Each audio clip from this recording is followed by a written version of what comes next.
Something like this, of course, is new, and so it would have had its teething issues, which we all expected to have. But at the end of the day, because everybody fundamentally is on the same page, which is to get something like this done in St. Kitts and Nevis to help us to transform, we're able to overcome all of the different challenges.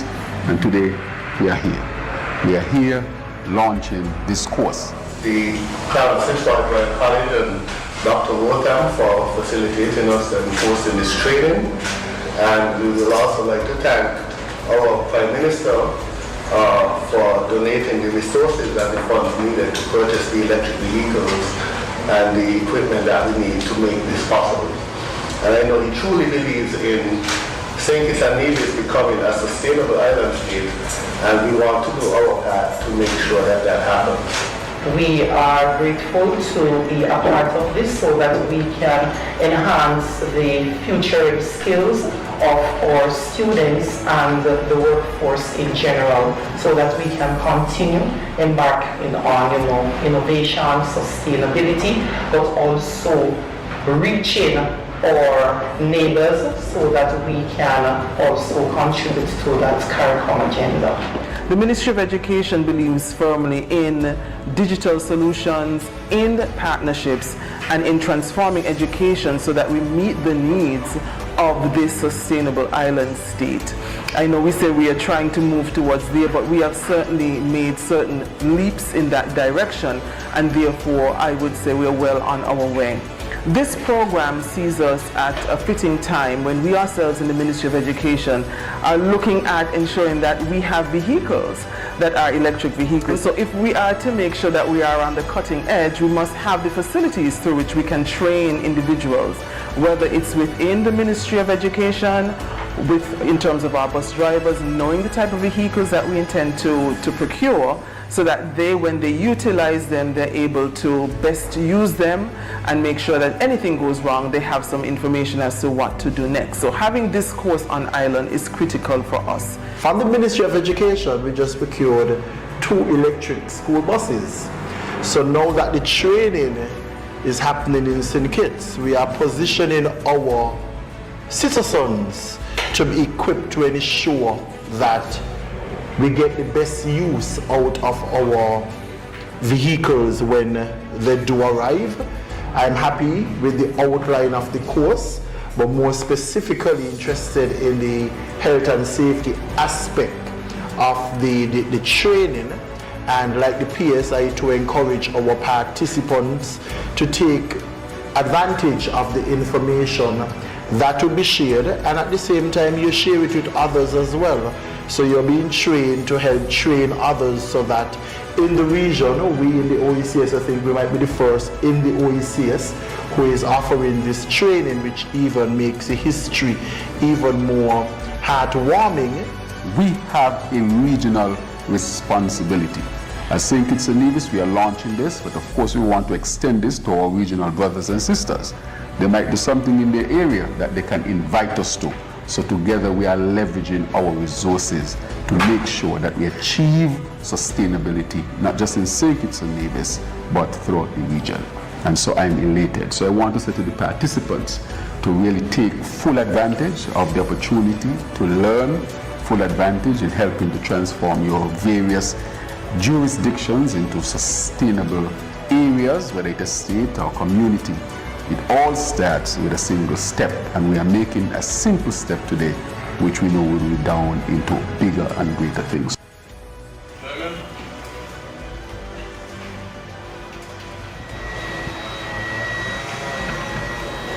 Yeah. Got it? Yeah, so put it. Yeah.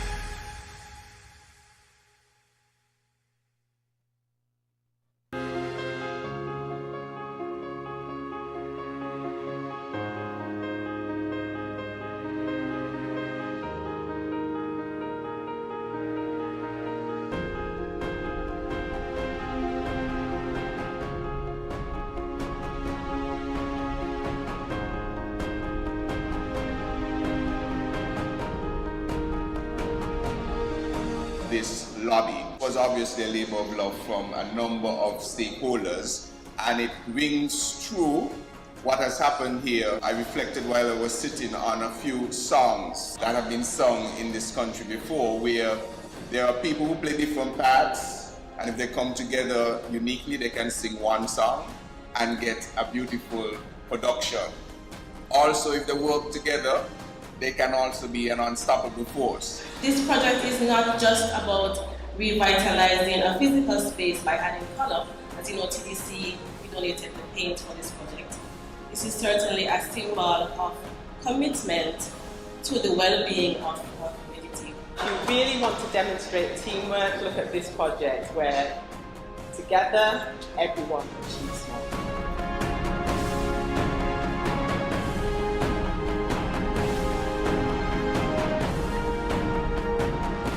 I was asked by the esteemed Honourable Prime Minister and Minister of Health to do two things. One was to stabilize the Ministry of Health, and the second was to transform the Ministry of Health. And when I speak of the Ministry of Health, I do not speak of an edifice, I do not speak of a building, I speak of the landscape of healthcare in St. Kitts and Nevis. This is just the beginning of new things. This is the beginning of the transformation journey. And brick by brick, we'll do it together. The renderings were very, very close to the actual room that we see here. That shows that there was a plan, there was a way to achieve that plan, and the plan has come to fruition. We are achieving much in a short space of time. And so I ask the community to continue to support. I ask the businesses to continue to support. I ask the private citizens, those small businesses which is separate to the larger businesses, to continue to support as well. Whatever you can do, even to come and paint a wall, to help us lift up a garbage bin. I have done it. The minister has done it. So it means therefore that this is not menial work for anyone. This is vital work to convert JNF into a premier institution. And so I'm happy today. Thank you, Pat.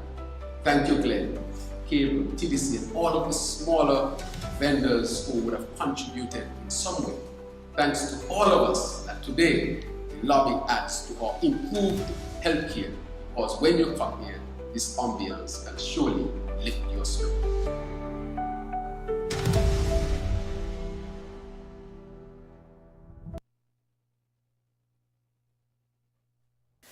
Attention Crew Commander, we have a motor vehicle accident at Kim Collins Highway.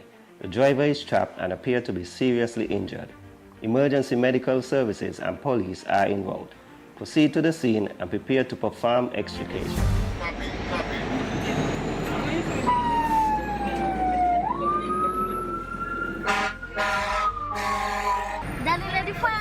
Listen, they ain't nowhere to go. They're just wasting the government gas money. Left them. If they want pass, let them go around. You understand? Let them go around. Go.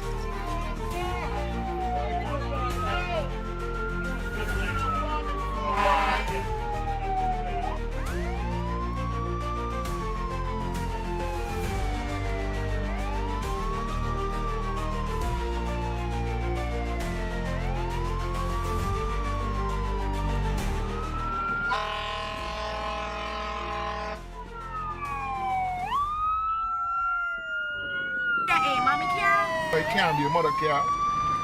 That's mommy care.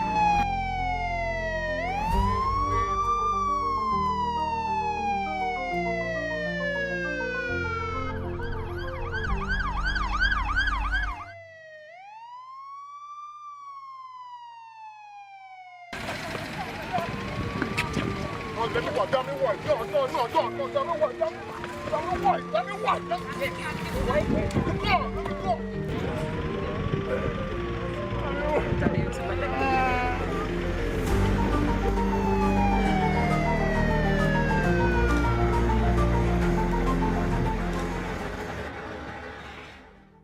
In emergencies, delays can be fatal.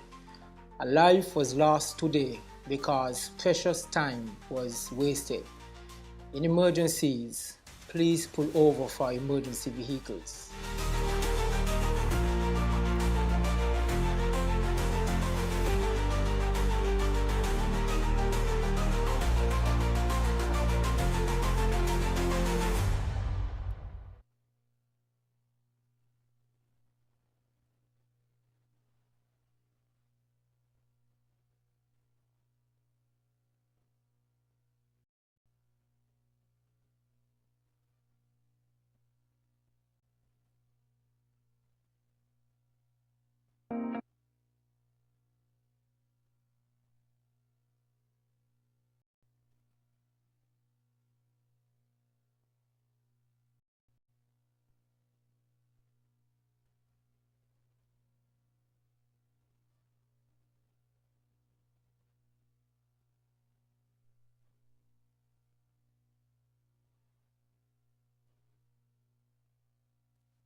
As we know, the emergency room is one of the areas where we have had challenges over the years. We have not had the pleasure of having emergency room specialists.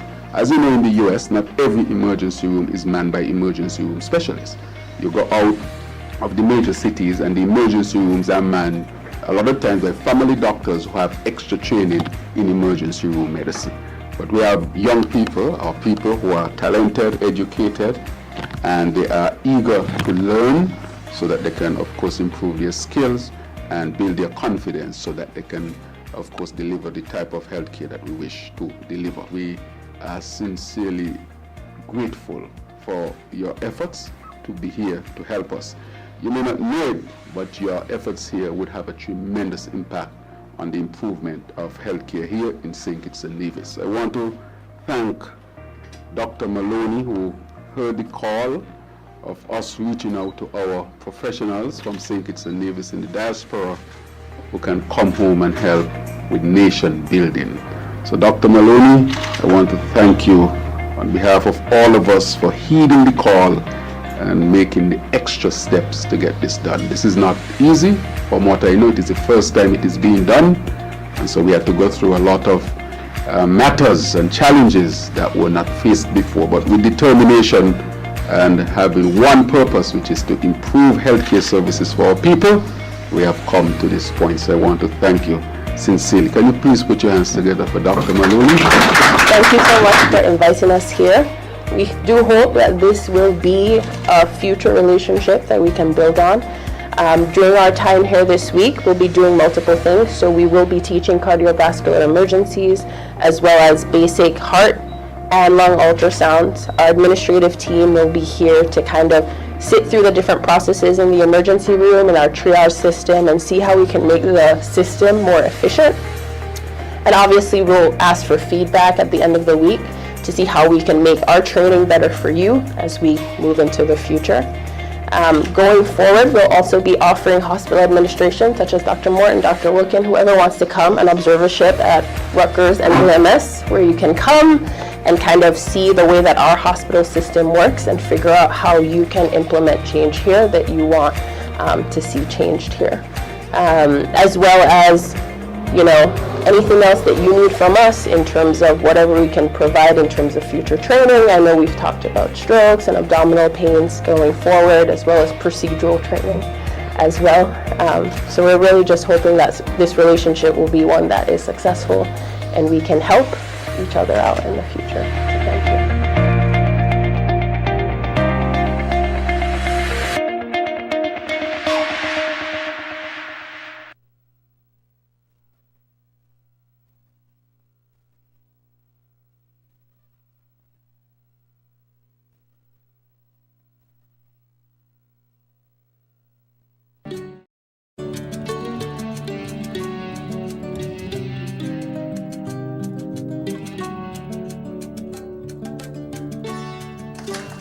I want to recognize members from the St. Kitts Nevis Trades and Labor Union as well, the General Secretary, and I think is the VP or member who is here. His daughter gave the words on behalf of the union.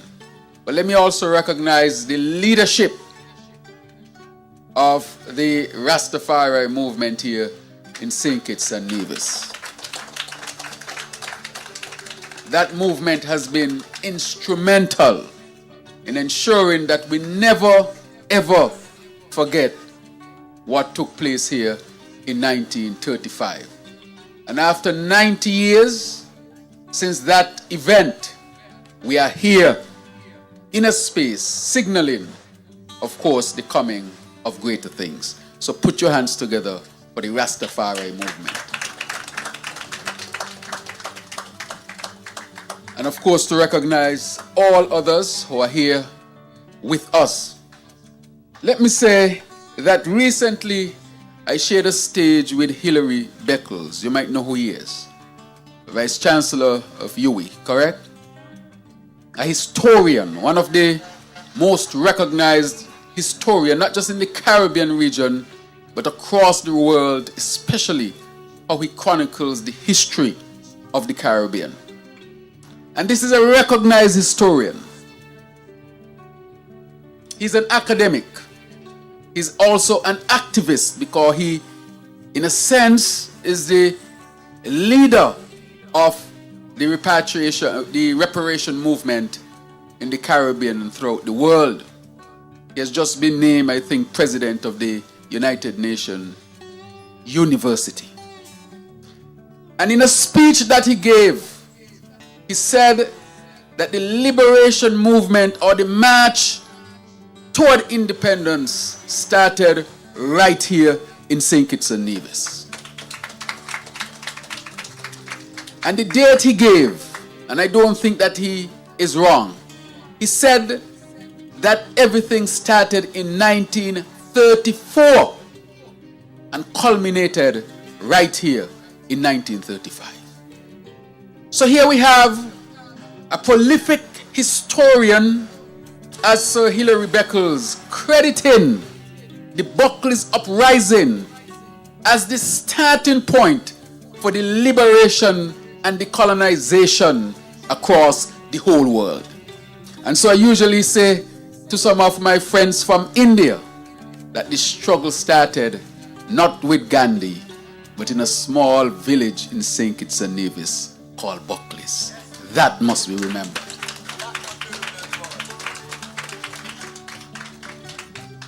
And it cannot be remembered just by words, for words alone would not suffice. Exactly. Cannot be remembered with just an event like this that takes place once per year. It cannot be remembered alone by having these speeches and remarks given by politicians and activists and members of great movements and young people and others. This is important, but this alone would not suffice. And so it's always been a personal dream of mine, and I know it's a dream of many of you, including the MP from this area and the Rastafari movement, that a monument be constructed right here on these hallowed grounds.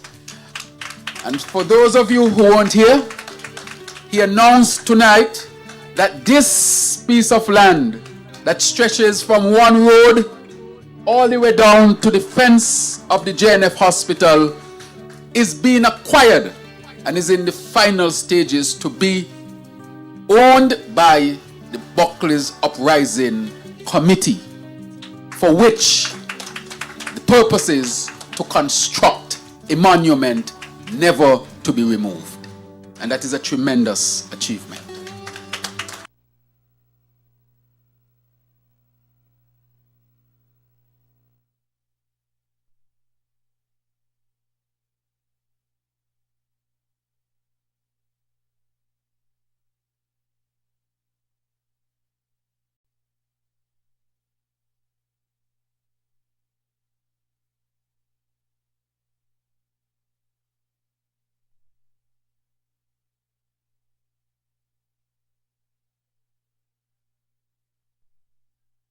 Superintendent Minister of the Methodist Church, St. Kitts Circuit, and Chair of the St. Kitts Christian Council.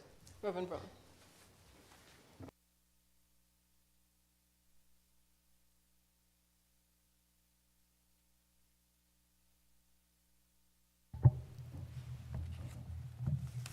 Lead us, Heavenly Father, lead us, o'er the world's tempestuous sea. Guard us, guide us, keep us, feed us, for we have no help but thee. Yet possessing every blessing, if our God, our Father be. A short reading, Romans chapter 13. Let everyone be subject to the governing authorities, for there is no authority except that which God has established. The authorities that exist have been established by God. Consequently, whoever rebels against the authority is rebelling against what God has instituted, and those who do so will bring judgment on themselves. For rulers hold no terror for those who do right, but for those who do wrong. Do you want to be free from the fear of the one in authority?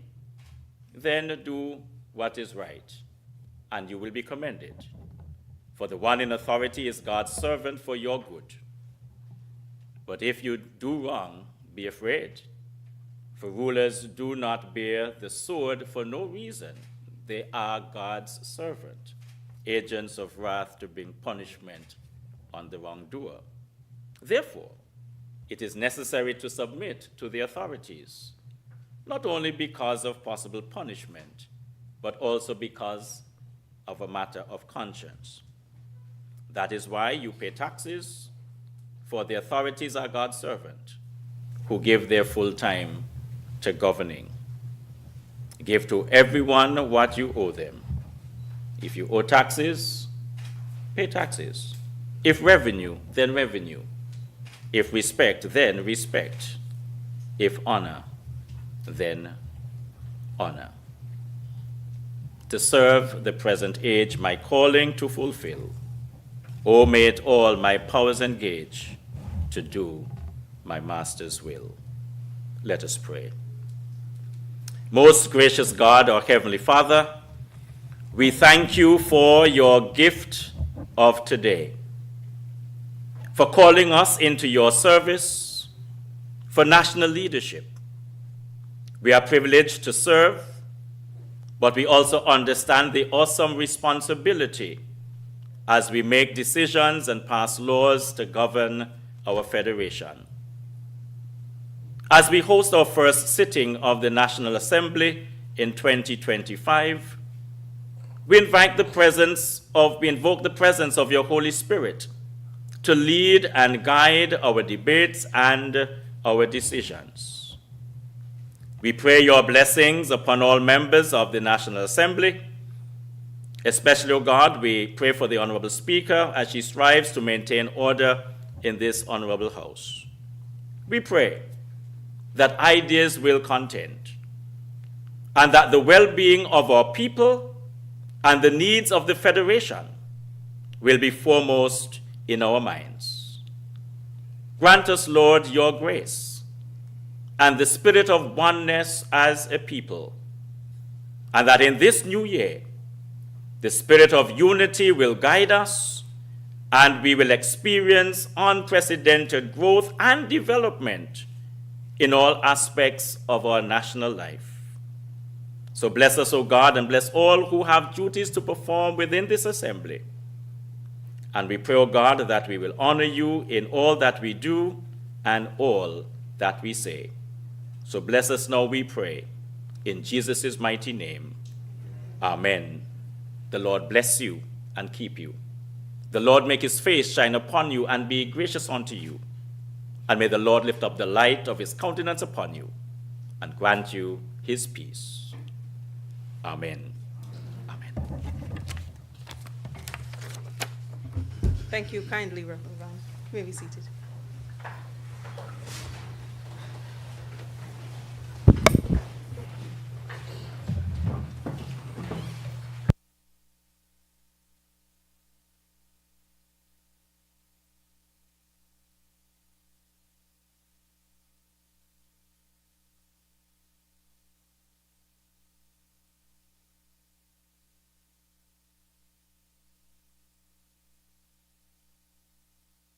Proceed. Confirmation of minutes. Minutes are deferred. Messages from the Governor General. There are no messages from the Governor General. Announcements by the Speaker. Just a few.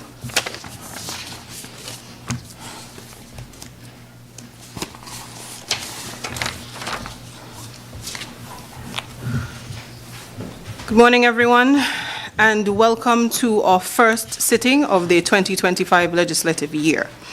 By way of apologies, my office is in receipt of notices from the honourable members for St. Christopher 6 as well as St. Christopher 7. Those are the notices for this morning. Presentation of papers and of reports from committees. Petitions.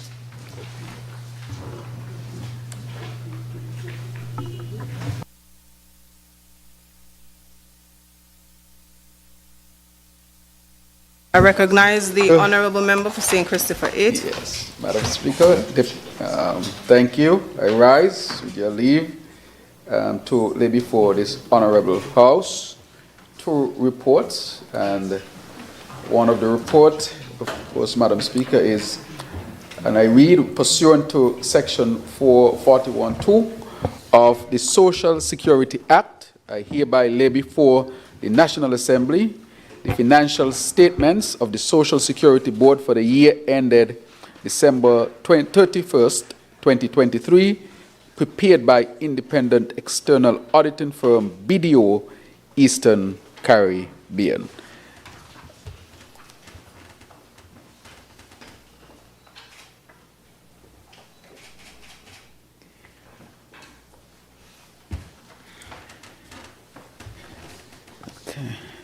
Madam Speaker, I now will read for the laying of this second report, and it says, pursuant to Section 28(1) of the Financial Services Regulatory Commission Act, I hereby lay before the National Assembly the financial statements of the Financial Services Regulatory Commission for the year end December 31st, 2023, prepared by independent external auditing firm Grant Thornton.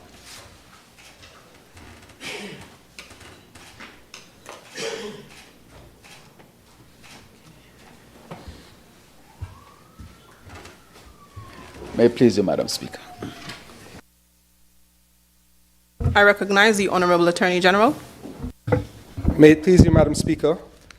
Pursuant to Section 36(2) of the Integrity in Public Life Act, I hereby lay before this National Assembly the annual report of the Integrity in Public Life Commission for the period January 1st, 2023 to December 31st, 2023, and the financial statements for the Commission for the year ended December 31st, 2023, prepared by independent external auditor Joel M. Morton.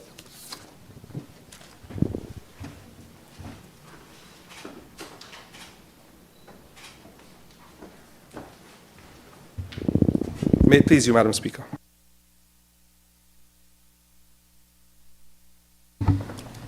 Petitions, government notices, unofficial notices, questions, requests for leave to move the adjournment of the National Assembly on matters of urgent public importance, statements by ministers, personal explanations, motions relating to the business of the National Assembly and moved by a minister, introduction of bills and first reading. I recognize the Honourable Member for St. Christopher 8. Madam Speaker, with your leave, I rise once again to lay before this Honourable House and have read for the first time a bill shortly entitled Vehicles and Road Traffic Amendment Bill 2025. May it please you, Madam Speaker. Seconder. I recognize the Honourable Member for St. Christopher 3. Madam Speaker, I rise to second the motion. The question is that the bill shortly entitled Vehicles and Road Traffic Amendment Bill 2025 be read a first time. Those in favour? Aye. Those against? The ayes have it. A bill to amend the Vehicles and Road Traffic Act, Cap 15.06, otherwise known as the Vehicles and Road Traffic Amendment Bill 2025.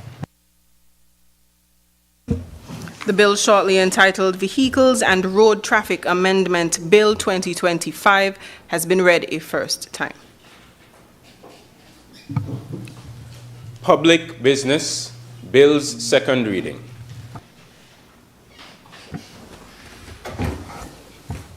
I recognize the Honourable Member for St. Christopher 8, mover of the bill.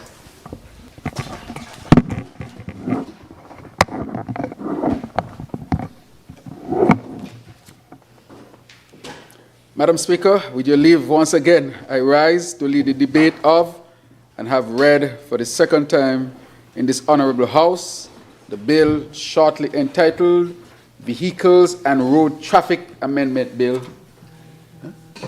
2025. Madam Speaker, I rise, as said before, to lead this debate. This bill is being tabled and debated today to address, Madam Speaker, over the years, what has been happening here in St. Kitts and Nevis with respect to traffic accidents, dangerous driving, and the resultant loss to property, and most importantly, Madam Speaker, lives. Madam Speaker, I would like to say that what has prompted this is really the fact that we believe that every life is precious. Just like when we came to this House and we made amendments and introduced new bills to deal with what was an upsurge in violence, Madam Speaker, believing that the Parliament has its responsibility as persons who are sent here by the people to respond to the needs and challenges or issues affecting our people. In the end, Madam Speaker, it is really a vehicle to help our people to live the best lives that they can live. And so, Madam Speaker, let me say again that this bill, of course, is based on the fact that we believe that every life is precious. Madam Speaker, before I get further into it, let me extend my sincerest condolences to all of the families and friends and communities, and St. Kitts on a whole, Nevis on a whole, as we want to extend condolences to these families and the passing of their relatives, friends, and so forth as a result of motor vehicle accidents, Madam Speaker. Madam Speaker, when life is lost through accidents, it is not just a loss of life that is felt by the family, close-knit family, but it's felt by the community, Madam Speaker, and the country on a whole. Madam Speaker, just to give you some stats, in 2024 alone, 13 lives were lost in road accidents. That's a startling number, Madam Speaker. And the AG in his presentation, because he's the head of the task force that has been put together to deal with the issue of traffic laws, and by extension to seek to address the issues of traffic accidents, I'm sure he will deal with some of that. But between 2019 and 2023, we had 19 lives that were taken, Madam Deputy Speaker, even with COVID intervening. And therefore, it says that we have lost one life every 5 months over the last 6 years, Madam Speaker. That is indeed a tragedy, but we must respond. Madam Speaker, this recent scourge in our society is further underscored by the shocking reality that in Bastia area alone between 2019 and 2023, there were 3,867 reported traffic accidents, almost 773 per year in the Bastia area alone. Across St. Kitts, between 2019 and 2023, there were 6,526 reported traffic accidents, an average of 1,305 accidents per year. That is 4 per day, Madam Speaker, on average. Totally unacceptable. Many of these were due to speeding and the use of mobile phones while driving, the two leading causes of road accidents and fatalities. Madam Deputy Speaker, Madam Speaker, these are preventable accidents. These accidents are because of irresponsibility of some of our drivers, Madam Speaker. Let me read that again, because this is telling that many of these were due to speeding and the use of mobile phones while driving. Madam Speaker, we know that these are high risks for accidents. Yet, many of our drivers engage in these type of activities. While you're on the phone, you're talking, it's as if it's the same effect as drinking and driving, being distracted by your cellular phone. And nobody believes that they are distracted, because people believe in multitasking. There's no such thing as multitasking. All the scientific evidence shows that multitasking is not really a thing. It is that you are doing multiple things at the same time, but nothing is really receiving the attention that it should. That is scientific, Madam Speaker. So this great idea of the multitasking is not so.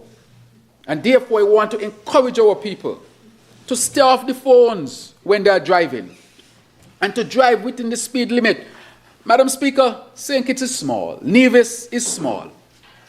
If you were to calculate how much time you save by driving an extra 10 miles per hour between Bastia and Sandy Point, you're not going to save much time in the grand scheme of things. A few minutes, because the distance is so short, Madam Speaker. However, increasing your speed 10 more miles per hour increases your chances of a severe accident exponentially. So why do you drive fast in St. Kitts and Nevis? Usually when I'm with my security detail, I tell them don't drive fast, because if you're going to get there, you're going to be there 2, 3, 4, 5 minutes earlier, yet the chances of a serious accident increases exponentially. And therefore, it does not make sense to drive fast really in St. Kitts and Nevis, Madam Speaker. The distances are just too short. In the United States, where I live for some time, and I'm driving on the highway, then it makes sense, because the highway has a code where you can't drive too slow, but it makes sense to be at 70, 80 miles per hour sometimes, depending on where you're going, because you can save an hour on driving, which is a significant amount of time. But there's no place in St. Kitts that require you to take an hour driving from one point to the next, unless you're going around the whole island. And therefore, there's no need for us in St. Kitts and Nevis to be driving fast. The other issue with the cell phones, why do you want to be on your cell phone while you are driving, Madam Speaker? Most people who travel from one distance to the next in St. Kitts is 10, 15 minutes. You can wait that time, 10, 15 minutes before you answer your phone, before you send a message. How urgent is the message that you can't wait 10, 15 minutes, Madam Deputy Speaker, yet you are putting your very life at risk, but not even your own life alone. The life of your family members, the life of innocent bystanders, the life of those who might be passengers on a bus, Madam Speaker. And therefore, I want to encourage our people to refrain from driving and using their cellular phones, to stop the speeding, Madam Speaker. And in addition to that, the drinking and driving in St. Kitts and using substances that alters the judgment, those two are having an impact. Sometimes, Madam Speaker, you see people driving and a beer in the hand. A beer in the hand and they drive in. Or you see the beer bottle inside the car. Or you see them by a bar and they're drinking, and they jump in a car and they drive home, and they had more drinks than they should have had, putting their lives at risk and other people's lives at risk, Madam Speaker. So no need to do that.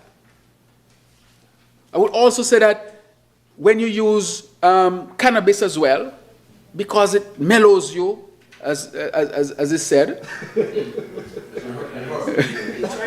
it can affect your judgment, Madam Speaker, in terms of when you are driving, because and therefore I want to discourage that as well. Not to be, using cannabis and driving can have the same impact as when you're drinking alcohol and driving, using your cell phone and driving, speeding and driving. The message here, Madam Speaker, is that most of these accidents can be prevented if people just follow the basic traffic rules. And that is why, if we are having a problem with people following the traffic rules, well, we will come to this Parliament and pass the necessary laws to make sure that people follow the necessary rules. Because losing 13 lives, Madam Speaker, is something that should never, ever happen again. I know in St. Kitts right now, and we heard about Nevis, the roads are being paved, the roads seem like they're getting broader and so forth, and so the tendency to drive faster is there. Sometimes you see people at 2, 3 o'clock in the morning speeding. As a matter of fact, some people choose that time to race, Madam Speaker. What are you doing up? Huh? What are you doing up there? Why is it? So you're going exercise, you're going gym. But I'm saying I'm an early riser sometimes, you know. But I'm saying sometimes people just passing very fast, 2, 3 o'clock in the morning, and they're choosing that time to race, Madam Speaker, because the roads are broad and they are smooth, and therefore, let's get to racing. But I would like to say that even at that time in the morning, it can be dangerous, Madam Speaker. The other thing is that people might drive when they are sleepy. Sometimes somebody finishes a shift. I can give my own example. I remember it might have been around 2007. I was working at the hospital. I finished late, like 11 o'clock in the night or so, the late shift. It was cricket around that time. So I said, let me take a drive over the beach. And people who know me, I'm not a drinker. And on my way back, I fell asleep in the vehicle, Madam Speaker, not realizing how tired I was. And I suffered an accident. It's a good thing I didn't hit anybody. And I ended up in the drain on the other side. Airbag came out. So it tells you the impact. So we have to be very, very careful when we are driving to make sure that we are in the best state of mind to drive. And so, Madam Speaker, I want to bring here today that it's important that we do what we have to do to protect our roads. The other thing I want to bring forward, Madam Speaker, is that children in vehicles, in front seat, the children, there's a law as to where the children should sit in a vehicle, when they should be in a seat, a child seat, or when they should use a booster seat, and when they should be using a seat belt, Madam Speaker. And I want to submit today that I would implement at the hospital that before any mother leaves the hospital and they own a vehicle, that they need to show the evidence of their child's car seat. And they need to be educated, just like they're educated on how to feed, to breastfeed, to use to change pampers, to do this when you get your vaccination and so forth. They also need to know how to carry their children safely in their cars. And that would be a policy, Madam Speaker, that would be introduced at the hospital level so that mothers and fathers and families can be educated from the time they leave the hospital how to safely transport their infants. Madam Speaker, so it's a call for responsibility, a call to obeying traffic signs and signals, not speeding or overtaking on corners, putting down your mobile phones while driving, wearing your seat belts at all times and ensuring that children are securely fastened, Madam Speaker, and using child car seats. These things have been shown to save lives, Madam Speaker. Madam Speaker, there are multiple countries across the globe that had to put legislation in place to save lives for different things. For example, in Sweden's Vision Zero Traffic Policy of 1997, what changed? Road fatalities were a major concern in Sweden. The government introduced Vision Zero policy, which included lower speed limits, strict DUI enforcement, and safer infrastructure. The result? Sweden reduced road deaths by over 50%, making it one of the safest countries for road users. Madam Speaker, they went to the parliament and they passed legislation that were enforced that resulted in a significant drop. So this is not just a percentage. Think about the many lives that were saved, the many families that were spared heartaches. This 50% drop was significant and had impact on the community. Let's think about New York's broken windows policy of the 1990s. Crime rates in New York City were extremely high. Authorities began strictly enforcing minor offenses. And this leads to what we call, or what was recognized as a significant drop in violent crime in New York by 50% around that time, Madam Speaker, by enforcing these laws. Germany's strict recycling laws. South Korea's crackdown on drunk driving in 2018. Drunk driving was a major cause of accidents in South Korea. And Madam Speaker, they took action from a legislative standpoint. Passed laws, enforced laws, and they saw a significant drop in road accidents as a result of drunk driving. Madam Speaker, in UAE, road safety crackdown resulted in a 40% drop over a decade in accidents. The United Kingdom's ban on handheld mobile phone while driving in 2003 also saw positive results, Madam Speaker. And therefore, it means that the legislative avenue, our tool, should be used to protect our people and to save our people's lives. Because again, every life is precious, Madam Speaker. Madam Speaker, I want to thank the Attorney-General again because he took leadership on this matter.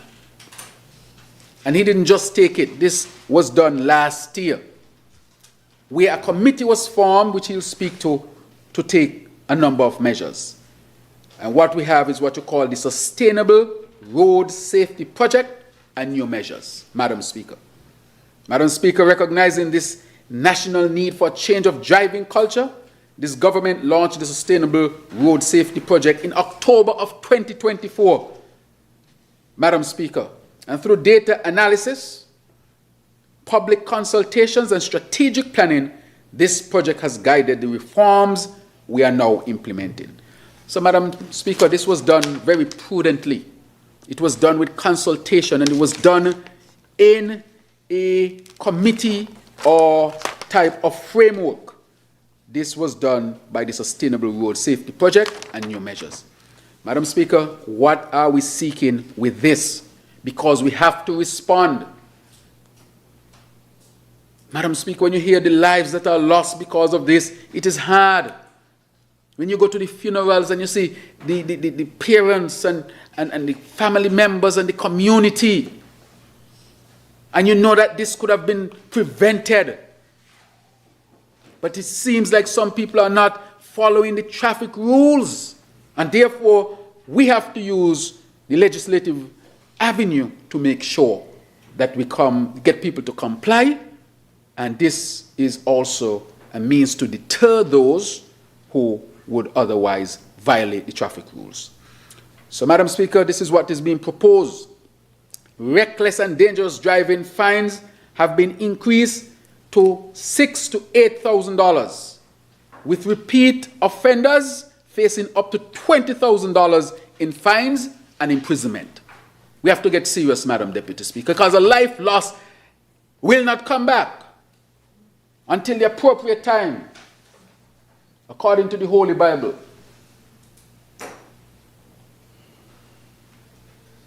And therefore, we have to put in measures to deter people.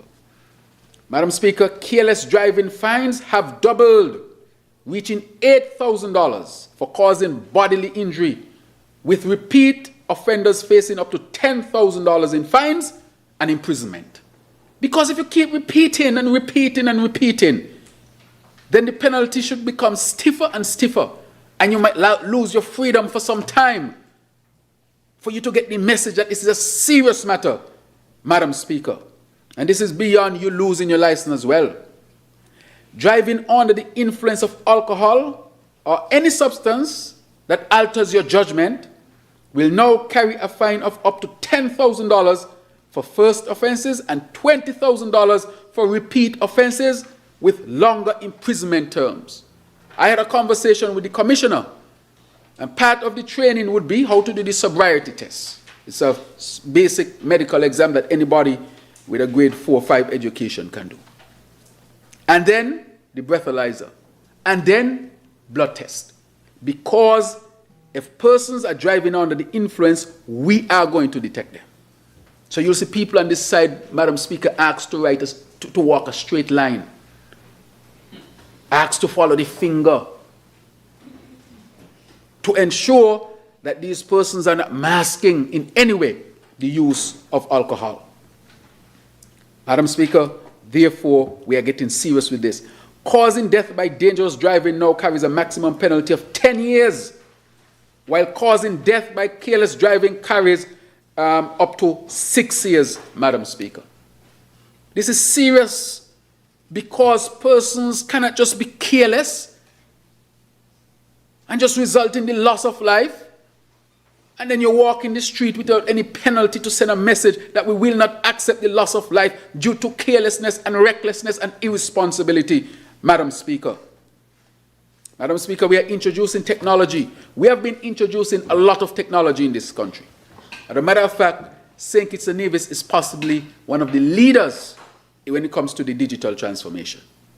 So we are going to have automated ticketing systems, Madam Speaker, and we already have some cameras out, you know. All you're going to do, you think you drive fast and nobody see you, you're going to just get your ticket in the mail. If you never get a mail, this is going to be one of the mails you get. Well, you're going to be like, well, I don't get mail. What is mail about? Only bills I don't get. What is mail about? Because you were caught 3 o'clock in the morning driving fast when you think nobody is seeing you, but we will see you. And you will get your ticket in the mail. That is how serious this is. So the eyes will be everywhere. You can't escape this, Madam Speaker. We already have cameras up. And sometimes, the other day, the commissioner sent me the picture of the vehicle with the number. Madam Speaker, sharp, crisp, clear. You can't say that ain't your vehicle. I remember one time I was in the US again, and I came from the hospital 2-3 o'clock in the morning. 2-3 o'clock in the morning from the hospital. From the hospital. Finish a shift. And I was in Texas, and I was coming up to a stop sign. No other vehicles in my neighborhood where I was heading home to my apartment were on the road. But I decided I am not stopping by a stoplight completely at 2-3 o'clock in the morning. Madam Speaker, I slow down, and I drive. No other vehicles there, and I reach home safely. I went to my mailbox, and I'm like, I'm receiving local mail? Well, who writing me mails? When I open it, Madam Speaker, ticket, $250, and a picture of the vehicle with the number, and the lights above show that I breached it. I had no defense, Madam Speaker. I just went up, write a check, put it in the envelope, and send it back to them. I never do that again in my life. Got $250 for a resident is a lot of money. You know how much food that in a month? And I had to give up that. So, Madam Speaker, there's the same thing that's going to be happening here, you know. After this bill is passed today, I can bet you by the next few weeks, people will be getting tickets in the mail. So I'm asking people to refrain from really involving themselves in reckless driving. Madam Speaker, we have another twist to it. And this is the next one, because we have to get very serious. A new public reporting system will allow citizens to submit dashcam or video footage of reckless driving. So if we ain't catch you, a citizen could catch you. So if you're on a bus, and the bus is going full speed and you're telling the busman slow down, he ain't want to slow down, pull out your phone. And you'll have a place you'll be able to send that video anonymously. And that is used in a court case against the driver. And the court, Madam Speaker, may award up to $5,000 to individuals whose evidence leads to a conviction. So if you are the witness of an accident that resulted in serious issues and you submit that video, that person goes to court, is found guilty as a result of your video, you can get up to $5,000.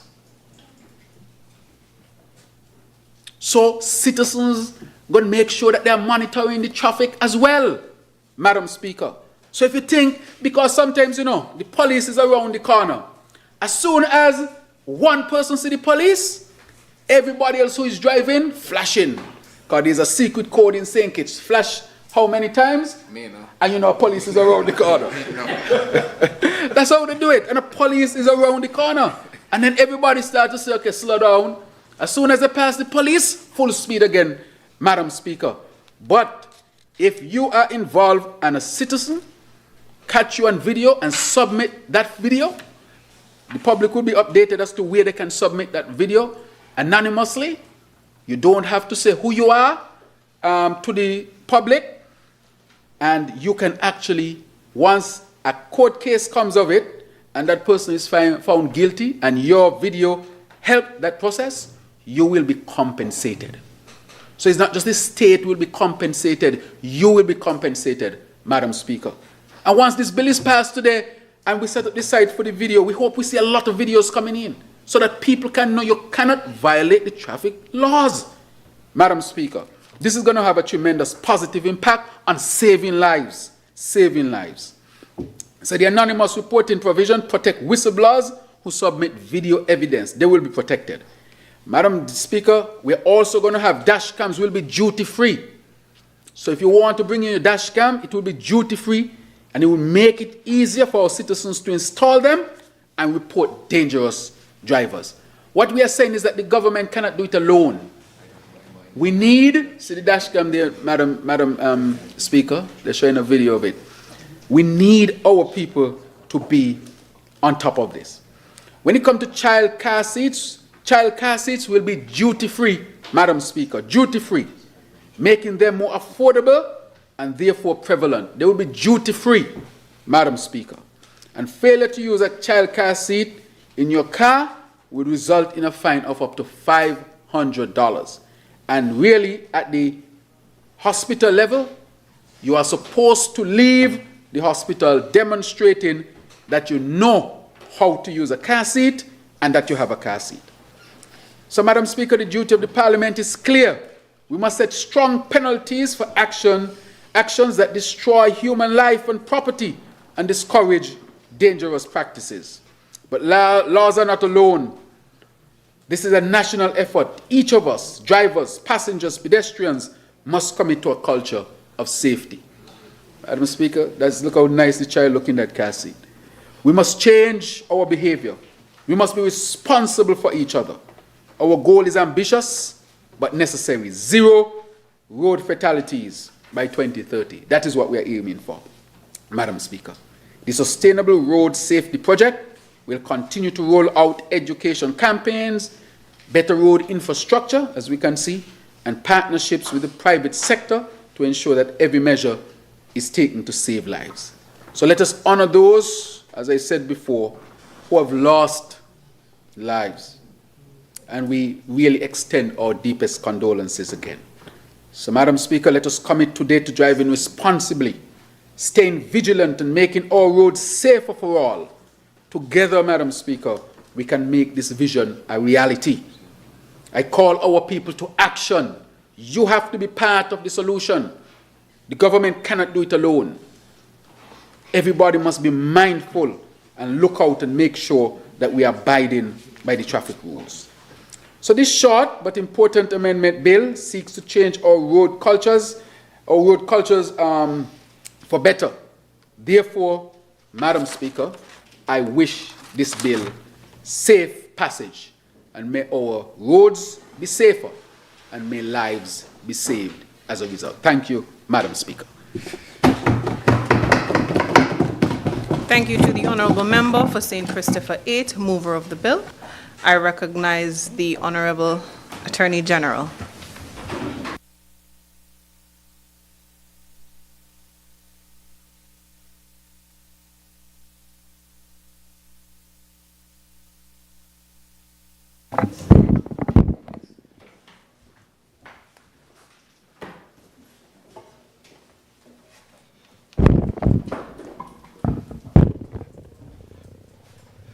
May it please you, Madam Speaker. Madam Speaker, if with your leave, I would like to start my presentation with PowerPoint, if that could be turned on.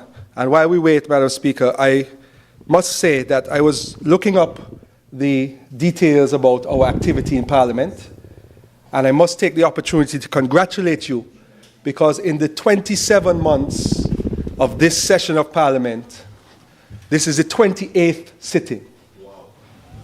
So we are ahead of our one-a-month goal, and I must thank the Leader of Government Business and the Speaker and your team, the Clerk and the Deputy Clerk, for your hard work, and the members of this Honourable House. We are clearly working hard for the people of this country. Madam Speaker, I rise to second the bill titled the Vehicle and Road Traffic Amendment Bill 2025. And the Honourable Member for St. Christopher 8 mentioned the Sustainable Road Safety Project. I want to introduce the people of St. Kitts and Nevis to that project.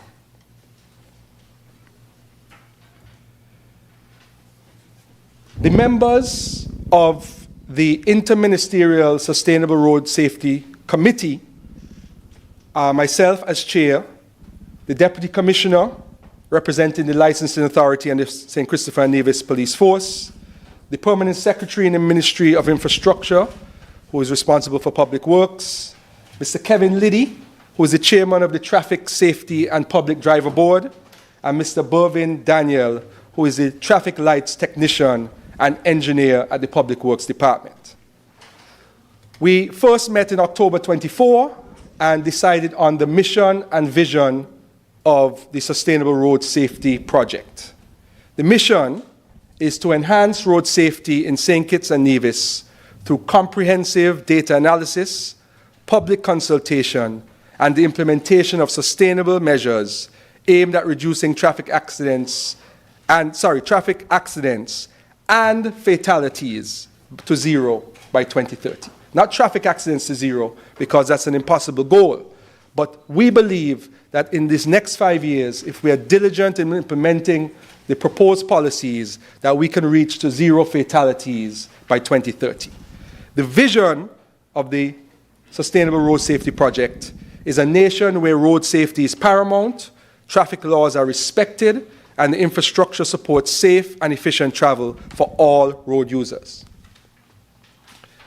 As I said, we had our first meeting in October last year. We discussed long-term goals, safety measures, short-term goals, including gathering public input. We created a dedicated email address, roadsafety@gov.kn, for feedback and inquiries. We have gotten feedback and inquiries already. We developed a comprehensive plan to target high-speed areas for intervention, and we set our medium-term objectives, which is before the end of this calendar year, to present to Cabinet a report or a draft report which will guide the project's operation over the next years leading up to 2030. We had a second meeting in November 2024 where the Deputy Commissioner presented detailed traffic accident data. Our third meeting, which happened yesterday, was actually on the road with the senior officers from the traffic department, and we went to the various parts of Bastia where there have been significant accidents and incidents. This is us yesterday. We literally said to the traffic department, take us to where the most accidents happen in Bastia. They first took us to Johnson Long Path, which many people know as the stretch by Ross University. The top picture is actually the spot where the 4-month-old baby had been killed in a traffic accident in earlier this month.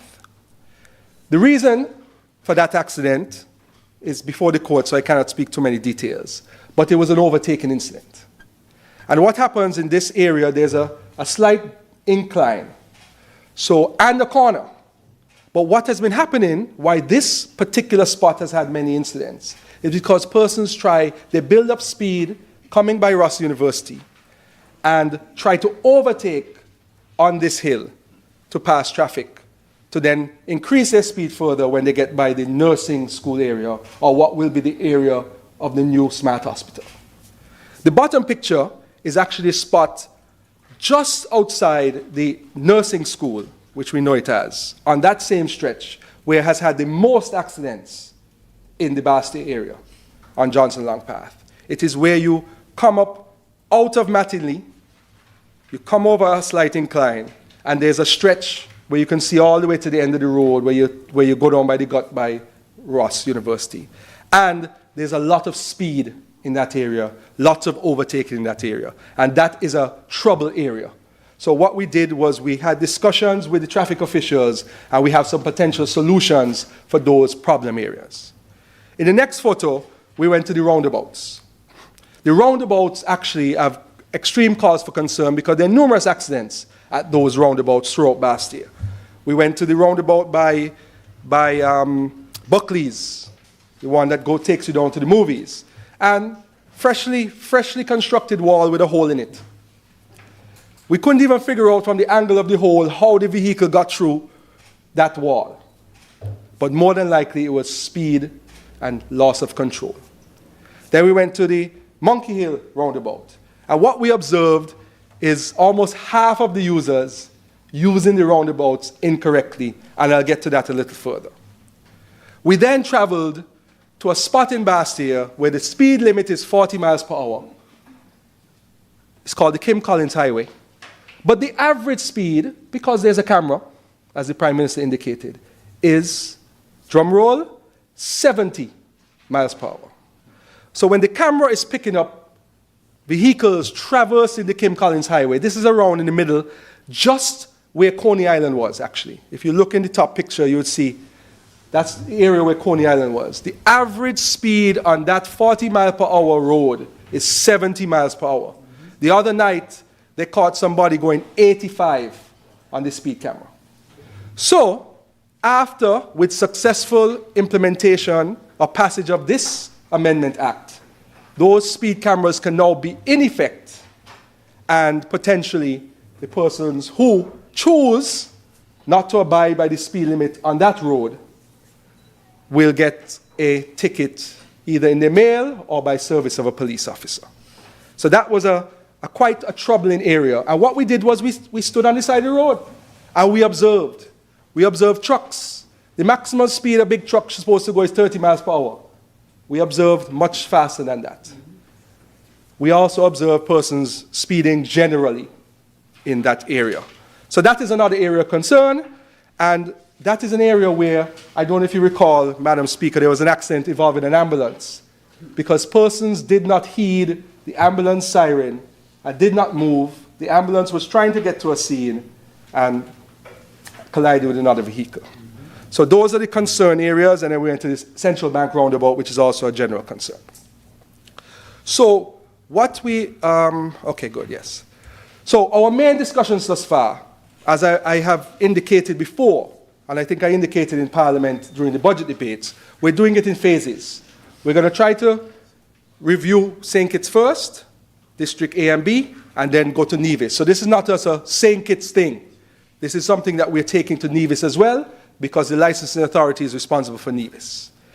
And we decided to discuss the data, priority measures, which include installing speed bumps and installing the high-tech ticketing, the plan about zero fatalities. We set our target for 5 years, and the emphasis on strategic placement of speed bumps. So we're not going to put speed bumps all over the country. They're going to be strategically located in places where there are inlet roads and outlet roads and areas which they are cause for concern because they are frequent accident areas, like Johnson Long Path in certain positions. So it's not going to be a haphazard, rushed decision as to what is to be done by the committee. And also, we're reviewing the traffic lights and the traffic flow in Bastille. There are many people who complain that from the time you pass the gut, you can't turn right until you get to Sandown Road, if you're coming from the west. So we're going to take that analysis from professionals and make all that will be included in our report, which will be a comprehensive report on traffic safety in the Federation. I want that in the Federation. Prime Minister spoke about high-tech traffic and ticket systems. Infrastructure review. I'll give you an example. There is a monument for the pathfinders at Kistadats.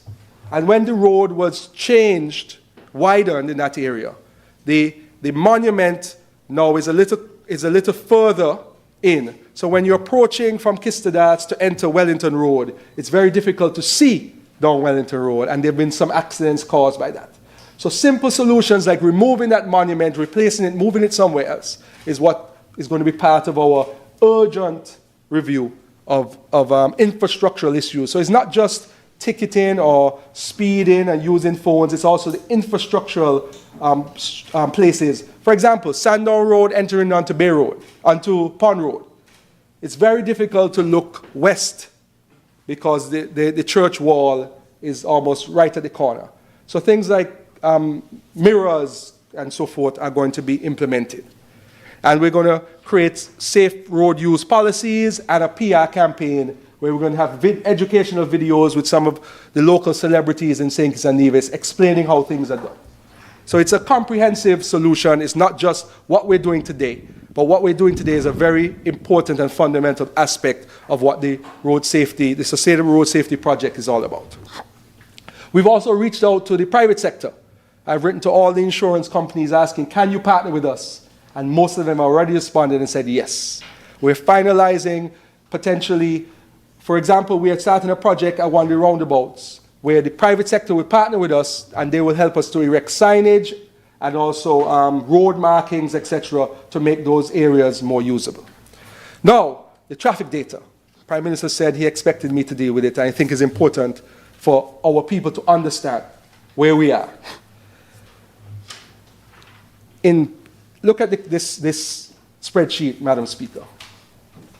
Between 2019 and 2023, Bastia had 3,867 reported accidents.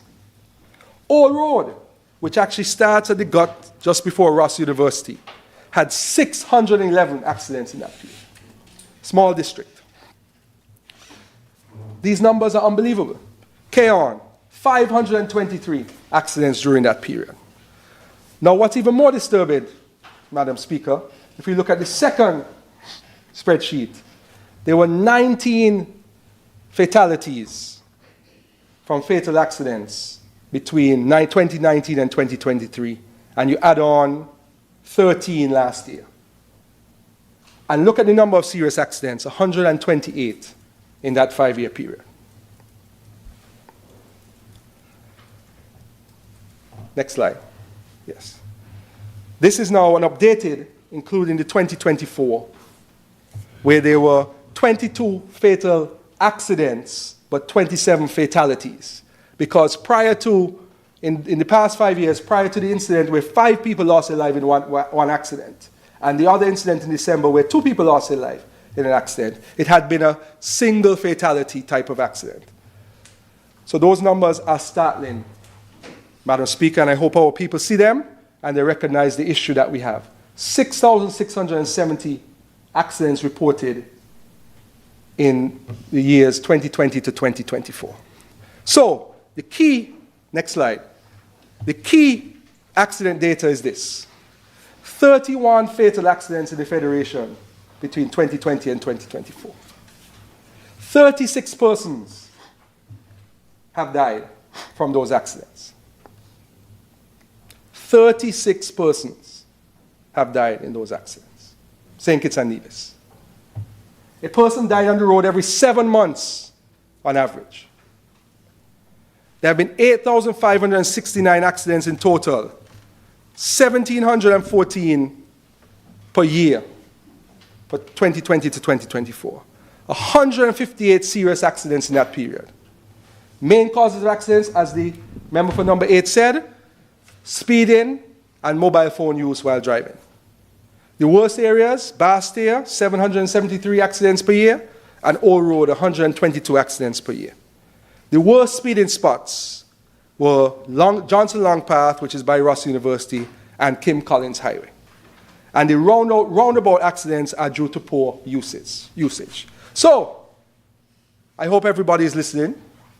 This is how you use a roundabout in St. Kitts and Nevis, by using an example of the famous Central Bank roundabout. And let me explain what the law is. The law is that signage is first. What the signs tell you is what you must do. The backup for roundabouts is anything before 12 o'clock is the left lane, anything after 12 o'clock is the right lane. Let me explain. If you are traversing the Central Bank Roundabout, which a lot of people know, coming from the Frisco gas station or Automotive at TDC Home Depot from town, and you're going on the Kim Collins Highway, you take the red arrow in the left lane and you go left. If you're going to Frigate Bay, you take the left lane and go around in the red arrows to Frigate Bay. If you're going to Rams or to Central Bank, you take the inner lane and you go around to Bird Rock, Rams, Central Bank. And if you're coming all the way around, you take the inner lane and come all the way around. And you use your traffic signals. When we go on traffic tests on the road, we have to use our hand. I don't know where we get from using our hand and using the traffic signal on the car to using nothing at all. Those are there for a reason. Because when you're entering a roundabout, you're entering and then you're exiting. When you're exiting, you should use your indicator to indicate that you are exiting. One of the other issues that we have at roundabouts, which we observed yesterday firsthand, is that you have to give way to all traffic coming from your right. If there's a car in the roundabout, when you're approaching it, it doesn't matter which lane that car is in, you give way to it. Because you could have someone that is coming on the inner lane who is going to go straight across. You give way to all traffic on your right at a roundabout. Second slide. If you're coming from Frigate Bay to this roundabout and you're going to Rams, you use the left lane, the red arrows. If you're going to town from Frigate Bay, you use the left lane and you use the red arrows and you go to town, to TDC, to Frisco. If you're going to Kim Collins, you use the inner lane, which is the blue arrow. Or if you're going around, you use the blue arrow and go all the way around. Next slide. If you're coming from Bird Rock and you're going to Kim Collins, you use the left lane, the red arrows. If you're going to town, you use the left lane, red arrows. If you're going to Frigate Bay from Rams, you use the inner lane and you go around in the inner lane to Frigate Bay, not in the outer lane as we observed numerous vehicles doing yesterday. Persons think you should go all the way around in the outer lane. That is not what you should do. You should be in the inner lane, you should hug the roundabout, and then when you're ready to exit to go to Frigate Bay, you put on your indicator and you go there. The other thing that we observe is that the person who entered the roundabout first or before you, you should not pass them. That person has the right of way before you. So you do not overtake that person. And if you're coming back around, use the inner lane and come back around. And the last one is if you're coming from Kim Collins and you're going to Frigate Bay, you use the left lane, you stay on the outside and you go. If you're going to Bird Rock, you stay on the outer lane and you go around. If you're going to Frisco gas station or TDC or Automotive Art, use the inner lane, you come around. And if you're going back around, use the inner lane. The simple rule is anything up to 12 o'clock is the left lane. Anything after 12 o'clock is the inner lane. That's the rule you have to remember. Now, when the committee met, we looked at the data. We then prepared what we called our urgent recommendations. So pre-report recommendations, which include construction of speed bumps in high-risk areas, amending the legislation for automatic ticketing systems. It has been proven throughout the world that automatic ticketing systems work. When people know that there are cameras and they're likely to get a ticket in the mail, if they're speeding, they don't speed.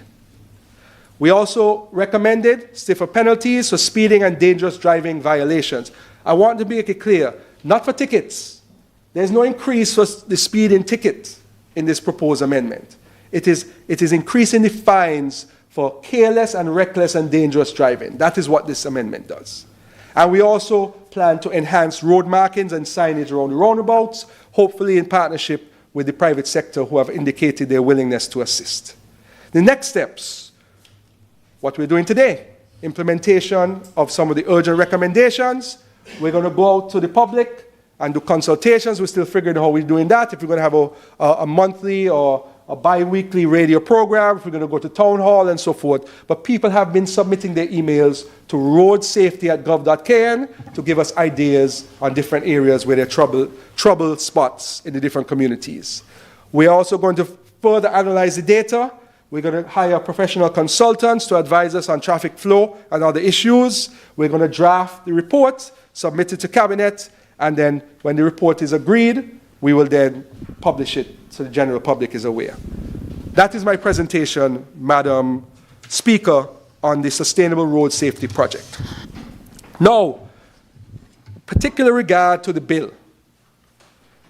As the member for number 8 has said, it is increasing the fines, not creating minimum fines, but the maximum fines for reckless and dangerous driving, also for repeat offenses. Reckless and dangerous driving is driving that is either at a high speed or in such a manner that could cause harm to the general public, not having consideration for the circumstances. So, for example, on a wet road, you should be more cautious. When you have bare tires, you should not be driving on a wet road. You shouldn't have bare tires in the first place, because that could be used as part of your recklessness. You should not go on a road where your threads on your tires are showing. When we were on the road yesterday, we saw numerous vehicles, including trucks, that had their thread showing on their tire, meaning that tire had no grip. So naturally, on a wet road, if there's any sort of mishap or if you're going at a speed, you can easily lose control. Careless driving, which is a lesser standard, which is just you being careless. The fines were increased to take into consideration when there are incidents of bodily injury and when there are incidents that don't involve bodily injury. The fines are different. Also in relation to driving under the influence of alcohol or other substances that can inhibit your mind, can affect your mind and your ability to analyze and to process information. And one of the fundamental changes in the amendment is that causing death by dangerous driving, which was a 5-year offense, is now going to be a 10-year max offense. I cannot see in any way how that is unreasonable, because manslaughter, which could be a charge if you cause death by dangerous driving, has a maximum of life imprisonment. So if you're causing a death, every life is precious. Then there's a penalty for that. And we have some penalties around the world are 25 years for causing death by dangerous driving. But what this amendment does, it doubles the penalty from 5 to 10. So to discourage and deter people from overtaking around corners, overtaking uphills. I see it all the time, Madam Speaker, and I'm sure many people in this country do. There's a level of recklessness that I cannot even explain. Yesterday on the road, the amount of people we saw not wearing seatbelts, it was unbelievable to me. Because most vehicles, even if they are old, they make the noise when you don't put the seatbelt on as a driver. But I was told by the traffic officers what people do is they simply clip it behind them. And they leave it like that. And they drive on the road without putting on a seatbelt. And I just found that to be, I still am unable to process why you would think that it's safe to drive. I see one of the members opposite smiling. I hope he doesn't do that.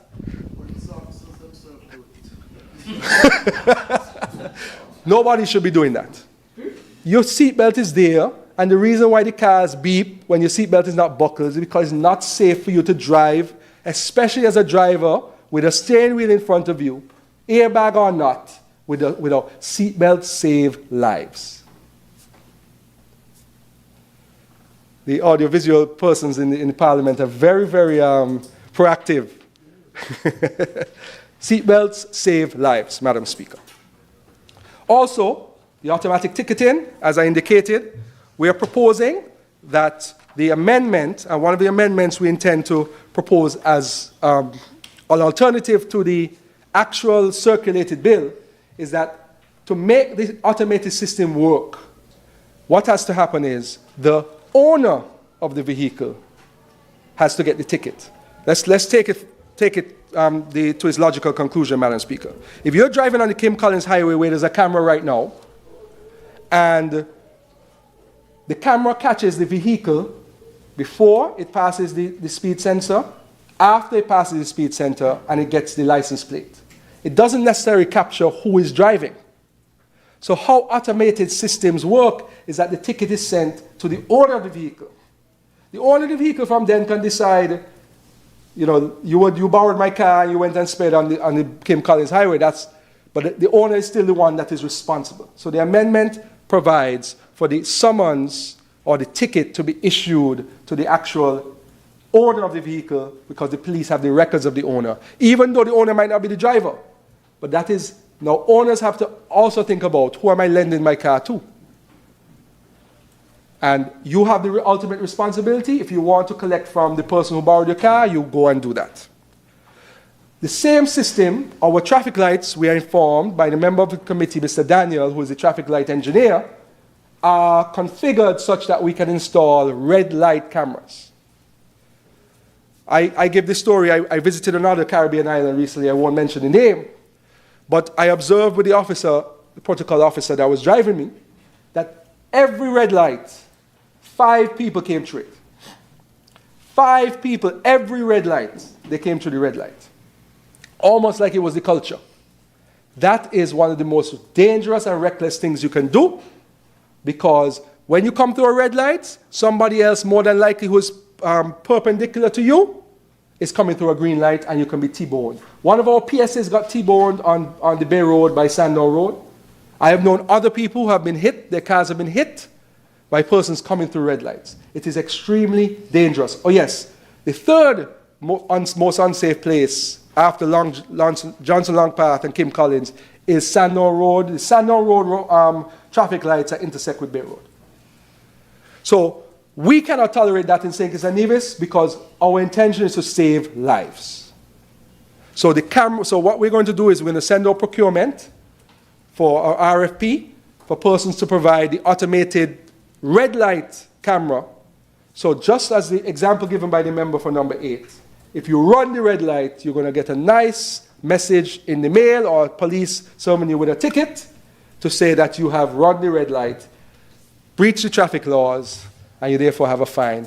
If it is you do that repeatedly, you can have your license suspended. Because part of the amendment,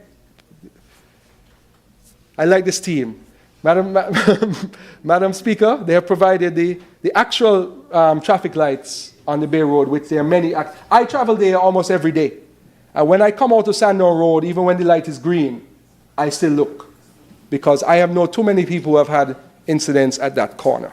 So this amendment will allow the state, the licensing authority, to be able to implement that automatic ticketing if you run red light. Stop at the red light. Yellow does not mean speed up. The yellow light actually means slow down. Be cautious, because the light is about to turn red. But now, when I'm driving, coming from the east on Keon Street, at least 2 cars come through from Victoria Road, that red light. I don't know what is so hard about waiting for 1.5 minutes for the light to turn green again. But if people are not willing to be responsible, the Parliament must take responsibility and implement measures to deter those actions which cause lives. I also want to speak in a little detail about the reward system.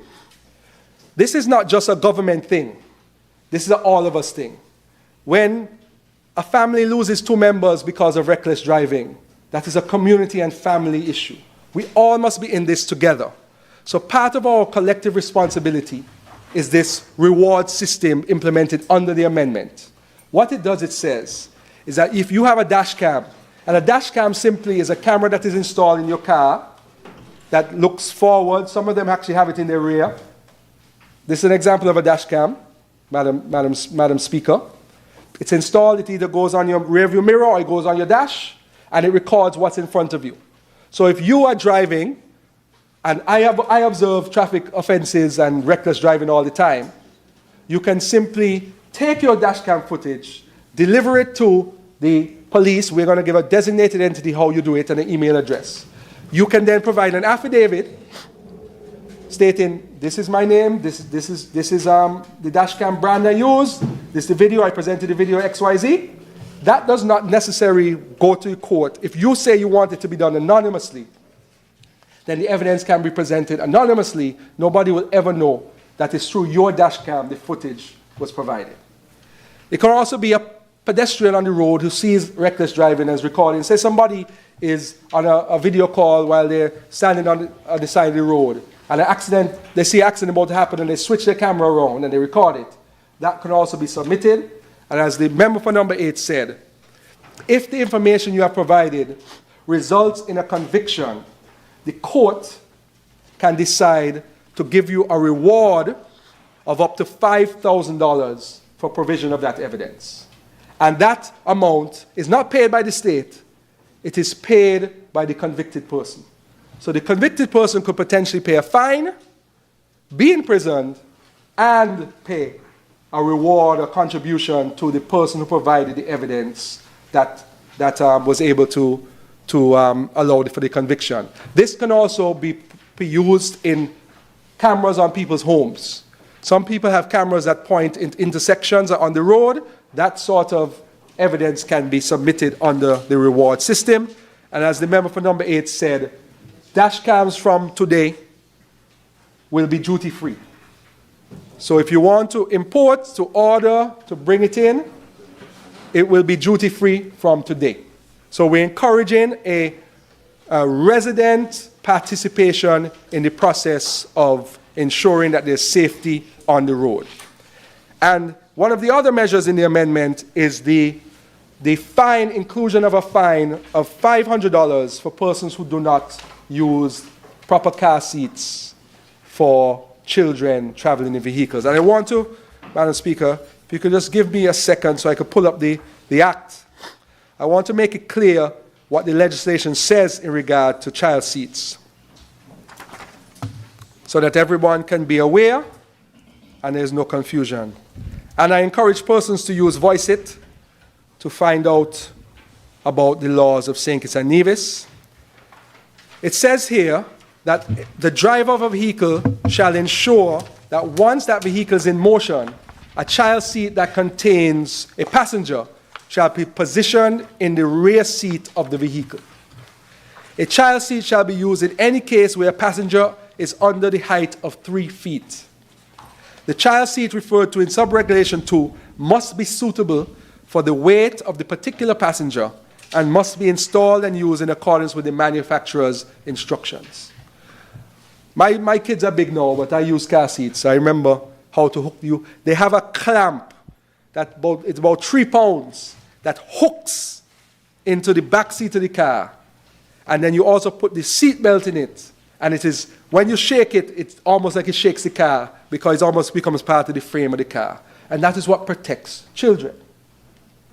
I am tired, Madam Speaker, if you would allow me to say, of driving, looking across, and seeing 4-year-olds, 5-year-olds standing up in the middle of the back seat, hands around the front seat, while a parent is driving them. I find that unbelievable, because the number one duty of a parent is to protect their children. And in order to protect your child, you must have them either in the rear seat up to 14 years old, wearing a seatbelt, or you have them in an appropriate child seat from birth, the stand-up child seat a little after infancy, and then a booster chair until they get to the point where they are tall enough so that the seatbelt can cover their chest properly. So, anybody found by the police to be traveling with a child without a child seat, appropriate child seat, will be subject to a ticket of $500. And to counteract that, the Prime Minister, Minister of Finance, member for number 8, has said all child seats will be duty-free from today onward, so that persons can more afford to have them.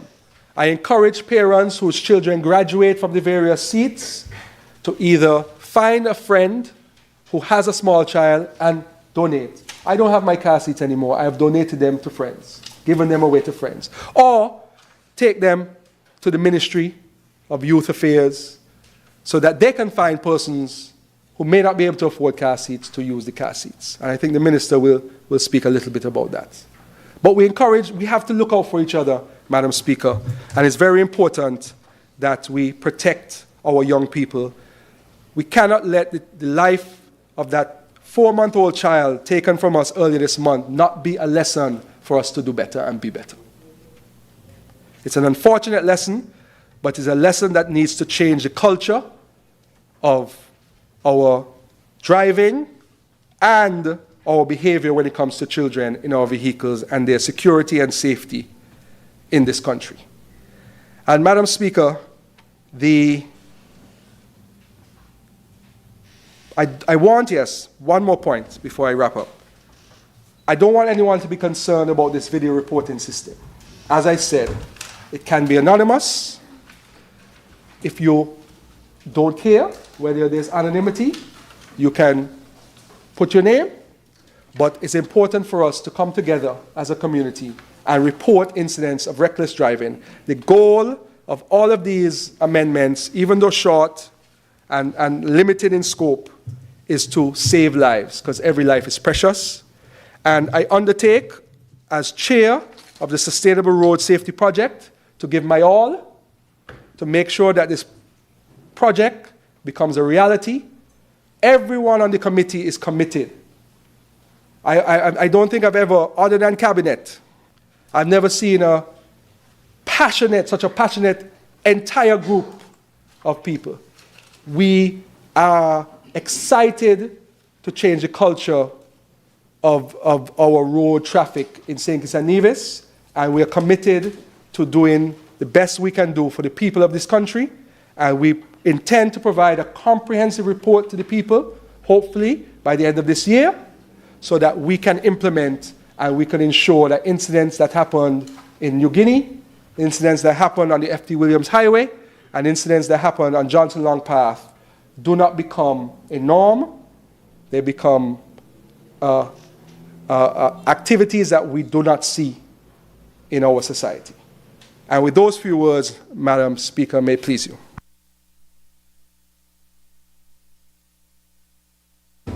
Thank you to the Honourable Attorney-General, seconder of the bill.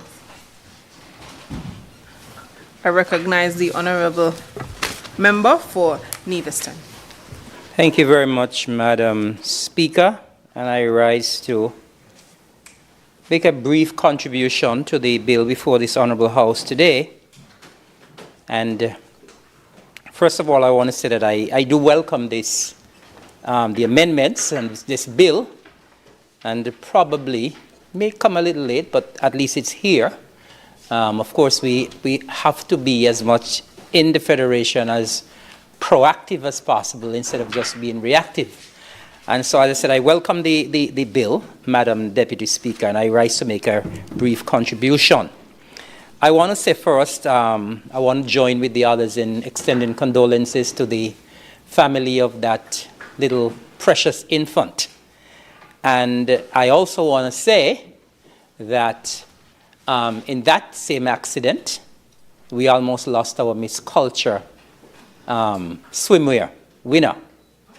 Yes, Miss Khadija Lewis. She is the current Miss Culture swimwear. And so we in Nevis, from the Ministry and the Department of Culture, we want to say we stand with her as well, and we wish her a very speedy recovery, because we know she was critically injured in that accident. And so I trust and hope that she will have a speedy recovery.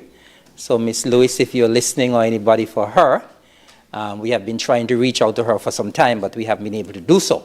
So we are in solidarity with our Miss Culture swimwear, Miss Lewis.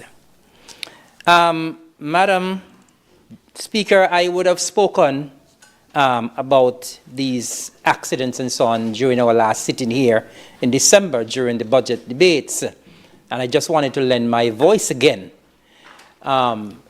Madam Speaker, I listen to the news very often because I like to keep myself informed. And I was listening to Vaughan News recently, and when I heard the reporter report that in 2024 there were nearly 1,800 accidents in St. Kitts and Nevis, I stopped what I was doing right away, because I was wondering if I was hearing correctly.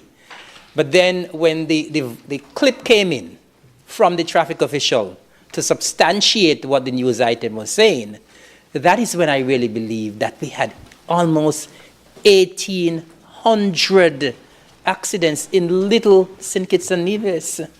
Madam Speaker, why are we having almost 1,800?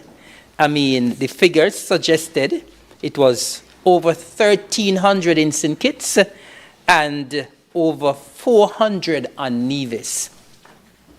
Small federation, 2 small islands, 400 in Nevis, over 1,300 on St. Kitts. And Madam Speaker, irrespective of how small they may have been, because of course some of them were small and insignificant, but the fact is there were traffic accidents, and some of them could have led to fatalities. And when we look at the fatalities for 2024, 13. And when I just heard the figures being released there by the Attorney-General, I mean, you know, as I sat here, it almost sounded like when we were reporting on homicides. And when we check the homicide figures for these years, and the figures for road fatalities, Madam Speaker, and we combine them, do we realize how many productive lives we have lost in a short space of time, which could have been avoided?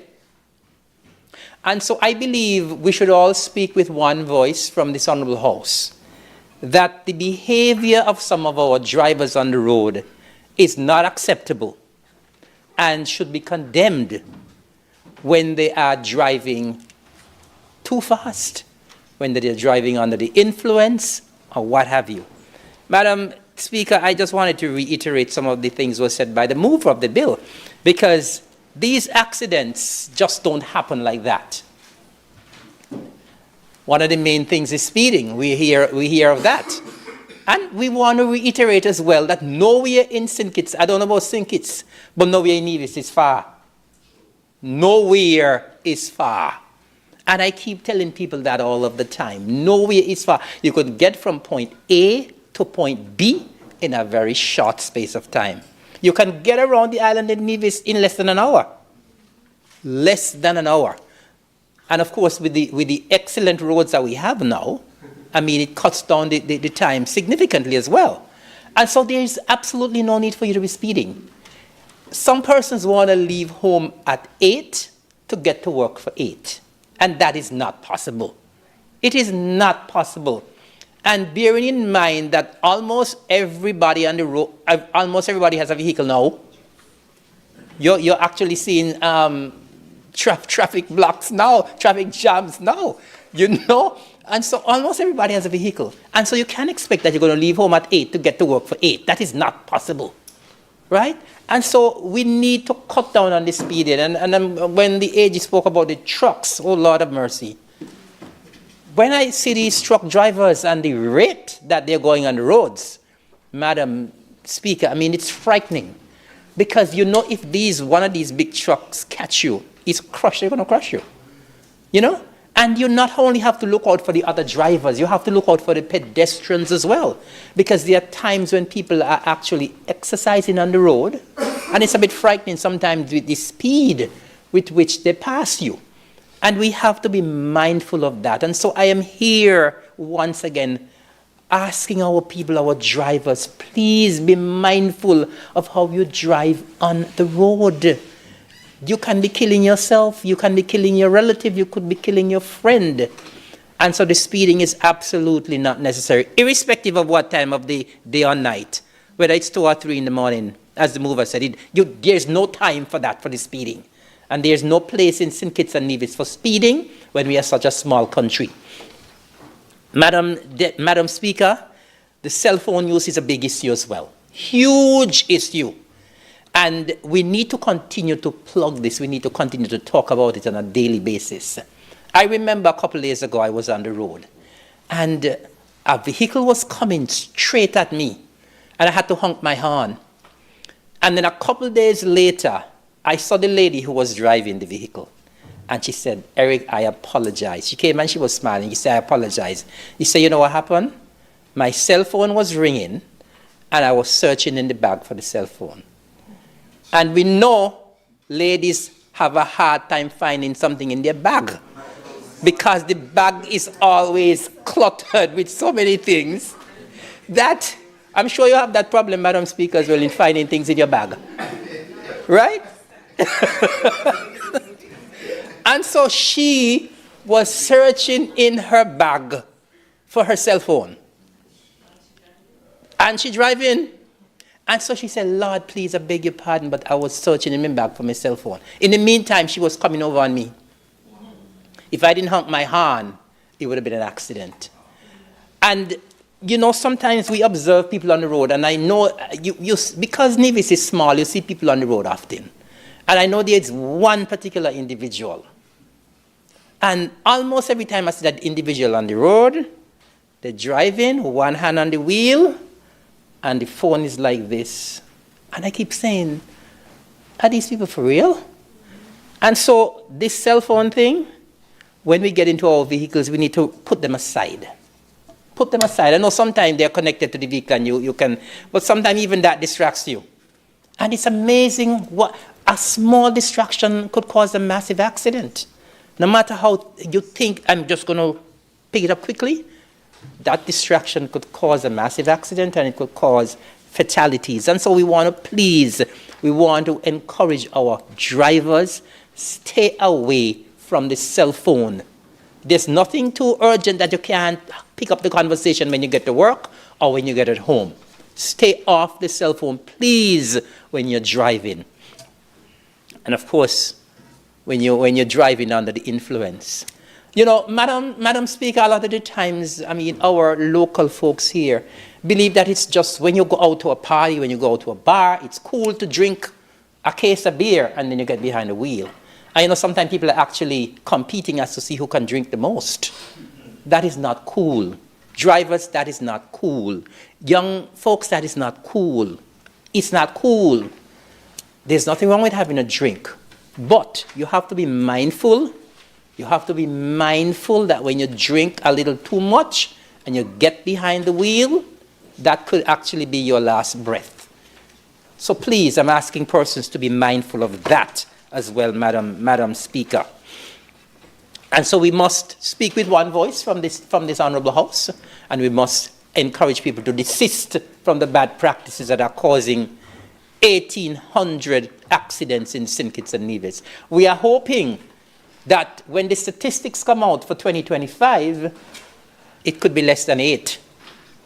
Instead of 1,800, it could be less than 8.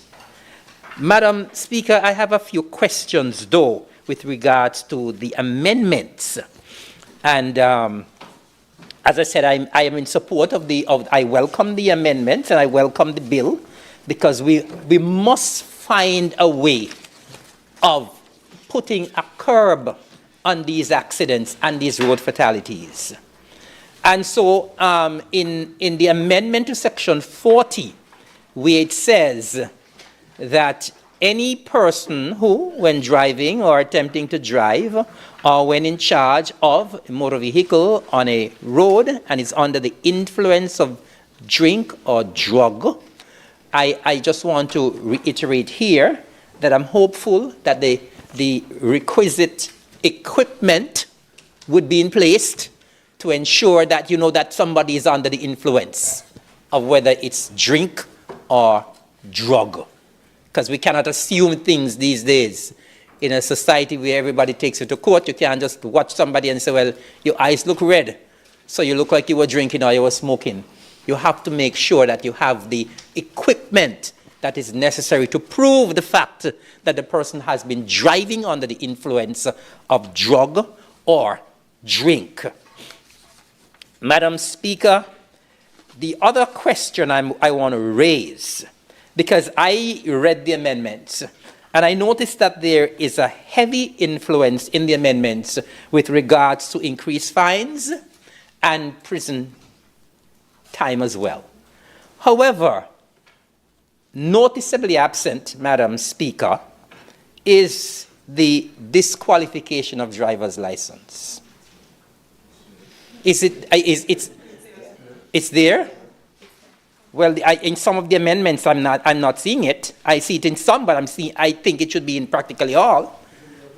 It's in all? Oh, it's in the original act. Okay. Well, I was just looking at the amendments because I was saying to myself, that should definitely be a part of it. I was speaking to a young lady who was visiting from England on vacation only this week, actually, earlier this week. And she was saying, well, you know, we were talking about the same thing, drinking and driving. And she was saying that her brother was driving under the influence in England and he lost his license for 5 years. And apart from losing his license for 5 years, he also lost his job because the job that he does says that you cannot be driving under the influence either. So he lost his license for 5 years and he lost his job. So I am happy that at least it's in the Parent Act and this one as well. Madam Speaker, the last thing I want to raise is that along with what we are doing here in Parliament today, I am hopeful that we will continue with our efforts in terms of proper road signage, proper road markings. I heard the Attorney-General speaking about driving around in a roundabout, because I still believe a lot of our drivers do not know how to drive around a roundabout. And so we must be able to flood the airwaves, we must be able to flood social media, the radio and the television with public relations announcement. We must be on a continuous path of public education to ensure that our people are getting the message. If they don't get it on radio, if they don't get it on TV, they get it on social media. And so we must ensure that they are getting that message, Madam Speaker. And so as I said, apart from those few questions that I have, I welcome the amendment, and I would trust and I would hope, and once again, I would beseech our drivers, all of our drivers, kindly be careful on the road, be kind on the road, watch your driving, watch what you're doing before you get behind the wheel, because remember, the life that you save can be your own. With these words, Madam Speaker, I wish to bill safe passage. May it please you. Thank you to the Honourable. Thank you to the Honourable Member for Nevis 10. I recognize the Honourable Senator Latoya Jones.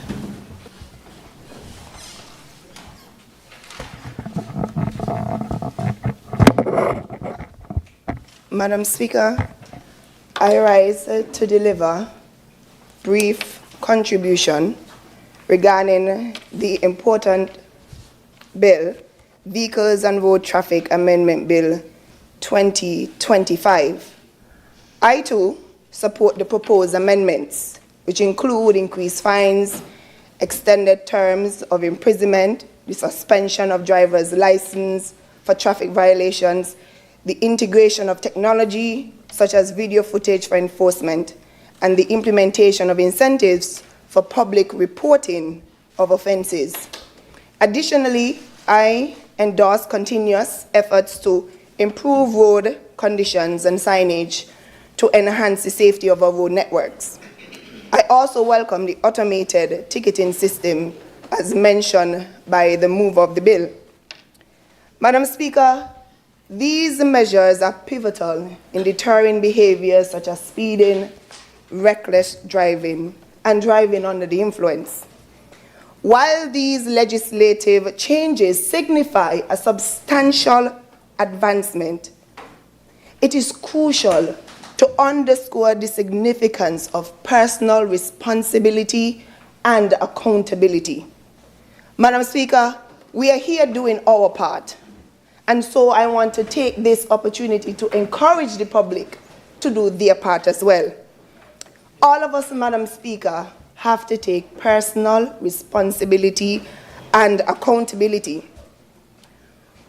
We have to recognize our decisions and actions, and we have to take ownership of them without shifting or without blaming others for our actions.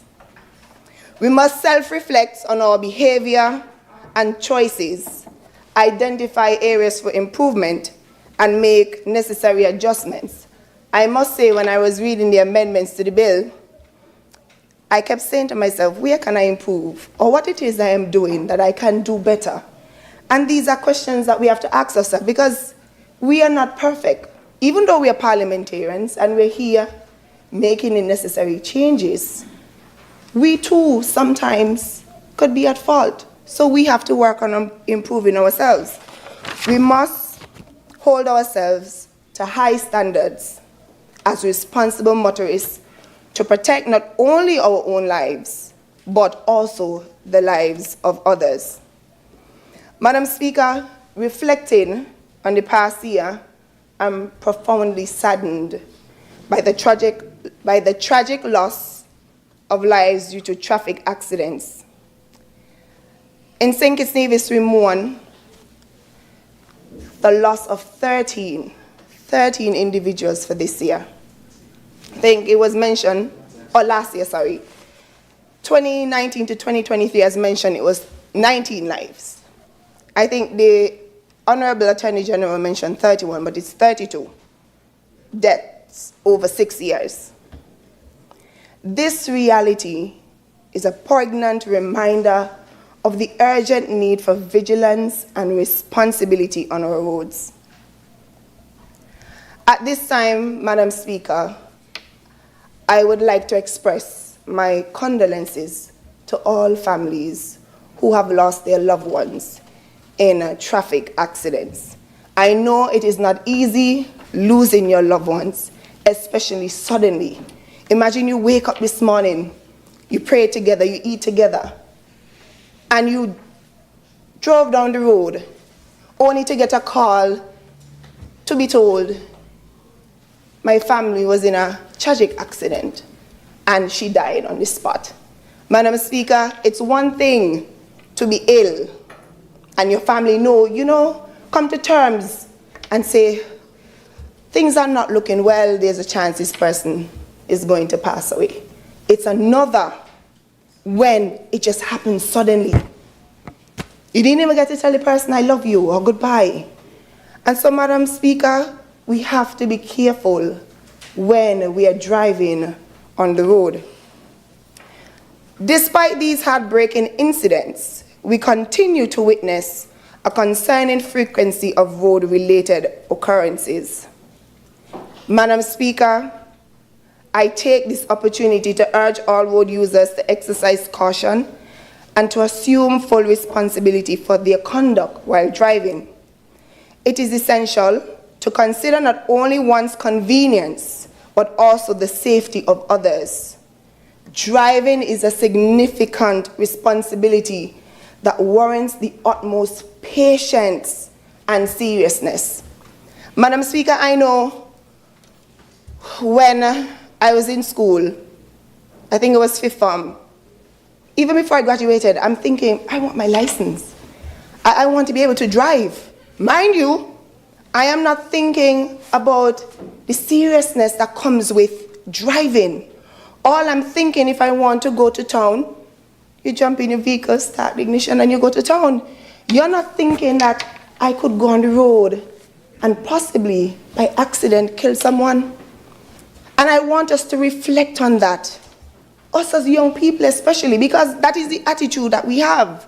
And I'm being honest about it. I never thought of it that way. I'm sure many of us are the same way too.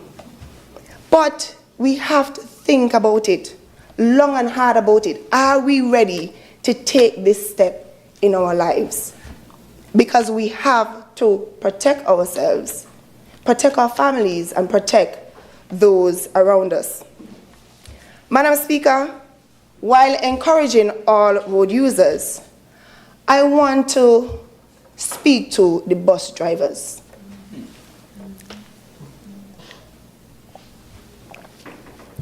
And I'm not picking on them.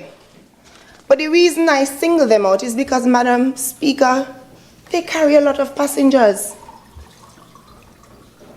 They carry a lot of lives. And while I understand this is the way that they make their money, they earn a living. Remember, the more trips they make, The more passengers they get, the more money they make.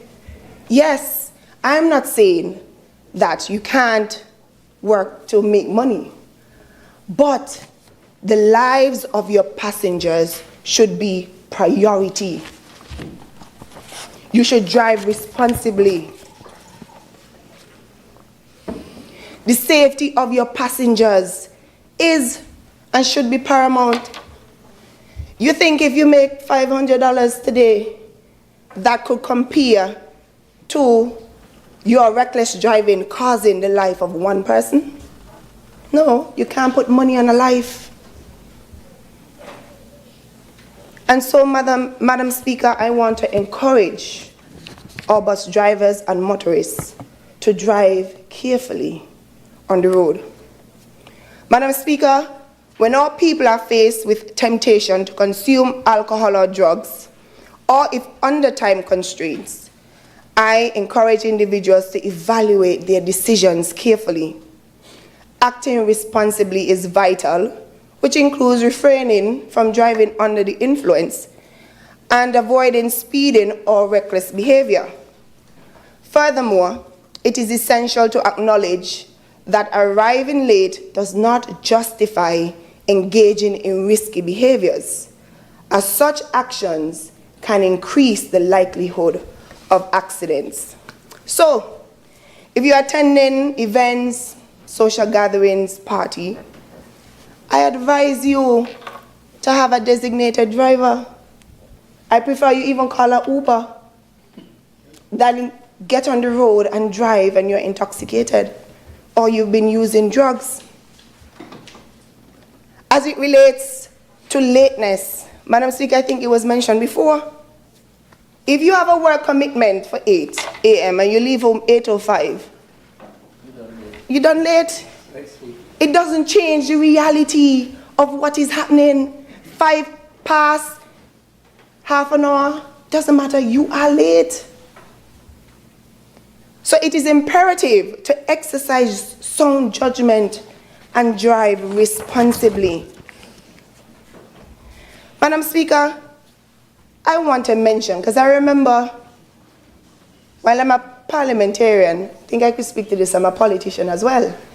And I remember when visiting a village in my constituency, Westbury, the villagers complained about the reckless driving of motorists through the village. A small village. Mind you, yes, we have to improve the road network there, and we have made promises to them to get it done. Could you imagine, even though it's not an entirely smooth road, motorists are still speeding? I got the complaint over and over again until, through my visits, I'm there and I see the vehicles blazing like they're on a racetrack. And I'm saying to myself, all it takes is for a child or an adult to step out and that's it. There's no coming back. And so I went to the Honourable Member for Nevis 9 and the other government officials of the Nevis Island Administration, and I said, listen, while I gather we have to repair the road or construct the road, I need speed bumps in that area immediately. And Madam Speaker, we were able to put down the speed bumps, but believe it or not, some people made noise about it. And for the life of me, I couldn't understand why. Because we have to do what we have to do to protect our people. And if you're going to complain about speed bumps in an area, it means that you're the one who's driving reckless. And so I make no apologies for ensuring that speed bumps were installed. And the people of Westbury has thanked me today for it. And if we have to put down speed bumps, we do it, if that is what it takes to protect our people. Madam Speaker, I also strongly recommend that everyone avoid using mobile phones while driving. This habit introduces dangerous distractions that can severely compromise attention to the road. Now, Madam Speaker, I always say I will be honest in my presentation. And while reflecting, and as I said earlier, this area is one I've been working on over the years. No, I have to be honest. Because sometimes you're driving and you get a call, because sometimes people call you over and over. It might be for a meeting, it might be for something, and you take it up, and you're answering it. It happens to all of us. And I had to step back and say to myself, no, I have to wait. Which is more important, the call or driving carefully to save a life? And these are questions that we have to ask ourselves. Now with vehicles, on vehicles, you can connect your phone to Bluetooth. I mean, Honourable Member for Nevis tends that too can be a distraction. But however, I find that it works well for me. I no longer have to have the phone in my hand. Or on speaker and being distracted if it might fall. But Madam Speaker, we have to take the necessary steps to protect our people. It is also crucial to prioritize the safety of our children. Please ensure children are secured in appropriate car seats or seat belts before driving. And I know some may say, she's repeating what was said, but we have to repeat it, especially when it comes to our children. Madam Speaker, I remember years ago, I don't even remember how old I was. Time is flying so much that part of me feel like I'm getting old. You are. Oh, okay, I'm told I'm old. So you're getting old. Well, getting there. But Madam Speaker, I was driving and I had my two cousins in the back of the vehicle. And we were coming around the corner by Liberty, that is in the constituency, Nevis 11. Madam Speaker, to this day, I can't even tell you what happened. I wasn't on my phone. I wasn't driving recklessly. Rain was falling, so I know the road was wet. But for some reason, I find myself spinning around in the car. And then I ended up hitting a wall next to somebody's house. And while doing that, the only thing I did, I put up my hand, because I remember my little cousin, you know, they tend to sit between the chair at the back. And I put up my hand and she hit my hand. And once the car came to a stop, my heart was racing, because I'm not thinking about me. I'm thinking about them at the back and if they're safe. And Madam Speaker, I got out the car, I took them out, I examined them from head to toe. My foot was injured. They had, you know, one of them had a bump on her head. But had anything happened to them, I don't think that I would have been able to forgive myself. And as adults, we have to do all it takes to protect our children. No excuses. A child shouldn't be sitting in front of a vehicle on your lap. We know what the rules are. And imagine, my cousins were at the back, and I felt how I felt. But Madam Speaker, I must admit, they weren't wearing seatbelts at the back. And that's another point I'm going to come to. Madam Speaker, I believe it is essential for all individuals inside a vehicle to wear seatbelts. I recognize that it is a practice here that only individuals at the front wear seatbelts. That is reality. Repeat that? The law doesn't require you to wear it. Well, then we need to revise that. We need to change that. Everyone in a vehicle should be wearing seatbelts. We should enforce regulations requiring that all passengers do it. Madam Speaker, it is just as important wearing seatbelts, individuals at the back wearing seatbelts as those at the front. They too can get hurt. They too can lose their lives. I remember I don't know if it was 2 years ago, on my birthday, I journeyed over to St. Kitts to celebrate. And it was myself.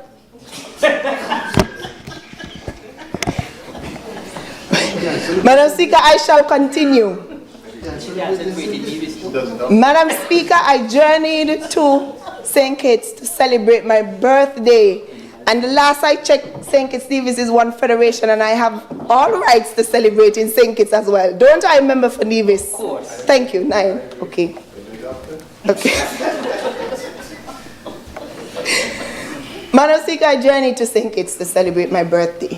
I was myself and 2 of my friends. And we were in the vehicle, and my friend was speaking about how she lost her sister in an accident in the US, and her sister was at the back. As a matter of fact, this sister was the only person in the accident that died. Everyone else lived. And imagine we were having that conversation, and then we drove along Frigate Bay.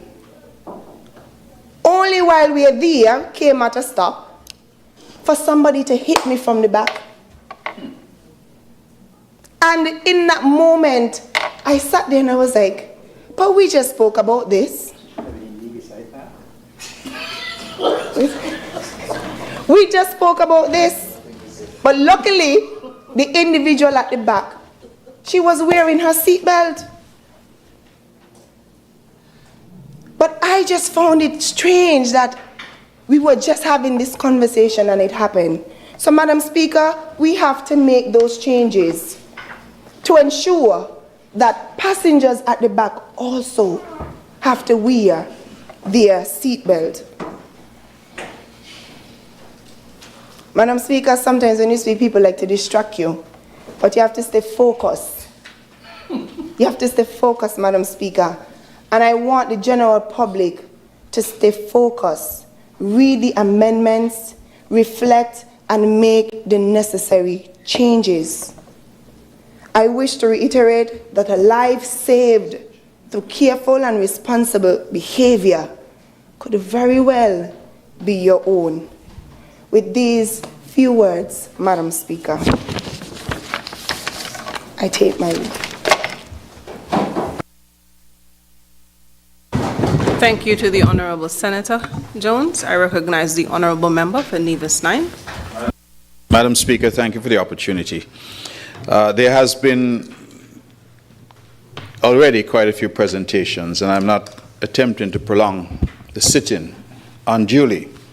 But I do believe, in light of the tragedies that we have seen unfolding on our roads, that it is important that we lend our voices in support of this effort by the Parliament, by the government, to try to address some of what we are seeing. I just want, Madam Speaker, to make some broad points.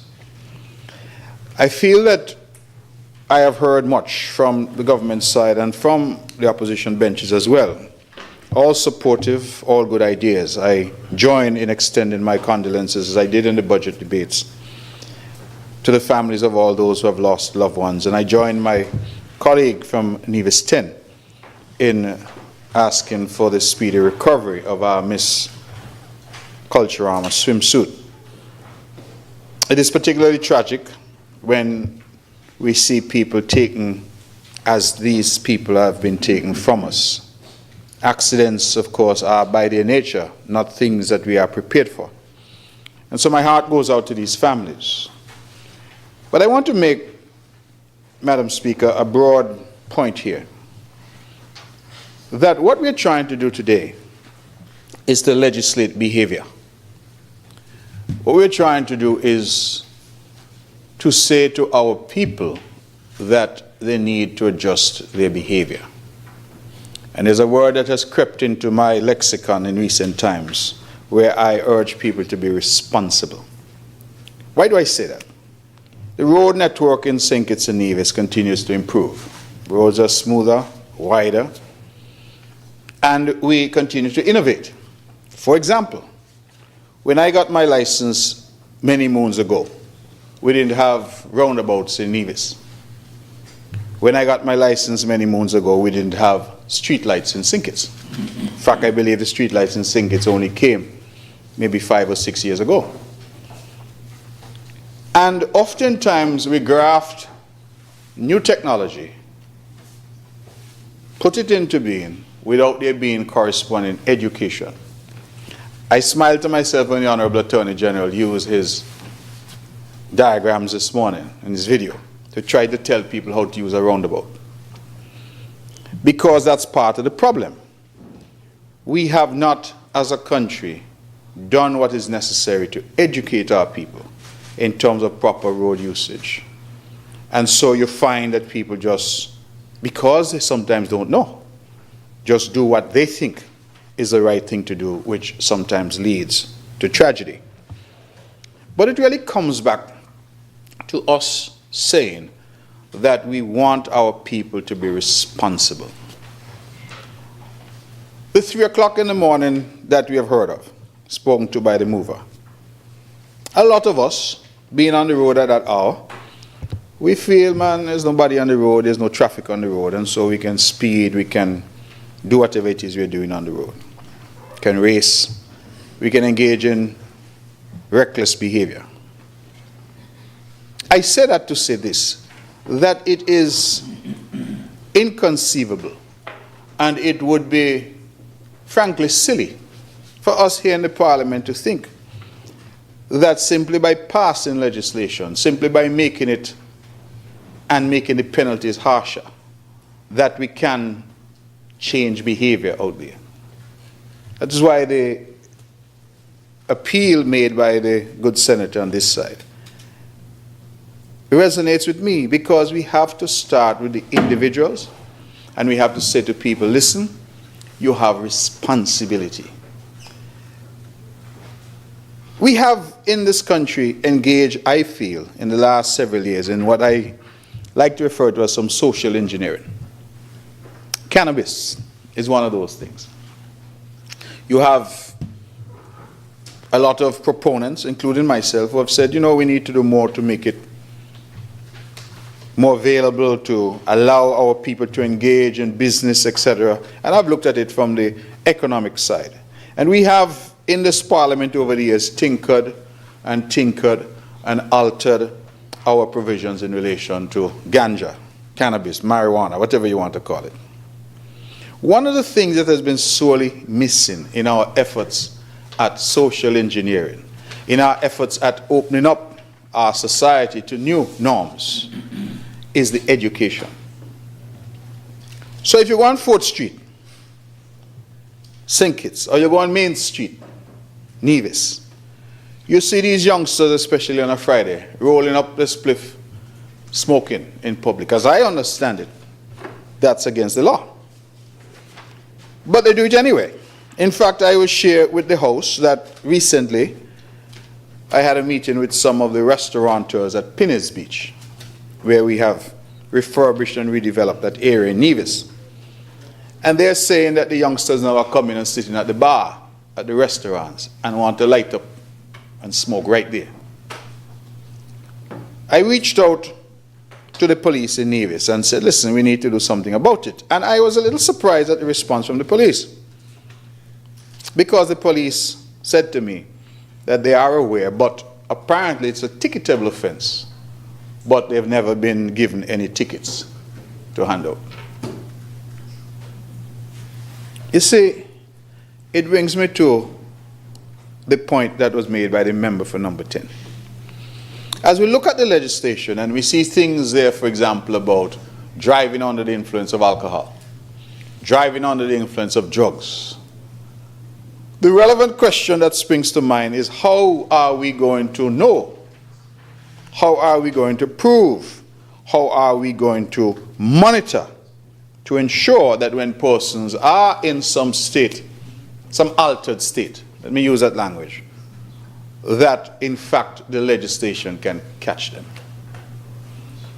And the efforts that we have made at cannabis, I use that as a good example of where we have come into this House, tried to adjust the norms,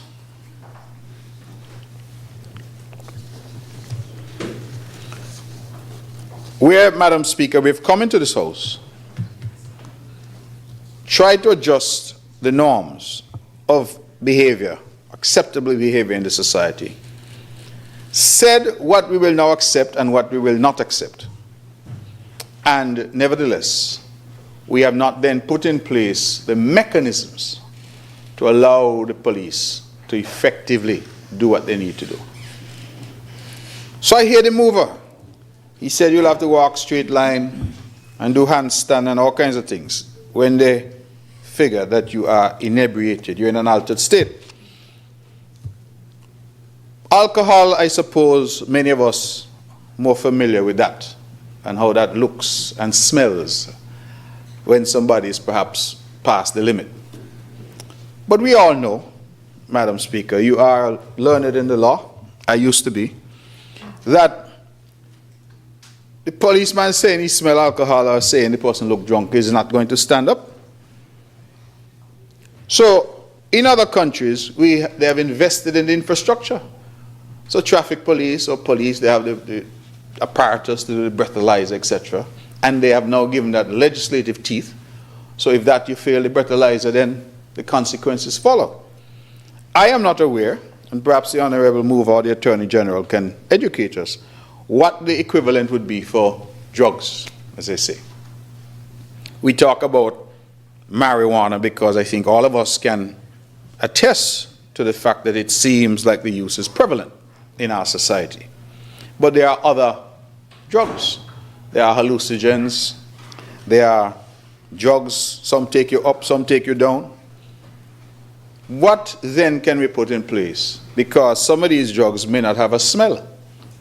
So here when a man smoking his spliff and his windows are up and the police stop him, the police may get a whiff right away. But what about if he snorted something? What about if he shot something up in his arm? He's nevertheless under the influence. How are we going to police? Because I have come to the view about my country that we could stay in here and talk till the cows come home. Until actions have consequences, nothing is going to change. I hear the admonitions about seat belt, about children in car seats, about those in the back wearing seat belts, about the use of cell phones. Which of us can say we don't know that this is the right thing to do? I heard the Attorney General, and again I smile because the Attorney General in his submission to this House is saying that he went out himself to the byways and highways of this island and he saw for himself breaches. You know why? Because our people don't care. That's why, it don't make no sense when you try to sugarcoat it. Our people don't care. When somebody dies on the road now, hear people make comments on social media, Lord, another one gone. But in terms of taking that personal responsibility, and the only way we're going to get our people to take responsibility is to ensure that we enforce the law. So when we see people without a seatbelt, or speeding, or using the cell phone, if we're not ticketing them, if we're not holding them responsible, then after a while, it becomes the norm.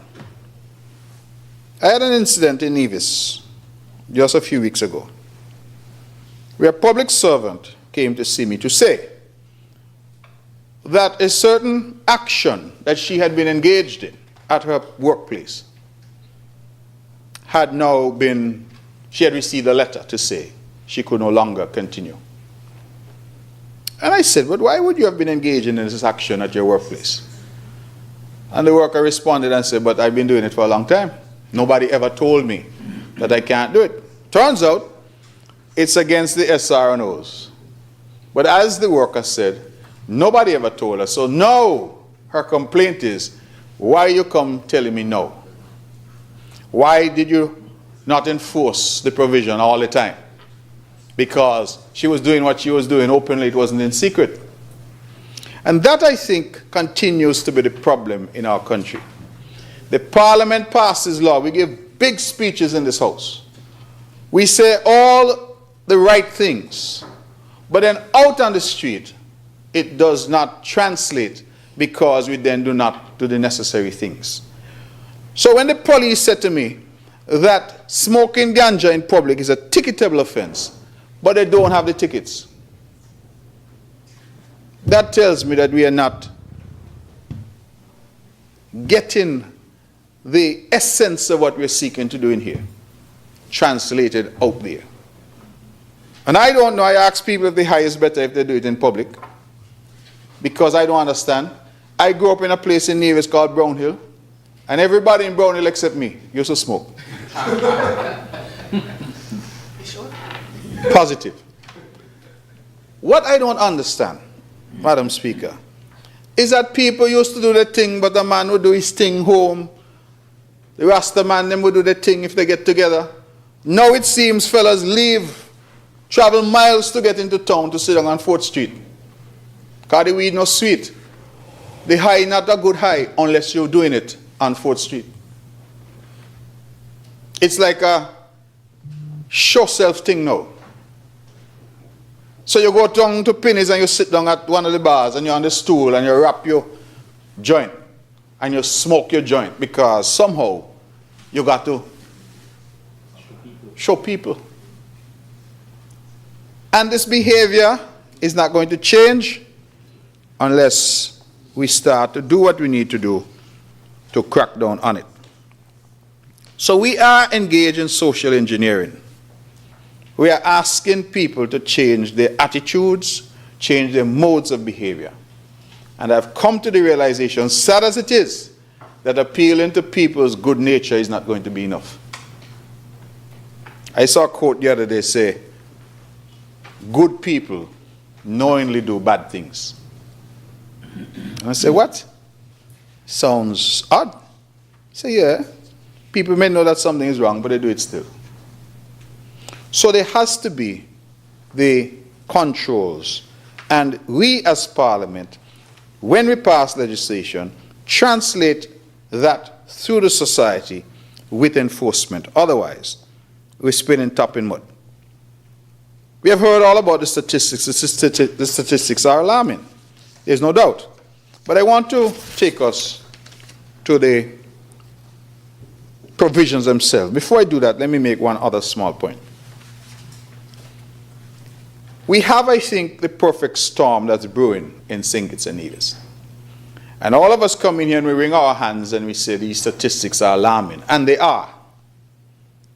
But nobody has yet spoken to the fact, Madam Speaker, that in addition to the improvements in road infrastructure, we are also seeing a considerable increase in the number of vehicles on the road. A considerable increase in the number of people who are importing vehicles. In Little Nevis last year, I am told that we had more than 800 additional vehicles brought into Nevis last year. More than 800. If I'm to extrapolate, that is probably 3 or 4 times more than that in St. Kitts. It means, therefore, if my hypothesis is correct, that we could have had anywhere from 3,000 or more additional vehicles on the road last year alone in St. Kitts and Nevis. People now in Nevis are clamoring they need a place to park.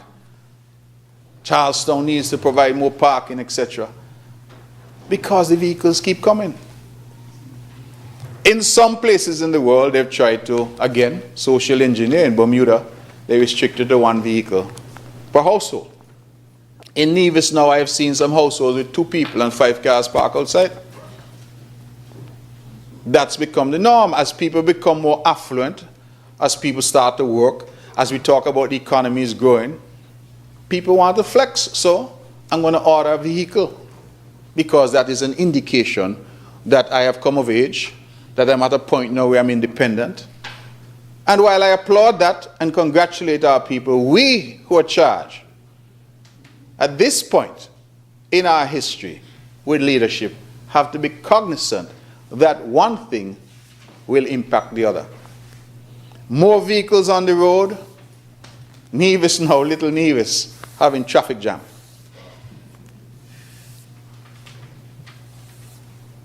Who would have thought? Cars on the road. Some points, especially mornings to get to work or afternoons as work lets out. Traffic, bumper to bumper. And it's going to get progressively worse. So, I say that to say that the number of accidents could well be impacted by the number of vehicles that are now on the road. And we have to be mindful that when we legislate, that we look at the problem in as wholesome a way as we can. Now let me go very quickly to the legislation itself. I made some brief notations. I see at section 5, amendment of section 40, and there's some provisions there. I had it up here on my phone because I went to the parent legislation. I'm not sure if I could find it now. But it speaks at section 40 by replacing subsection 1, and it now talks about any person who, when driving or attempting to drive, when in charge of a motor vehicle, on a road is under the influence of alcohol or drugs. And if that person is found incapable of having proper control of the vehicle, that person shall be liable on summary conviction to a fine not exceeding $10,000. Now, it's to my mind a little anomalous. And I don't like things that are anomalous because, again, lawyers exploit uncertainty. Because on the one hand, you're saying if somebody, when driving or attempting to drive, or when in charge of a motor vehicle on a road, is under the influence of alcohol or drugs, then you go on to say to such an extent as to be incapable of having proper control of the vehicle. You see what that means now? Let us say I have a higher tolerance than the member for St. Christopher 5. And Senator doesn't drink. Huh? Yes, but what I'm saying is you're now introducing this notion of proving that the person was under the influence to such an extent as to be incapable of having proper control of the vehicle. So if I say, yes, I was high, yes, I had 6 beers, but so what? I could still drive. It seems to me now that I can exploit this to say that notwithstanding I was under the influence, I was quite capable of having proper control of my vehicle. So the question I'm asking is, why introduce this? Why not just say, listen, this is the limit? Yes, but you tell me 41 does that, but your amendment to section 40 is what I'm looking at. So if you tell me this is the limit, if you have this amount of alcohol to blood level, you violate the law. And remove this anomaly now, or this uncertainty of what it means when you say to such an extent as to be incapable of having proper control of the vehicle. Because once you go down that road, you now create an argument. I say, yes, I was over the limit, but I was quite capable of having proper control of my vehicle. I find that that language just injects uncertainty into the provision and makes it harder for enforcement. Now, let me move to that same section, and I believe the member of number 10, member for number 10 spoke to it. And it says here in 40 that if you're driving or attempting to drive, when in charge of a motor vehicle on a road, you're under the influence, then you are subject on summary conviction to a fine not exceeding $10,000 or to imprisonment with or without hard labor for a term not exceeding 1 year. And in the case of a second or subsequent conviction, either to a fine not exceeding $20,000 or to imprisonment for a term not exceeding 2 years, or to both such fine and imprisonment. But guess what? It doesn't tell you anything about the revocation of your privilege to drive, the revocation of your license. I'm only dealing with section 40. Section 5 of the Vehicles and Road Traffic Act purports to amend section 40. And it says nothing, Madam Speaker, about a revocation of your license. So, It seems to me that if you're driving under the influence of alcohol or drugs and you're convicted, you can be sent to jail for a year, you can be charged $10,000, and if you do it again, you can be charged $20,000 and sent to jail for up to 2 years, but your license cannot be revoked under that section.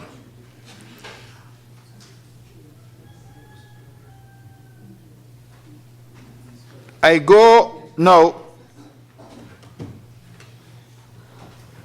to section 40, subsection 2 of the Principal Act, where it does speak to revocation of the license.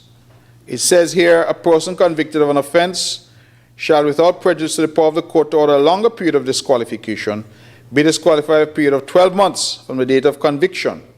And if there is an appeal against the conviction from the date on which the conviction is upheld for holding or obtaining a driver's license, and on the second conviction for a like offense, he or she shall be permanently disqualified. Now, I want to address that issue about permanent disqualification, because section 40, subsection 2 now deals with the issue of disqualification, but it speaks about being disqualified permanently after 2 infractions. If you compare that to what we are now proposing here in section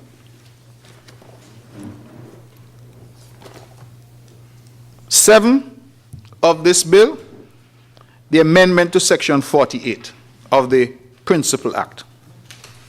And the amendment to section 48 that is reflected in section 7(4) of this proposed bill. And for the benefit of the public, section 48 deals: if a person drives a motor vehicle on a road recklessly, at a speed which is dangerous to the public, or in any manner which is dangerous to the public. That is what section 48 is speaking to. And it says a person who commits an offense under subsection 1 shall be liable as follows: on summary conviction where there is no bodily injury to another person, to a fine not exceeding $6,000, or to imprisonment with or without hard labor for a term not exceeding 1 year. I just want to pause there to say that it seems to me that if you drive under the influence of alcohol or drugs, it seems that the Parliament is saying that it's more serious than if you drive recklessly at a speed which is dangerous to the public or in a manner which is dangerous to the public. Because the penalties prescribed if you drive under the influence of alcohol or drugs is $10,000 on conviction or up to 1 year. And in the case of a second or subsequent conviction, $20,000 or imprisonment of up to 2 years or both. But if you drive recklessly or dangerously, then it says where there's no bodily injury to another person, you get a fine of $6,000 or to imprisonment for a term not exceeding 1 year. Where there's bodily injury, a fine not exceeding $8,000. So if you drive dangerously, recklessly, and you knock down somebody, you are getting here a fine not exceeding $8,000 or imprisonment, with or without hard labor, for a term not exceeding 2 years. And on conviction and indictment, you're now gone up to the High Court, where there's no bodily injury to another person, to imprisonment with or without hard labor for a term not exceeding 3 years, or to a fine, or both such imprisonment and fine. And it goes on. Now, I want to take us over to 4, subsection 4 of section 7. Again, we are seeking to amend section 48. And this is what it says here. Let me go first at subsection 3, sorry. A person who commits a second or subsequent offense under subsections 2A, B, and C, that is, that you drove recklessly or dangerously, and that you caused injury to another person, bodily injury, or you didn't, as the case may be. Those are the offenses. They say if you do that, you shall be liable either to a fine not exceeding $20,000 or to imprisonment with or without hard labor for a term not exceeding 4 years or to both such fine and imprisonment. So if you commit a second or subsequent offense, so you already drove recklessly and mash up somebody, you get convicted. You come back next year, you do the same thing, you get convicted. They say if you commit that second, it looks like subsequent, so you could do it a third and fourth time too. If that happens, they say you shall be liable to a fine not exceeding $20,000 or to imprisonment with or without hard labor for a term not exceeding 4 years, or to both. Now, when you go to subsection 4, a person convicted of an offense under this section shall, without prejudice to the power of the court to order a longer period of disqualification, be disqualified from holding or obtaining a driver's license for a period of 1 year from the date of the conviction, and on a third conviction for a like offense, he or she shall be permanently disqualified. Now, I ask the question, under this section which is dealing with reckless driving, driving dangerously, the law is allowing you 3 strikes before you get disqualified. But under the section that dealing with driving high, the law only seems to allow you 2 strikes before you're disqualified. I'm not understanding the logic of that difference, because I don't see that there's any one that is more egregious than the other. But if I were to say that one is more egregious, I would have thought that if you're driving recklessly or dangerously, damaging people, damaging property, that you ought not to be given the luxury of being allowed to do so 3 times. They say, from the date of conviction, on a third conviction for a like offense, he or she shall be permanently disqualified. So I suppose what I'm asking for, Madam Speaker, is if there can be some consistency in the law in that regard. Now, that same point can be made in reference to Section 8 of this bill, because now Section 8 purports to amend Section 49. And this now Section 49, as amended by Section 8 of this bill, speaks to if a person drives a motor vehicle on a road without due care and attention, without reasonable consideration for other persons using the road, or without reasonable consideration for traffic signs.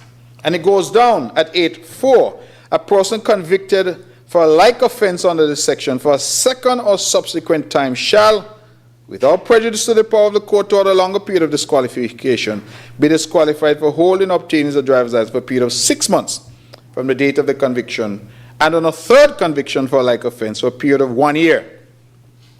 So again, I understand that perhaps we are trying to create grades of offenses, and that not all offenses are being treated the same.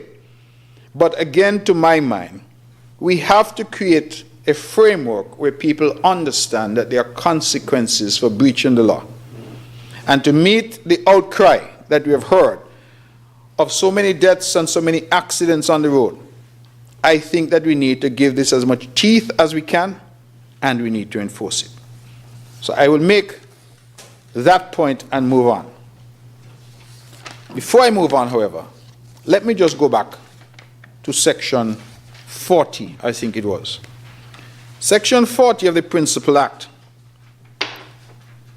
at subsection 2 thereof, which is not affected by the proposed amendment, says that a person convicted of an offense under this section shall, without prejudice to the power of the court to order a longer period of disqualification, be disqualified for a period of 12 months from the date of the conviction, and if there is an appeal against the conviction, from the date on which the conviction is upheld. And so, Section 40, subsection 2 of the Principal Act creates a stay, so to speak. What it says is that if somebody is convicted, then their license can be revoked. However, if they appeal, then the appeal operates as a stay. The license will not be revoked until that appeal is upheld. And we understand the delays that are sometimes occasioned. The justice system is not always as quick as we would like. So it would mean, for example, that if I commit an offense under Section 40, for which I am convicted in 2025, and my license is suspended and I were to appeal, and that appeal does not come on for another 2 years, then during that period of time, I'm still allowed to drive, because the suspension of my license does not take effect until such time as the appeal is upheld. But note the difference. When you now come to this legislation that we are debating, the bill that we are debating, and you look at section 41, where it speaks, the proposed amendment, that is section 7, the amendment to section 48, forgive me, where it speaks at section 7, subsection 4, that is section 7, subsection 4 of this bill. It says, a person convicted of an offense under this section shall, without prejudice to the power of the court to order a longer period of disqualification, be disqualified from holding or obtaining a driver's license for a period of 1 year from the date of conviction. And on a third conviction for a like offense, he or she shall be permanently disqualified. When you look at section 8 of this bill, subsection 4, a person convicted for a like offense under this section for a second or subsequent time shall, without prejudice to the power of the court to order a longer period of disqualification, be disqualified for holding or obtaining a driver's license for a period of 6 months, etc. Now, why do I make reference to those? I make reference to those because unlike section 40, subsection 2, there's no reference to a stay during the appeal. So again, we have a kind of duality creeping into the legislation. It seems that if you're convicted under some provisions and you are disqualified from driving, the disqualification takes effect upon your conviction. But under section 40, subsection 2, if you're disqualified from driving, the revocation of your permission to drive does not take effect if you appeal until such time as that appeal is determined. And I can't understand the difference in treatment. If we are going to say that we allow the appeal to act as a stay in one scenario, then arguably should act as a stay in all scenarios. My preference is that the appeal does not act as a stay at all. But that is a matter for the Attorney-General and the Minister of Justice. But I wanted to raise that because, again, you find different provisions seemingly being treated differently and therefore creating an imbalance in terms of the legislation.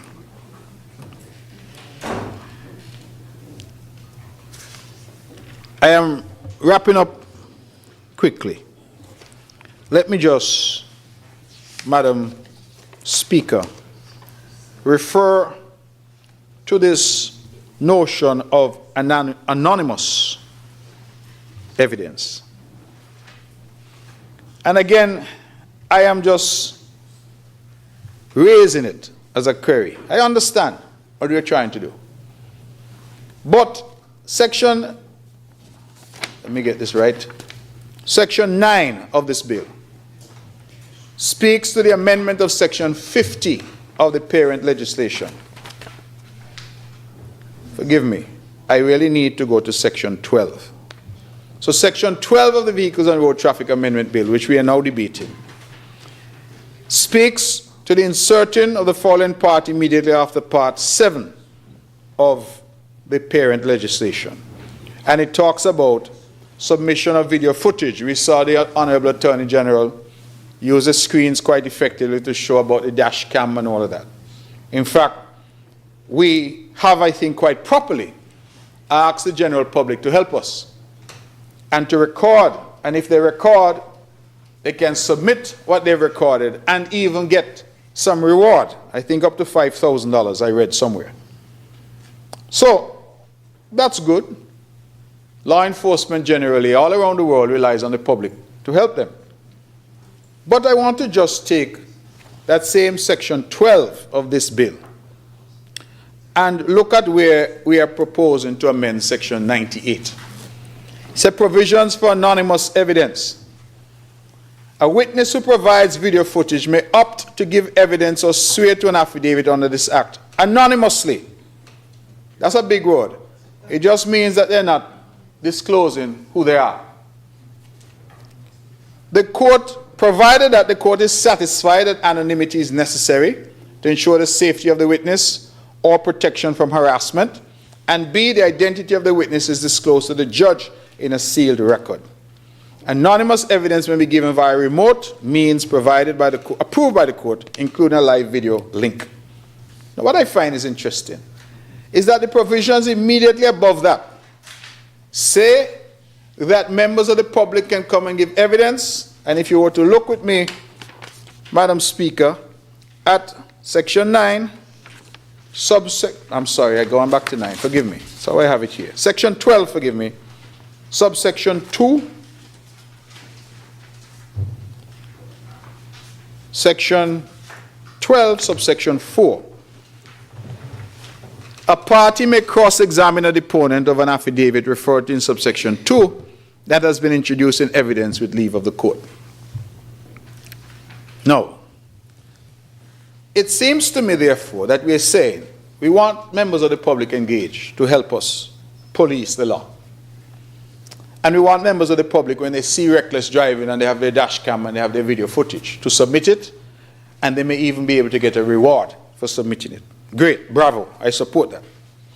You say that the video evidence goes in, that member of the public can be asked to do an affidavit.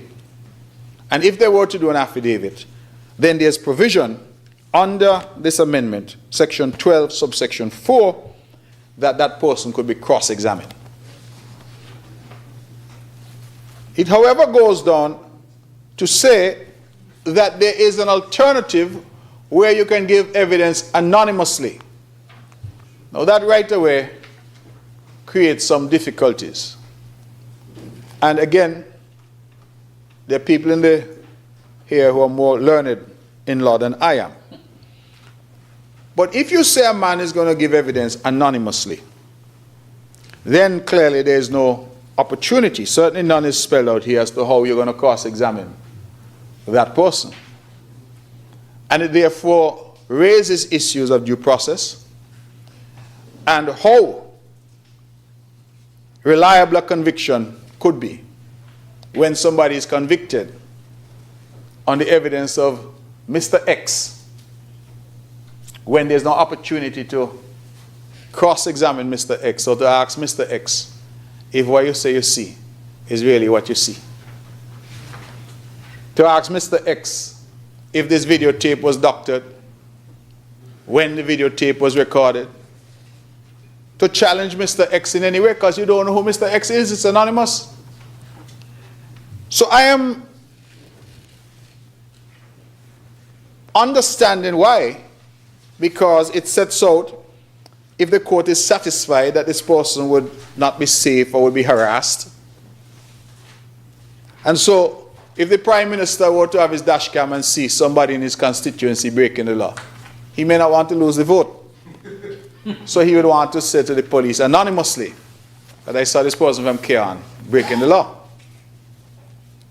But if you're going to convict somebody on evidence that is presented anonymously, and there's no provision for cross-examination, and there could be provision, because to the extent that this person is given the evidence via video, you can obscure the person's face or something like that. Technology can assist us in allowing the cross-examination, even though anonymity is preserved. Some people, for example, I've been seeing, they have terrorist trials and the like, where witnesses are behind a screen. But there's a fundamental right of anybody who's accused to challenge their accuser. There's a fundamental right for anybody who is accused to challenge the witness, the evidence on which they are to be convicted. And so I would ask that that be reconsidered, because again, I feel that there's an opportunity there for lawyers to exploit. I had a word about the amendment of the third schedule. The fines to me offenses against Section 49(1)(c), offense against Section 4, this is Section 13 of the bill under debate. $250 now, that's your fine. Offense against Section 4 of the Vehicle and Road Traffic Regulation with respect to child safety, fine of $500. I believe if we are going to get serious, let us get serious. Let us get serious. You can't tell me that you have a 4-month-old child sitting in the front and the child is in your arms or in your lap. A 2-year-old. I saw someone the other day driving in Nevis, a gentleman, and sitting on his lap while he drove was a child. If even he had an accident and there was an airbag and the airbag deployed, that child would have probably been dead. The child is sitting in his lap. And I'm not saying anything that anybody in here has not seen. And you're telling me that when somebody endangers an innocent child like that, that you're only going to fine them $500. I see 500. You're suggesting 5,000? Well, you have the eyes. But I just feel that if we're going to signal, Madam Speaker, then let us signal. Let us really say to our public that this is a national concern and that the Parliament is responding to this national concern. And we want to let our people know that there are strong consequences if they are to breach the law. Telling a man that he got a ticket for $250, telling somebody when they endanger an innocent child that their ticket is $500, I don't believe goes far enough. The Prime Minister has indicated that car seats are going to be duty-free. He has indicated that we'll try to educate mothers as they leave in the maternity ward. But I feel that you also need to give the legislation the kind of teeth that people are going to take it seriously. So, I'm not saying I have the answer. What do you suggest? I'm not saying I have the answer. I am merely suggesting that if we are going to be serious, then let us be serious. And you have, I think, in terms of enforcement, to demonstrate with the consequences for breach that we understand the gravity of the problem and we are responding accordingly. And that, I feel, is where we are going to be able to get our people to respond responsibly. Madam Speaker, I have gone on longer than I needed to. But I needed to lend my voice because I believe that this is a national crisis. And I believe that all sides in this House share the view that we must respond. And I end by encouraging our people to be responsible, but also by encouraging our police. I say it all the time, and I know sometimes people don't like to hear it, but in other countries, the police department, the traffic department is actually a revenue earner for the police. A lot of times the money that they raise for tickets and the like is what fund their operations. And we need our traffic department and our traffic officers to be on the road. I have marveled all the time that traffic police are in the police station. What are they going to see from the police station? Traffic is out on the road. We need to ensure they have the necessary equipment. We see a man speeding, we must have the, what they call them, the guns, the speed guns they call them. They used to have them at time and I suddenly have seen them disappear. We need to ensure that we have the cameras that the Honourable Mover spoke to, deployed, especially in areas that are prone to accidents. We need to do that. I was in Miami some time ago and I made the mistake of renting a car. And when I came back, the bill from the car rental agency had all kind of charges on there. When I checked this, I violated all kind of traffic laws. But nobody stopped me. They only send the bill. Since that, I use Uber. Uber is cheaper. But I'm just saying that we need the use of technology. Because while I'm calling on the traffic police to do more, I understand they can't be everywhere. So we really need to deploy technology. We have our cameras island-wide on the highways and byways. We need to use them in order to ensure that we break the back of this problem and that what got to crisis proportions last year is not repeated for this year and into the future. Thank you for hearing me, Madam Speaker, and I wish the bill safe passage. Thank you to the Honourable Member for Nevis 9. Honourable Members, before we go any further, I think this is a convenient time for some nourishment. Madam Speaker, I was hoping that we will power through, but with your advice, yes, please. I guess we could concur with the recommendation. Yes, please. I believe we are due some nourishment, and I am suggesting an hour and some. So it is now 1:20. I propose 2:30. We return at 2:30. Okay. Yes, please. So the House will rise for lunch, and we will return at 2:30.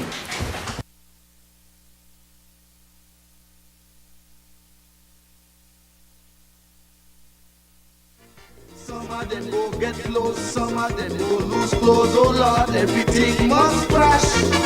But you when I let go, every man go on. Don't stop that sweet tempo, kill we till we fall. Jamming left, jamming right, jamming day, jamming night. Jumping high, wide low, steel and brass, calypso. Big and small, having fun.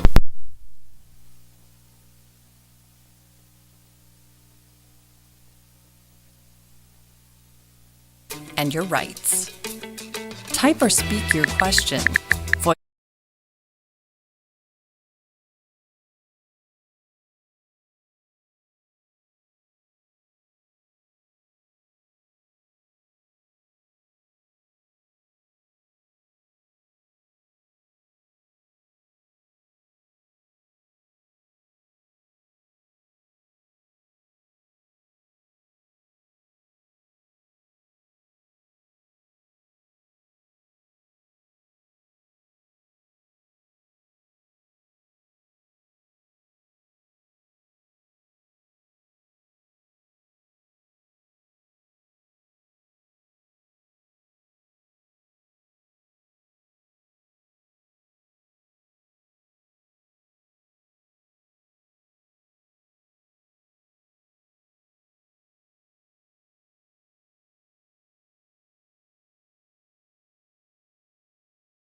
I recognize the Honourable Senator Philip. You want to talk on the bill?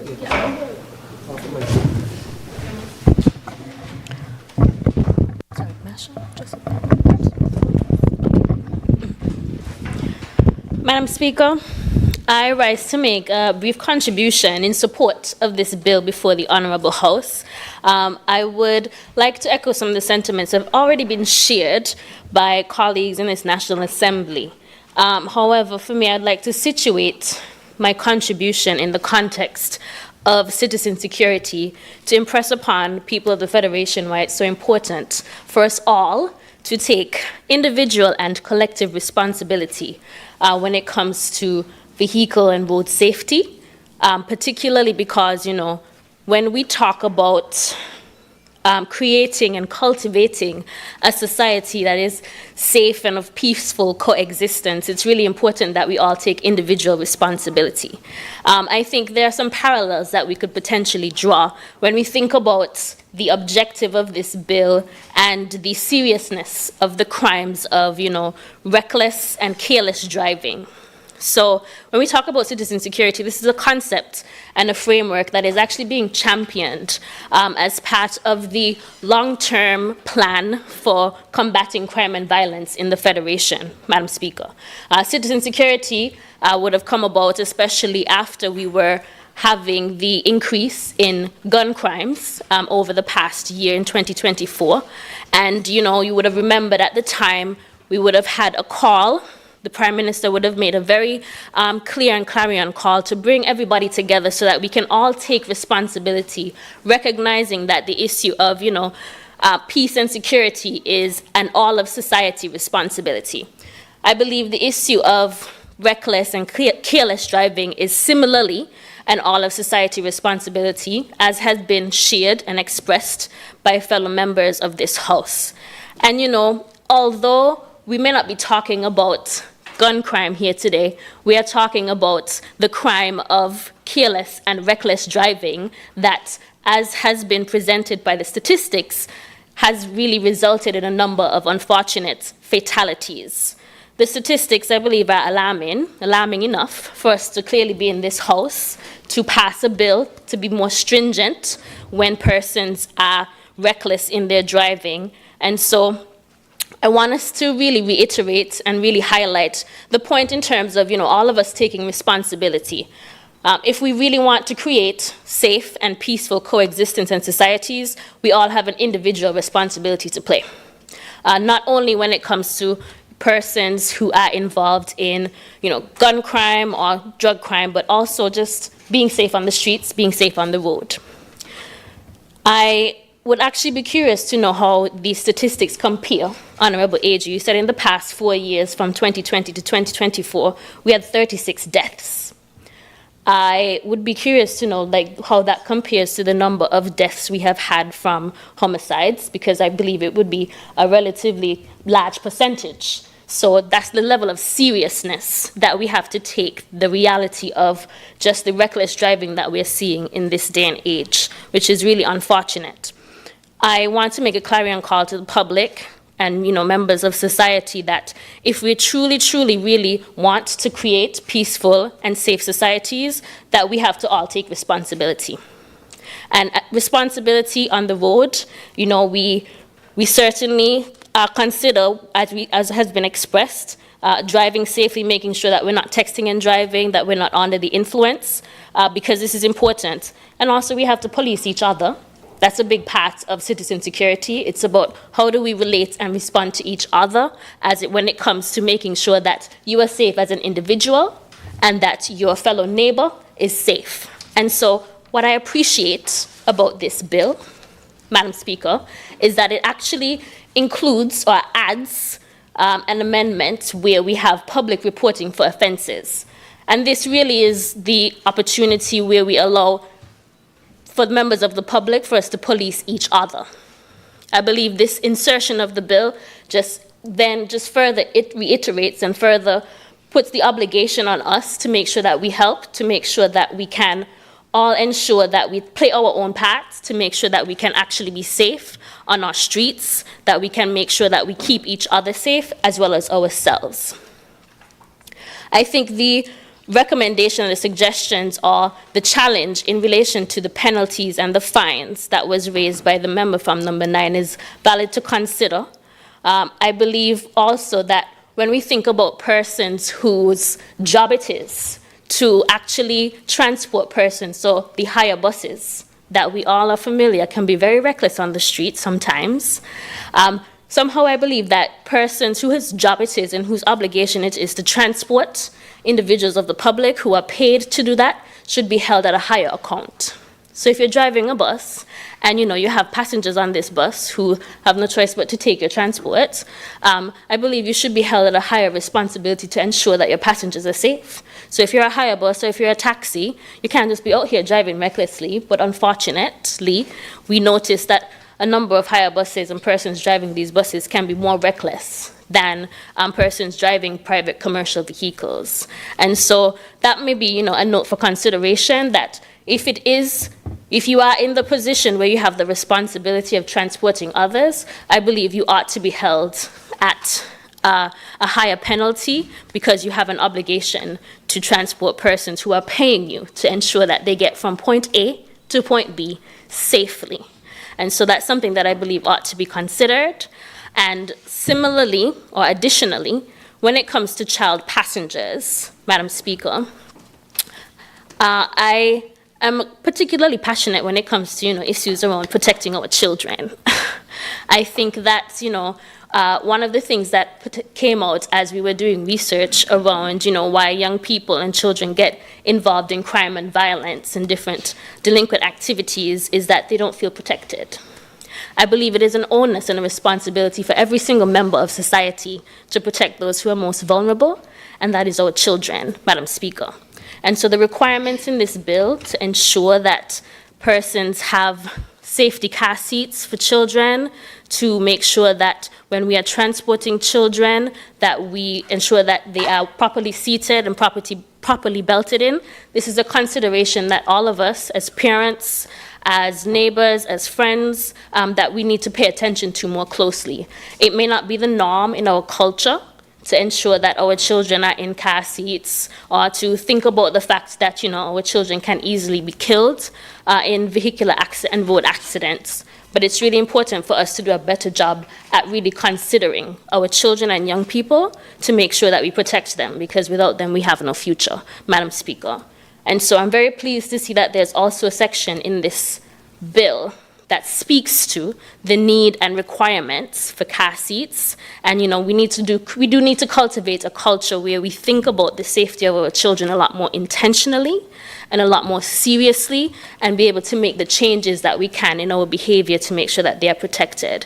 And that does include when we are transporting them, when they are crossing the streets. If we're driving down the highway at over 70 miles an hour in, school zones, we have to be conscious of the fact that a young child that may be small or petite may not be seen, and we do need to pay more attention to make sure that we are safe and vigilant on the streets and on our roads. So, Madam Speaker, with that, I want to, conclude by just reiterating the point that in order for us, the government can do its part in making sure that we make laws, enforce laws, and create rules. But if we as individuals in society refuse to follow those, or if we refuse to take responsibility and to hold ourselves and each other accountable, there is no way that we will actually be able to cultivate and create safe and peaceful coexistence.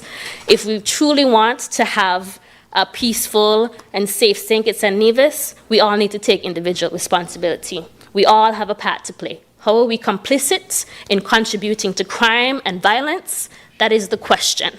How are we complicit? All of us, there's something that we can all do.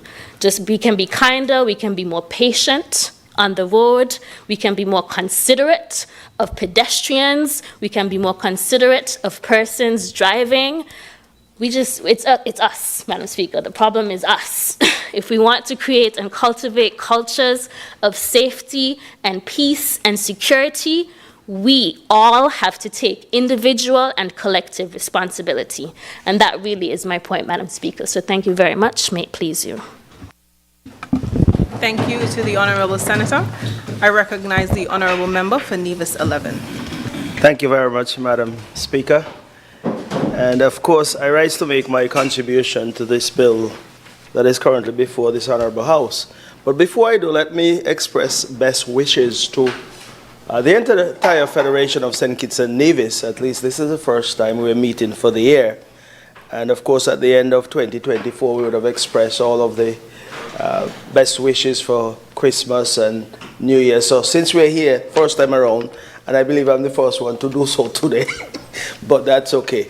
I certainly would like to start this way because it is a year when we feel that many good things can be achieved this year. And indeed, I will say that we're starting off on the right foot, so to speak, or on good grounds by trying to arrest a situation that, in my opinion, is somewhat out of hand at this point in time.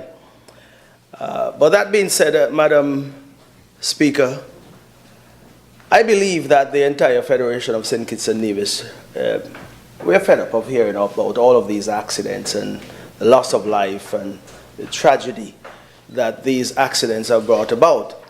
And so it is important that we come here, as we're doing now, to lend our voice to this particular bit of legislation or the amendment that is being proposed here today. And I say we are fed up because it is not for the want of talking and admonition, I should say. That has been done over the years, and that is why this particular, the original bill, the Vehicle and Road Traffic Bill, was passed years ago. I don't know exactly what year it was, but of course, there was the need then, and there is the need now for amendments to be made so that we can make those changes consistent with the times that we're in and the difficult situations that we're facing as a country on our roads. But I will say that, Madam Speaker, recklessness and reckless driving and careless driving, I will say, is nothing new. And why I say that, I say it in the context that what has gotten us to this point is nothing new. But what is new? What is new, though, is the frequency of these accidents and the fallout, so to speak, or the impact that it has had on our country, families, or brother, sister, mother, even a 4-month-old baby. So that is what is new now. But persons have been driving recklessly and carelessly on the road. But I believe what we are doing here today is supposed to bring an end to this type of activity or this type of action. And why I say that, I envisage that these amendments that are being made today will be enforced to the point where the message will be sent. Because there must be consequences to persons' actions. And I believe that these amendments will seek to do so. But looking at reckless, careless driving, there are symptoms to all of this. There are symptoms. And what I mean by that, Madam Speaker, sorry, is that some of these symptoms, you have to look at the lawlessness that is taking place on our roads. It is not that persons don't know what the law is, you know. They very well know. But because of lawlessness, they choose to break the law. And sometimes we have to look at what is causing this. And let us look at some of the things that I believe that might be simplistic to some, but they add up to something much bigger. And I want to start, in terms of looking at lawlessness, I'm going to start with the police, because if I start to talk about some of the things that we see happening out there in the community, for example, drivers with some blue lights driving around. Blue lights and some flashing lights. Headlights are flashing like these are emergency vehicles. You apply brakes and at the back you see these flashing lights. I don't think that is a part of the regulations or the rules. So that, in a sense, is breaking the rule. The question is whether the police are seeing this Or I can backtrack and say whether the police themselves have vehicles that are outfitted in that way so that they are unable to enforce. And I'm not accusing the police of anything, but I'm just saying that you have to set the example as a police officer or police officers to ensure that when you go out to enforce the law, you're not found wanting in any way. So I start that way by saying that these things like flashing lights like you're an emergency vehicle, that has to come to an end. I have been driving around St. Kitts and Nevis, and then you see these lights coming to you like you call them the park lights, those lights that indicate where you're going, and you see them flashing coming, and then when they get closer, it's not an emergency vehicle. It's a private vehicle. So that is something that needs to end. There are some vehicles that are on the road with some extra bright lights. All of us, not all, as some of our elderly persons in the community who have a major problem with this. Now, keep in mind, we're not talking about speeding yet, but we're looking at the symptoms of the lawlessness that are taking place in the Federation. So you're looking at these vehicles with, I would say, extra lights that create difficulties for someone coming, the oncoming traffic, so to speak. Now, if you're driving towards a vehicle of that sort, then it affects your vision. And when it affects your vision, an accident can be created easily. So perhaps then we have to start looking at making sure that the streets are properly lighted, so to speak, and then we can start to enforce that. Listen, these extra lights, they don't have any bearing on what someone should be doing in traffic, but it creates difficulty for oncoming drivers. Persons have been modifying vehicles and so forth here in the Federation and have been creating difficulties as a result. And we can look at many more examples, but the point that I'm making here is that from the time persons get a chance to break the law, go against the rules and the regulations, then they feel invincible in many ways, and it leads to a bigger problem. And that is why you're seeing these speeding up and down the roads here in St. Kitts Nevis, because apparently no one is being checked, and no one is being the tickets that should be meted out are not being issued. So persons are doing as they like, and that is where the difficulty comes in with the lawlessness that I'm talking about. In terms of the criminal elements that are on the road, all of these lead to criminality. And so if you're not checking them, you're not checking those drivers out there who feel like they are above the law, then of course you have issues to deal with in the long run. There are drivers on the road, Madam Speaker, young drivers, inexperienced drivers, but they would think that they have more experience than you and I who are driving for 20 and 30 years. So you're on this particular roadway and there are 4 and 5 vehicles ahead of you, but this young driver feel they can overtake all of you and get to the corner before. Or get ahead of all of those vehicles and get to a corner that they're approaching, which in a sense you have to say that is inexperience, because you and I won't do that. That can lead to a serious accident, and we've seen it happen. I believe it was the case down here at New Guinea, based on what I've heard. I'm not so sure what the circumstances are, but I want to be simplistic as possible to point out these examples to say that a lot of things that are happening on the road are leading to some of the challenges that we have and the loss of lives that we are experiencing. So the lawlessness on the road has to be checked and has to be dealt with in such a way that the consequences are felt by those drivers who are willing to go out there and break the law. I believe too, Madam Speaker, there are persons out there who might be driving around and have not paid tickets, as simple as it sounds. They have been issued tickets and they haven't paid them, but they're still driving on the road. How do you check that, and how do you make sure that once you would have issued a ticket, that driver or that person is held accountable? Accountability is important. How do you? Where do you start in getting, because there are persons who I believe are driving around with tickets that haven't been paid for over a year. It may sound far-fetched, it may sound out of order, but that is the case, and I think I can speak with not so much confidence in so doing, but there have been persons who have been called, yes, and I asked them, when did you get that ticket issued to you? And they have said, months ago. So there must be some way of checking all that, because if I am not paying my tickets, it means then that I am above the law. Not me, but the other person who doesn't do that. Madam Speaker, I see you shake your head, so are you a no. Sorry? Well, I'm not hearing you, but I suspect you're saying if you get a summons, you have to appear. Yes. Yeah, you have to appear, but apparently there are cases where people are still, these things are still outstanding. Well, and you've had success with that? Okay, well, but I know of at least 2 cases where persons, apparently they may have fallen through the cracks. Well, I say that because I speak from examples that I would have interacted with.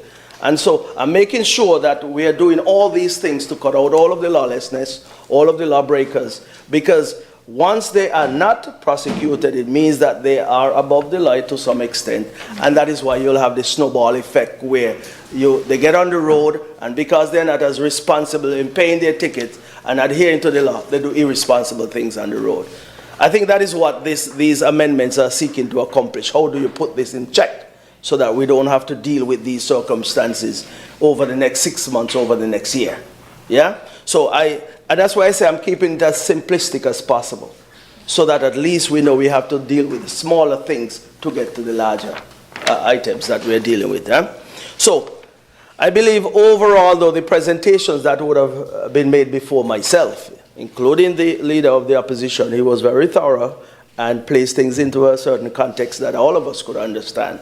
And I believe what he would have said would have assisted in ensuring that this bill can be improved once taken on board, and that it can be more impactful in the end.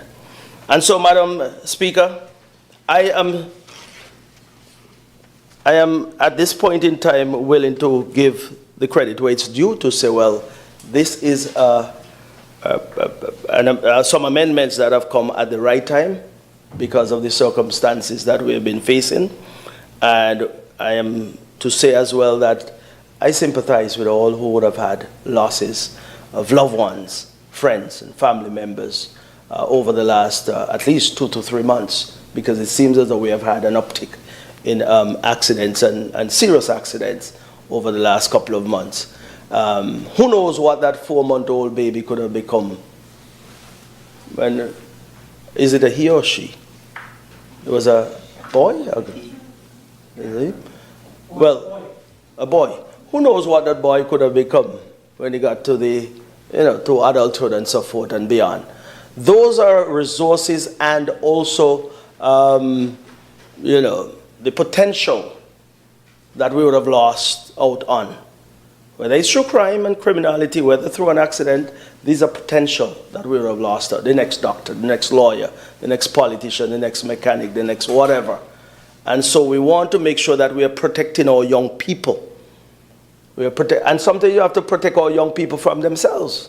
And that is what these not regulations, but these amendments are about. Protecting our young people from themselves. And that's what we have to do as a parliament. Because we want to ensure that the knowledge and the thinking we have of life is like a relay. The baton is passed on. Who are you going to pass on to? And when you start losing our young people, you lose that potential of passing on that baton to the next generation. So, Madam Speaker, like I said, I believe I would not tarry long, because some excellent presentations were made earlier, and I will not diminish anyone's presentation by going over. It has been documented, and I believe the entire Parliament agrees and support what is before us today with the additional recommendations that have been made. And so I just wanted to put my voice into the mix and add on the record that I support these amendments, because the overall impact, I believe, will be huge in terms of ensuring that we arrest the difficult situation that we are currently faced with. With those few words, Madam Speaker, I want to thank you for the time, and I will support this bill when the time comes, and may it please you. Thank you to the Honourable Member for Nevis 11. I recognize the Honourable Member for St. Christopher 3. Madam Speaker, thank you very much. And with your leave, I would just add some supporting words to the bit of legislation before us, which is the Vehicles and Road Safety Amendment Bill 2025. I want to take this opportunity to commend the mover of the bill. Firstly, the Prime Minister, Minister responsibility for national security, of which the Traffic Department falls under, and also the Attorney-General for the responsiveness of this particular bit of legislation. That is what a legislature is to do.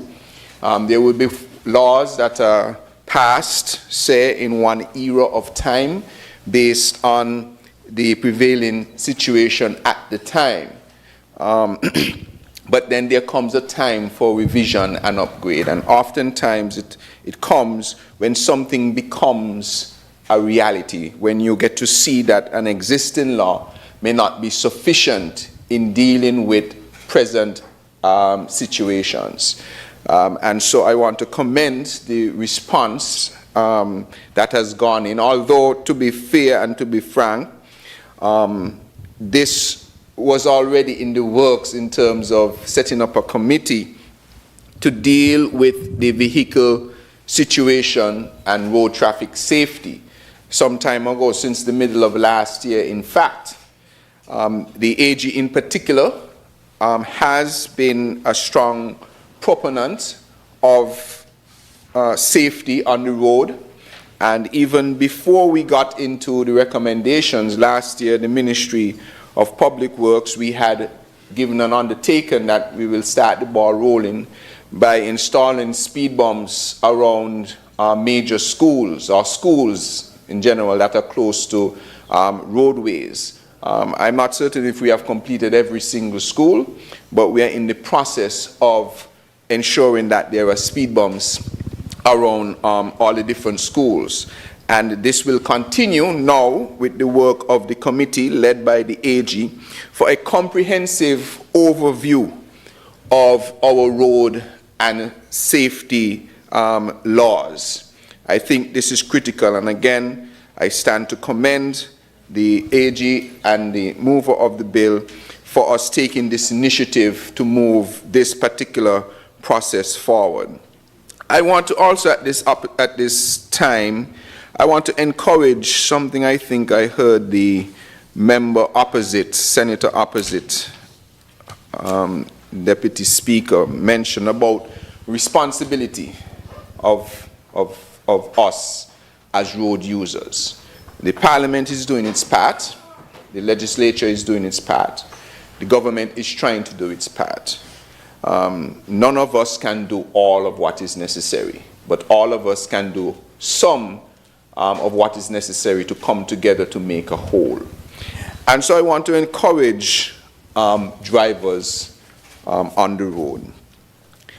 We don't need a bit of legislation to say that it is dangerous to pass a vehicle on the F.T. Williams Highway on the left-hand side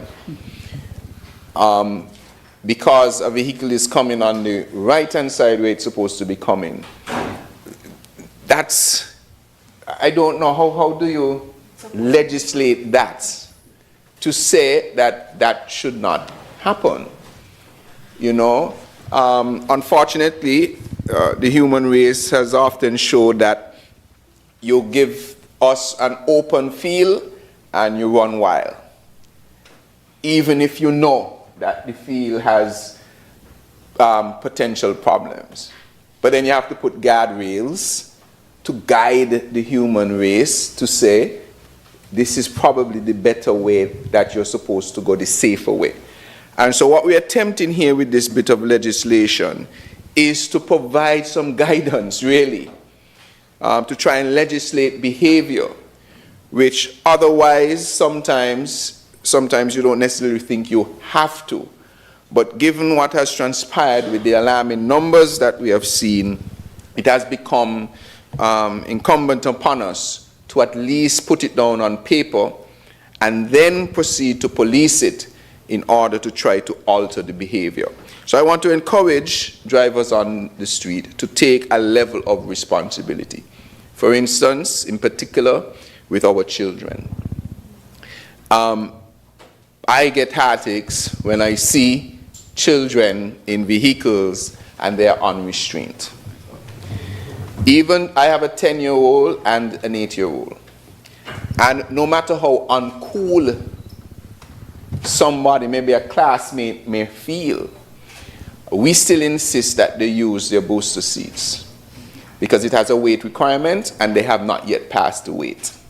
So we insist we are using the seats until you are sufficiently tall to go out, because I can't imagine my wife or I being responsible for not doing that when it is simple to do once you're able to do it. And so I want to commend the government for extending duty-free concessions such that anyone who has a vehicle will have the ability to access the proper car seats for their children to save their lives. You need one soon. What you say, you need one soon? PM say he gonna need one soon.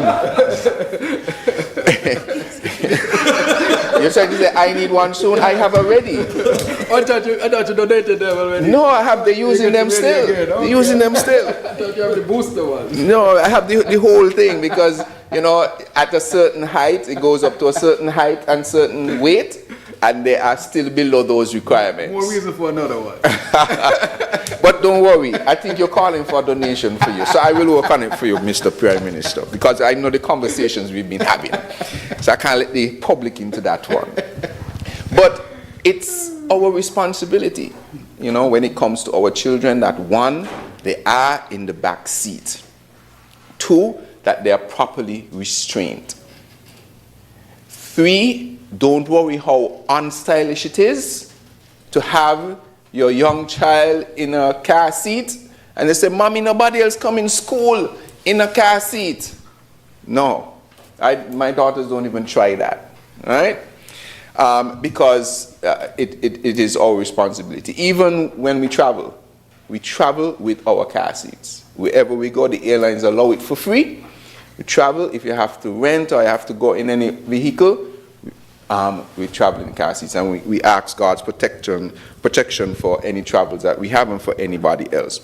There's also the level of responsibility for us as drivers. The Prime Minister gave examples of, the potential to fall asleep, etc. That can happen. I remember in the early days, I can't give out too much information, I guess. I live in the Basel area, but anybody knows I would have had to go to another part of the country in my early days, right? And, sometimes you have to come up a bit later, because you're you're burning the midnight oil doing what you're supposed to do, right? It paid off in the end. Paid off in the end. But I could remember, having an experience where you are so tired that I'm imagining that I'm seeing animals in the street that are not there, right? That they're running across the road and so on. And sometimes you have to take the decision, look, I'm going to take a little extra rest here. I'm not going to chance it. Life is much more valuable. Similarly, oftentimes when, we don't have to drive far here, but in the United States and other places that have far distances, especially when we're traveling with the children, as soon as I feel that I am tired, they have rest stops, you pull off and you take an hour nap, refresh yourself, go in the bathroom, wash your face and go again. Similarly here, if you have to travel late, you're tired, given that you have the awareness now, especially of all that has transpired, take the little extra time, take a little snooze, go somewhere, pull on the side, or stay close by wherever you are, take a little rest, wash your face, and get home safely. So, and I also wanted to encourage persons to take the opportunity now to use the technology that is there. Dash cams will be a vital piece because just a few weeks ago, well, maybe last week or so, I was with my wife driving, and there's this reckless guy that passed. And unfortunately, we didn't get her camera. She was the passenger. I asked her to take out the camera to take a picture, to take a video of the person who was driving recklessly. But by the time she was able to take out her phone, he had already, you know, not gone, but not driving recklessly anymore because traffic up ahead had stopped him. The dash cam would have picked that up. And so this legislation allows for when you have credible video evidence to now be able to support, to submit it to aid in any investigation. But more importantly than just being able to aid in the investigation, its purpose here is to make drivers aware that anybody can be eyes and ears now. So it compels us to know that that vehicle driving towards me may have a dash cam. There might be a camera on a house somewhere here that is going to capture me. There might be somebody standing on the street with a cell phone. And I don't think the AG mentioned it, but you're not allowed to use your cell phone while driving. So no video evidence that you capture while you are driving to catch somebody else, you know, you're going to get in trouble too. So this is cell phones of users who are not driving. Those are going to be used and hopefully will help to be a deterrence for the type of behavior that we see on the road. So, Madam Deputy, Madam Speaker, I think that we have spoken extensively about the legislation before us. A number of increases in penalties have been there. Again, these are for deterrence purposes. There was an issue, I think, that the member from number 9 raised about is it the appeal? What do you call it? The stay, right. And I think that we will be looking at the possibility of adjusting that so that we can have consensus across the entire legislation. 40 subsection. Right, 40 subsection 2. I don't know if the Prime Minister may speak about it a little bit, but we will in committee stage, attempt to correct those differences that we see across the legislation. Additionally, there was a concern about the evidence and anonymity. And the AG has advised, because he has spoken already, that there is a bit of legislation already that deals with how the evidence is handled, submitted, and how persons can in fact provide their testimony anonymously. So he has advised that there are mechanisms already in place to deal with that. So with that, Madam Deputy Speaker, I want to wish this bill safe passage, and I want to encourage all of us to play our part. Because what was particularly telling and disappointing is in the heart and heat of all that was happening, there were other people still on the road driving recklessly. Every time now I attempt to overtake somebody, all I am thinking about is all of those people who lost their lives. That's what's at the front of my mind. And so now I am extraordinarily cautious. I would like for our nation to also be extraordinarily cautious because there was a wave, for whatever reason, was happening, and I think these things sometimes happen for us to take stock. I want to extend my own personal condolences and sympathies to the families and friends of the loved ones lost. We lost way too many. I want to commend the, again, mover of the bill. And as I close, one other thing, and sometimes, you know, God works in mysterious ways.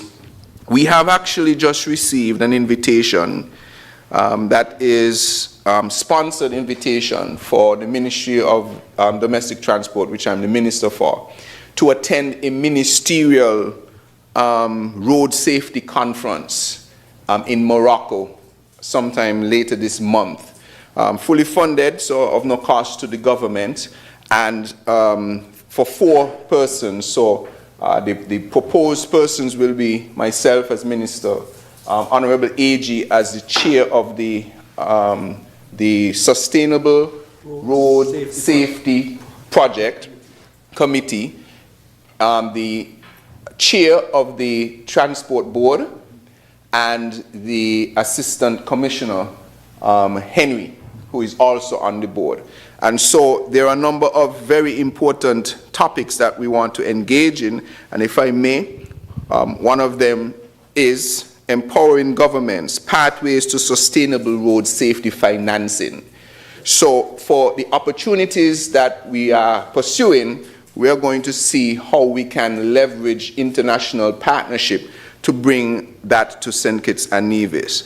There's another session called The Future of Road Safety, Climate Change, Sustainable Transport, and Emerging Mobility Trends. So we are anxious to be a part of these events to see what we can leverage for the project that we are undertaking to bring road fatalities down to 0 by 2030.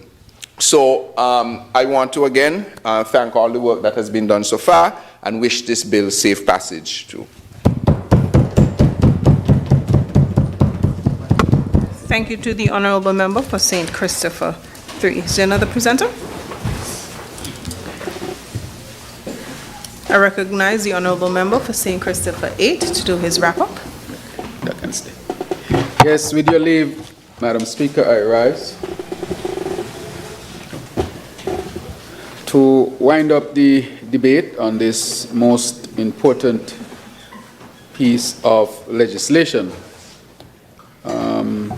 These amendments to the Vehicles and Road Traffic Bill. Madam Speaker, in addressing a number of course, critical issues that were raised, I want to thank all who have participated in the debate because I think that the debate was indeed fruitful. I think that persons lent their voices, members lent their voices, and their voices were heard in a very significant way. Madam Speaker, in looking at some of the matters that were discussed in section 41, and I read, any person who, when driving or attempting to drive or when in charge of a motor vehicle on a road and is under the influence of, and it will be alcohol or drug to such an extent as to be incapable of having proper control of the vehicle, shall be liable on summary conviction to a fine not exceeding $10,000 or to imprisonment with or without hard labor for a term not exceeding 1 year, and in the case of a second or subsequent conviction, either to a fine not exceeding $20,000 or to imprisonment for a term not exceeding 2 years, or to both such fine and imprisonment. Madam Speaker, I think the question was asked, or a suggestion was made, or whichever it was, about why would you say to such an extent? Why not just leave it as the level in terms of the number as was in the parent bill? The matter with this, Madam Speaker, it works in the other way as to what was proposed. It is very difficult. It will be very challenging in any court that somebody goes into court and their blood alcohol levels are above what is considered to be the legal limit, and a lawyer can argue to a judge that even though that person had their drug alcohol levels above what is considered the limit, the upper legal limit, that he or she or they could still function well. So this is not going to go after those, because I would like to see the judge who buys that argument from a lawyer. That will not happen. However, this will capture those who don't reach the level but still are incapable of driving. For example, Madam Speaker, we know you're from Keon. We all grew up in villages. A man drink one drink and he gone.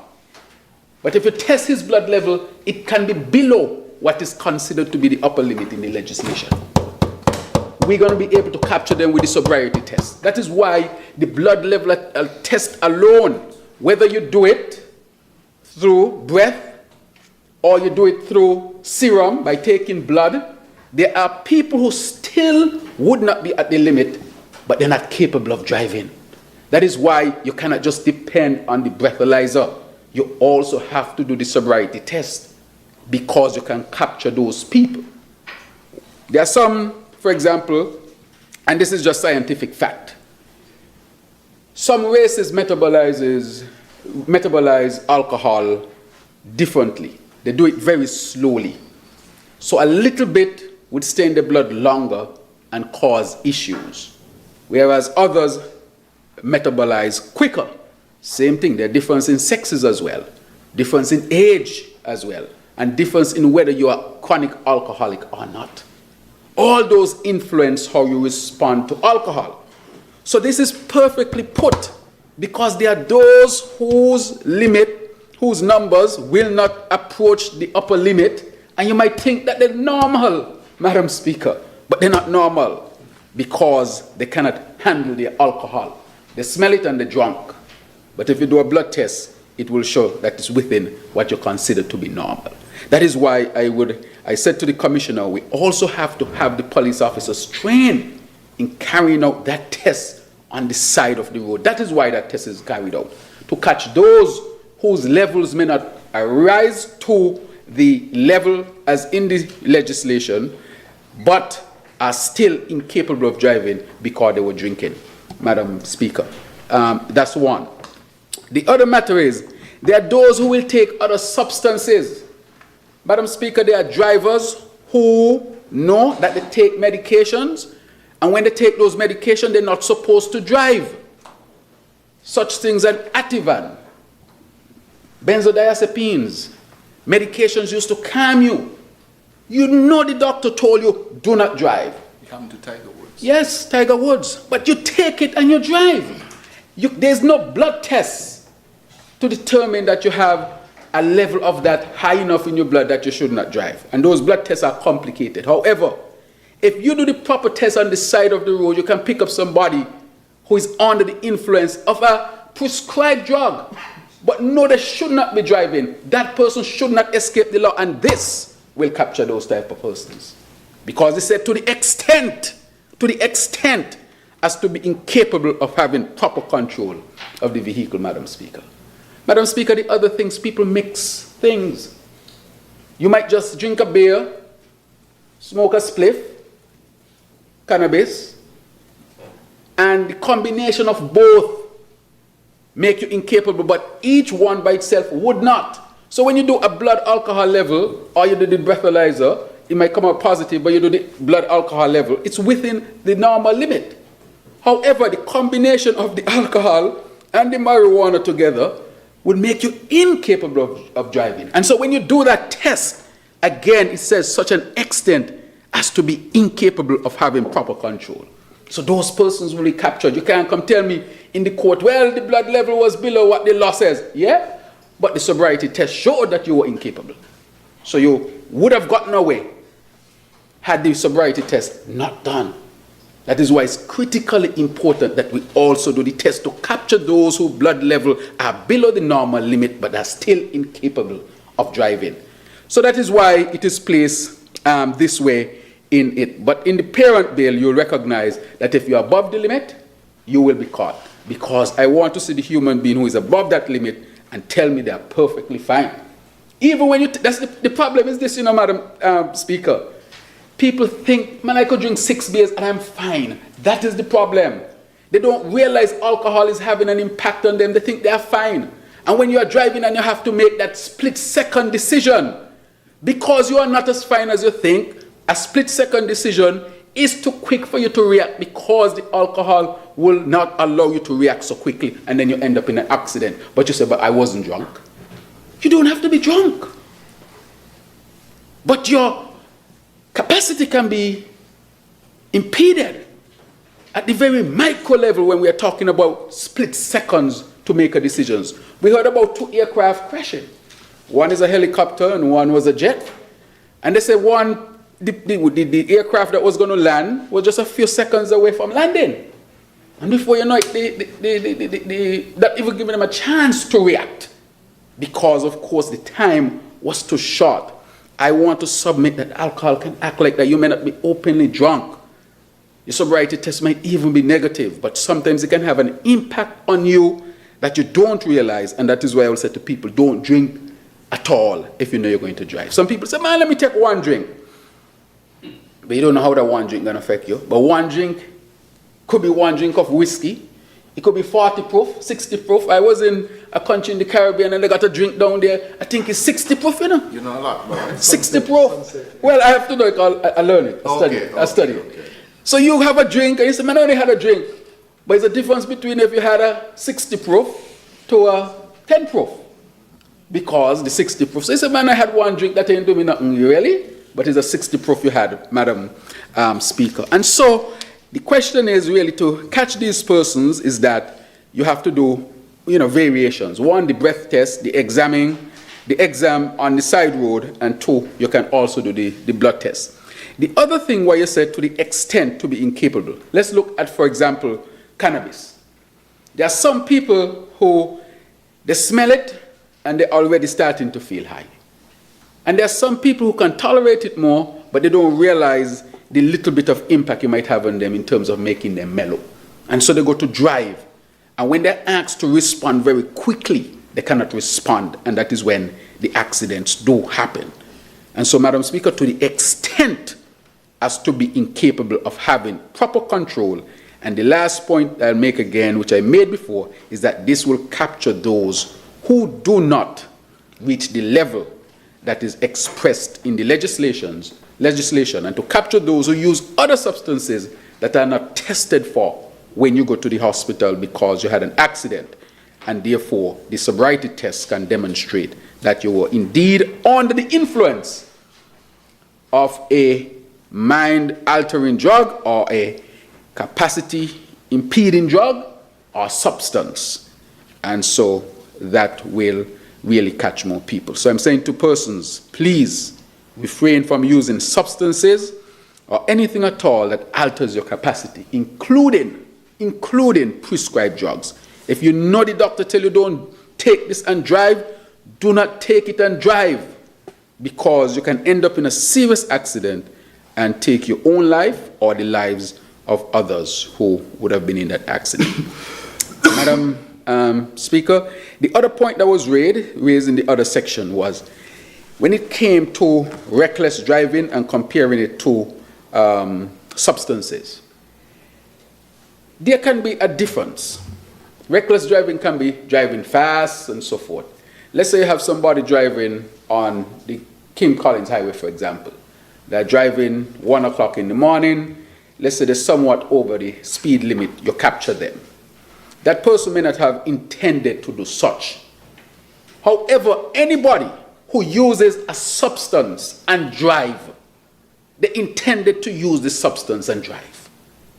The intention adds to me a little bit more, I would say, culpability in the moment more than anything else.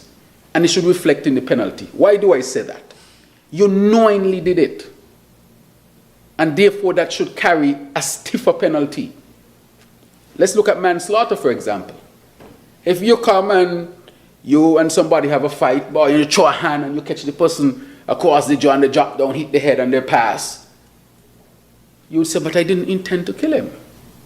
We just had a fight and I tried to, we were toughing it out. But if you're going to pick up a weapon and go look for a man and shoot him, in those two instances, you had persons die. But then the law recognizes that one of them was intentional and one of them was situational. And then under the law says, okay, this is manslaughter and this is murder. And they carry different penalties. When somebody is going to drink and then jump in their vehicle, they are making a conscious decision. Hopefully, they're not that drunk, but nonetheless, they drink and they know they're not supposed to go into their vehicle and drive. You know from the beginning that you are going to endanger people. And so the intentionality from the onset, I think, sends a extremely, extremely strong message. The other part, if you get in an accident you run into a tree and you destroy your vehicle. Might be different to if you cause bodily harm or what your action did resulted in death. And so there can be some variation in terms of the penalty that is given, Madam Speaker. The other part that was mentioned, and let's go to it, I think is the section that deals with anonymous evidence. And we look at amendment of section 2. And in this it says anonymous evidence means evidence provided by a witness whose identity is concealed under the provisions of this act. And this is a question that was asked. And you would know there are instances where people can give evidence and don't have to reveal their identity. So I think there's something in the law already that allows something like that. And therefore, I think it can be adopted under this particular amendment of this most important bill or law or legislation, Madam Speaker. So therefore, I think that can be done. Why is it important? It's important because people must know all eyes are on you when you are driving. You escape the police, but you cannot escape the general population, Madam Speaker. People will tape you. Everything people in St. Kitts and Nevis tape. We have a high penetration of cell phones. It's so high, one time I was in church, the pastor called for a passage, I pulled my physical Bible, a lady over 70 to pull her cell phone and start to laugh after me. Seriously, I'll never forget that. I'll never forget that. And so because there's such a high penetration of use, people must be mindful. But in addition to that, we already have cameras out testing, Madam Speaker, that people will not be able to escape the law. We're going to do all that we have to do to make sure that that is so. The only reason why we have not been bringing people to the court with respect to the cameras is because we needed the amendment in this piece of legislation so that we can then use that as evidence in the court. So that is an extra layer of holding people responsible. So that is why, Madam Speaker, but as I said, it is mounted already and the ages speak to it. So I'm not going to say where all the cameras are. I'm just going to say there are cameras and you can be caught. And I'm asking people, because after this bill is passed today, you will start to receive tickets. All you'll see is your vehicle and the vehicle number, and asked to pay the fine and be charged in court after today. And so we're asking people to please. That is why I say we are being proactive, Madam Speaker. We did not wait until now. This has been a process that has been going on. So I know people are shocked to know that we already mounted test cameras. People are shocked to know. But that was always the intention, to get it to the point where we use cameras around St. Kitts and Nevis to really catch people who are violating our traffic laws. So, Madam Speaker, I think I would have gone through a number of the things. I want to thank now one of the points that were made that should be accepted from the opposition. And let me say it is section, I think it's 40, subsection 2, where we speak about the stay. And that comes from the parent legislation. And I think we would make an amendment to that when we go to committee stage, Madam Speaker, to remove the stay. And once you are convicted, you will carry out the penalty until such time. So that, of course, will be adjusted accordingly. But, Madam Speaker, I just want to reiterate that this bill is timely. It has been a work that had been in process. I know that the recent tragedies that we have seen on the road have really brought people's attention to this, but we always had an eye on this, and it is why we are going to implement this quickly and have results to come to have results from it in quick order as well. So the implementation is to go forward very quickly. I want to wrap up by saying thank you to the AG who has done tremendous work with his committee. Public transport, I want to thank them, the input from the opposite side, so that we can have a piece of legislation that would really result in the safety of all of our people here in St. Kitts and Nevis. And lastly, say, Madam Speaker, let's take full responsibility as drivers here in St. Kitts and Nevis. May it please you, Madam Speaker. Thank you to the Honourable Member for St. Christopher 8, the mover of the bill, for doing his wrap-up. The question is that the bill shortly entitled the Vehicles and Road Traffic Amendment Bill 2025 be read a second time. Those in favour? Aye. Those against? The ayes have it.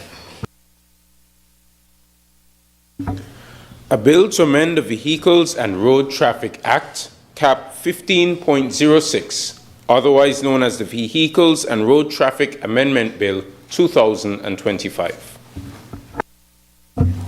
The bill shortly entitled Vehicles and Road Traffic Amendment Bill 2025 has been read a second time. House moves to committee stage.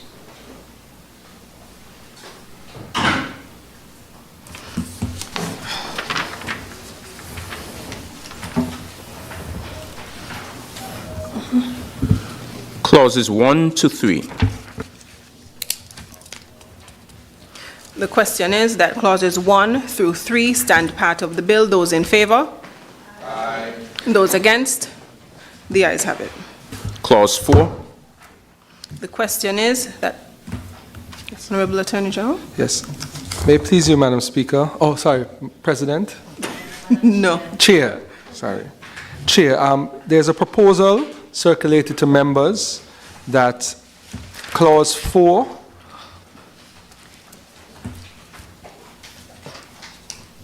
be amended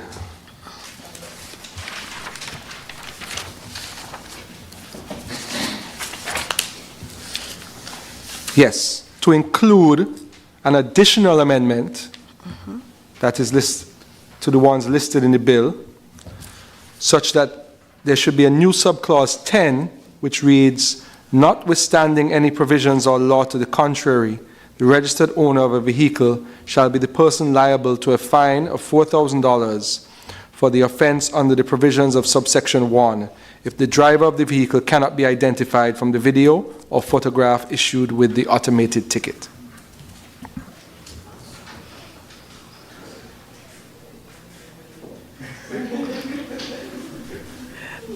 The question is, Clause 4, as amended, stand part of the bill. Those in favour? Aye. Those against? The ayes have it. Clause 5. Madam Chair, with respect to Clause 5, we propose that the word drink be replaced by the word alcohol, and we insert a new subclause 40, subsection 2, to read as follows: a person convicted of an offence under this section shall, without prejudice to the power of the court to order a longer period of disqualification, be disqualified for a period of 12 months from the date of the conviction from holding or obtaining a driver's license, and on a second conviction for a like offence, he or she shall be permanently disqualified from holding or obtaining a driver's license. I'll address Clause 5 in two separate questions. Firstly, the question is that Clause 5A, as amended, stand part of the bill. Those in favour? Aye. Those against? The ayes have it. The question is that Clause 5B, as inserted, stand part of the bill. Those in favour? Aye. Those against? The ayes have it. Clauses 6 and 7. The question is that Clauses 6 and 7 stand part of the bill. Those in favour? Aye. I'll repeat the question. The question is that Clauses 6 and 7 stand part of the bill. Those in favour? Aye. Those against? The ayes have it. Clause 8. Madam Chair, it is proposed that a new subclause 5 be inserted in section 49 to read as follows. Notwithstanding any provisions or law to the contrary, the registered owner of a vehicle shall be the person liable to a fine of $4,000 for the offense under the provisions of subsection 1 if the driver of the vehicle cannot be identified from the video or photograph issued with the automated ticket. The question is that clause 8, as amended with the insertion of a new subclause, stand part of the bill. Those in favor? Aye. Those against? The ayes have it. Clauses 9 and 10. The question is that clauses 9 and 10, clause 9 and 10, stand part of the bill. Those in favor? Aye. Those against? The ayes have it. Clause 11. Madam Chair, it is proposed that in clause 11, the expression "to be issued to the registered owner" be replaced with "to be issued to the driver or registered owner." The question is that clause 11, as amended, stand part of the bill. Those in favor? Aye. Those against? The ayes have it. Clause 12. Madam Chair, it's proposed that section 99 be replace the expression "to the individual who provided the footage" with the expression "to the court," and the court will facilitate the payment of the incentive to the individual who provided the footage. The question is that clause 12, as amended, stand part of the bill. Those in favor? Aye. Those against? The ayes have it. Clause 13. The question is that clause 13 stand part of the bill. Those in favor? Aye. Those against? The ayes have it. The enacting clause. The question is that the enacting clause stands part of the bill. Those in favor? Aye. Those against? The ayes have it. The title. The question is that the title stands part of the bill. Those in favor? Aye. Those against? The ayes have it. House resumes.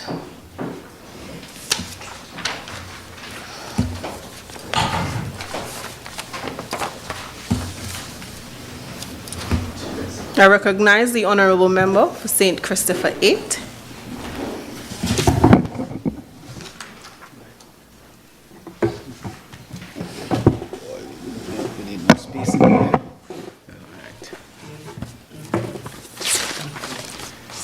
Madam Speaker, with your leave, I rise once again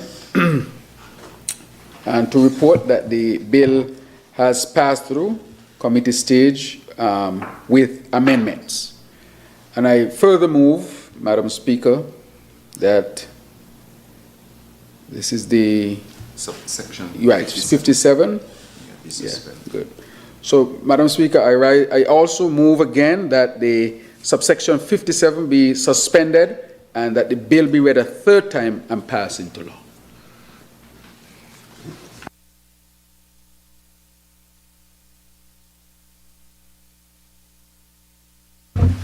I recognize the Honourable Member for St. Christopher 3. Second the motion, Madam Speaker. The question is that Standing Order 57 be suspended and that the bill shortly entitled Vehicles and Road Traffic Amendment Bill 2025 be read a third time and passed into law. Those in favor? Aye. Those against? The ayes have it. A bill to amend the Vehicles and Road Traffic Act, Cap 15.06, otherwise known as the Vehicles and Road Traffic Amendment Bill 2025. The bill shortly entitled Vehicles and Road Traffic Amendment Bill 2025 has been read a third time and passed into law.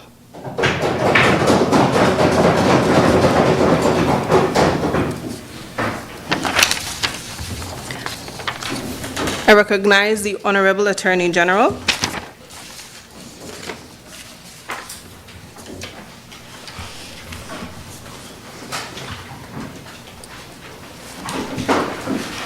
Mover of bill.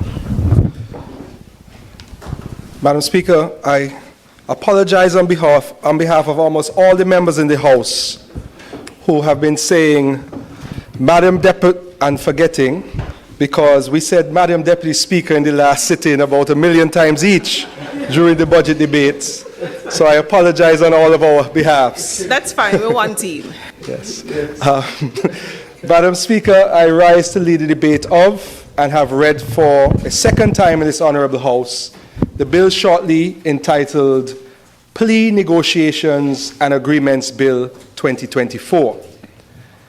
This bill represents an important step in the strengthening of our criminal justice system by introducing a structured plea negotiation framework. It is designed to address inefficiencies in our legal system, reduce delays in the administration of justice, and provide a clear process for plea agreements in serious criminal cases. Our criminal courts are overwhelmed with cases, causing significant delays and resource constraints. I'll give you an example. Just last assizes, one case started in September and ended in December. So in the last assizes, I believe the court was only able to conclude 3 trials in the entire assizes. So there is a backlog, and the backlog hinders the timely resolution of matters and in many instances prevents justice from being served efficiently. The Caribbean Court of Justice Academy for Law hosted a criminal justice reform conference in October 2023, which I attended and made a presentation, but more importantly, which led to the Needham's Point Declaration on Criminal Justice Reform. Since its publishing, the declaration has been cited in many cases throughout the region as a benchmark for criminal justice reform.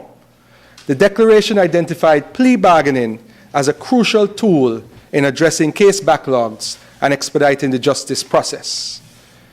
In Legislative Intervention 10 of the declaration, it states that the laws are to be enacted to provide for maximum sentencing indications as well as effective early guilty plea bargaining schemes.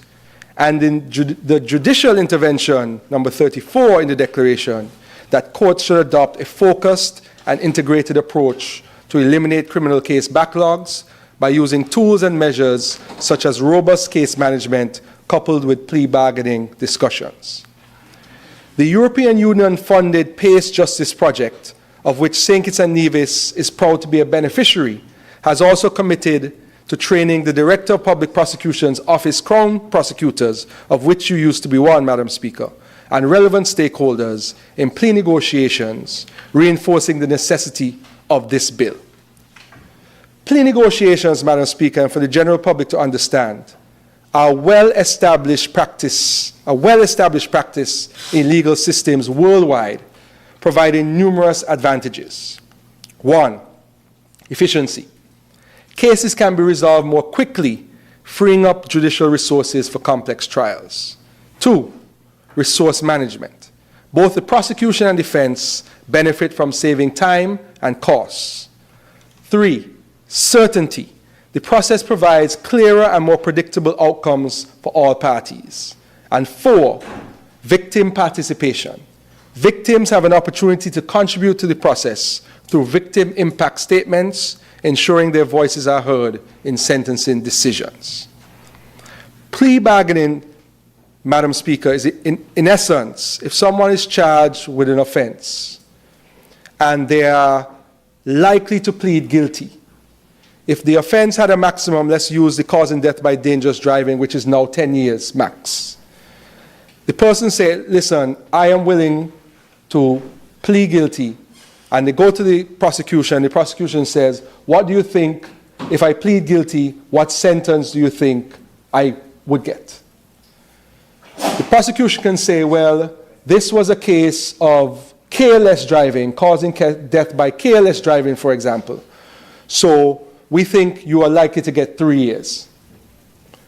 Then, without having to go to a sentencing hearing or going through trial, the person can accept the 3-year sentence. It is then taken to the court for approval, and there is no trial and no further action. The matter is resolved, the punishment is set in stone, the person serves their time, and there's no resources used in the trial and sentencing of that matter. That is effectively how a plea bargain works. And it has been proven to be an essential tool in various jurisdictions. The highest example of plea bargaining is in the US. Over 94% of criminal cases at the state level in the US and 97% of cases at the federal level are resolved through plea bargaining.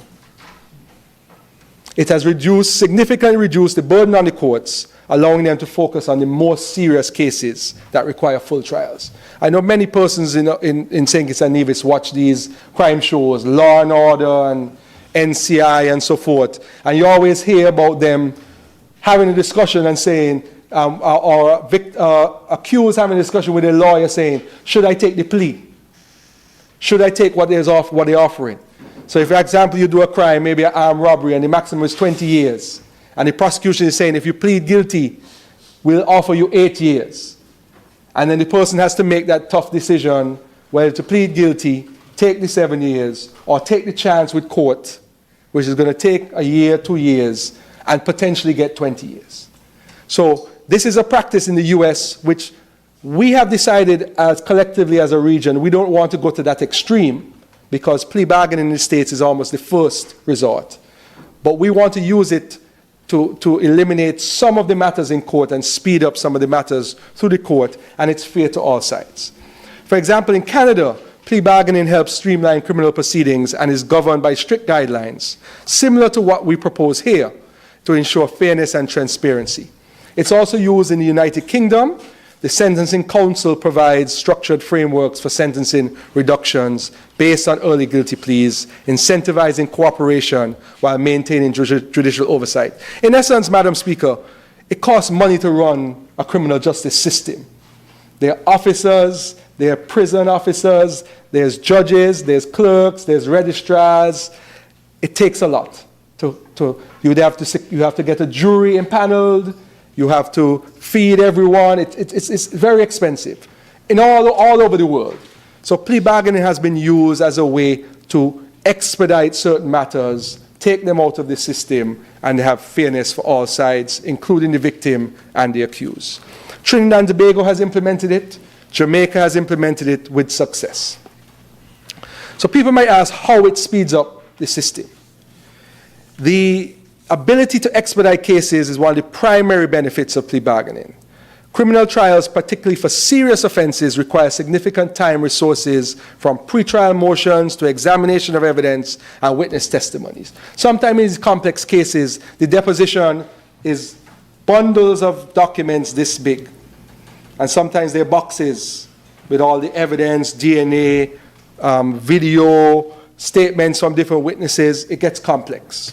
So what the plea bargaining system that we're proposing by this bill does is it reduces the case backlogs. It diverts some cases from full trial so that the court can focus on more pressing and complex cases. Then there's also faster resolution for victims, because sometimes victims have to suffer through years of prosecution of a matter when the matter can be resolved fairly quickly. It's also more efficient use of resources. Prosecutors, judges, law enforcement officials can allocate their time to high-priority cases rather than spending months of trials that could be resolved through negotiations. I'll give you an example. That trial that took from September to December, the accused had an opportunity to plead guilty, and I think would have gotten time served because it was an arson offense. And I think the arson, the maximum sentence for arson is fairly low, and the person had served some time. But the person decided to keep the matter going, and it took up 3 months of judicial time. And I think the person is to be sentenced still.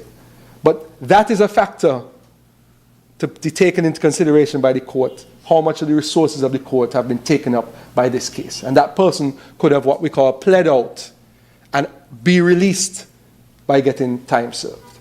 So this provides an organized framework for those sorts of pleas to be done. It also encourages cooperation between the defendants and the prosecutors, and it saves the state lots of money. It also complements the other criminal justice reforms that we have implemented. For example, the judge-alone trials, the voluntary bill of indictment, because the matter then proceeds to the judge much quicker, and the justice interference, because one of the issues is when you have trials running for years, you have potential of interference. The longer the time, the more potential of interference with witnesses, jurors, etc. So you get the matter out of the system and you protect the justice system from external and bad actors. What the bill does, Madam Speaker, it applies only to indictable offenses. So those are matters in the High Court, or we call it in saying it's upstairs, before the judge and jury, ensuring that only serious matters are subject to plea negotiations. The DPP has the sole discretion in initiating and conducting plea negotiations. So if the DPP does not feel that this is a case that should go to a plea, that they should be fighting to get the maximum sentence for a particular offense, they can say, I'm not interested in any negotiations. The defendants must be informed of their rights, including the right to legal representation and protection against self-discrimination. So in other words, somebody's not going to be forced into a plea without them having the opportunity to get legal advice. They can occur at any stage of the conviction, including before formal charges are laid. So for example, if you're caught red-handed in an armed robbery in a supermarket and the police hold you, you can say, I'm caught red-handed, I would like to have a discussion with the DPP for me to plea out.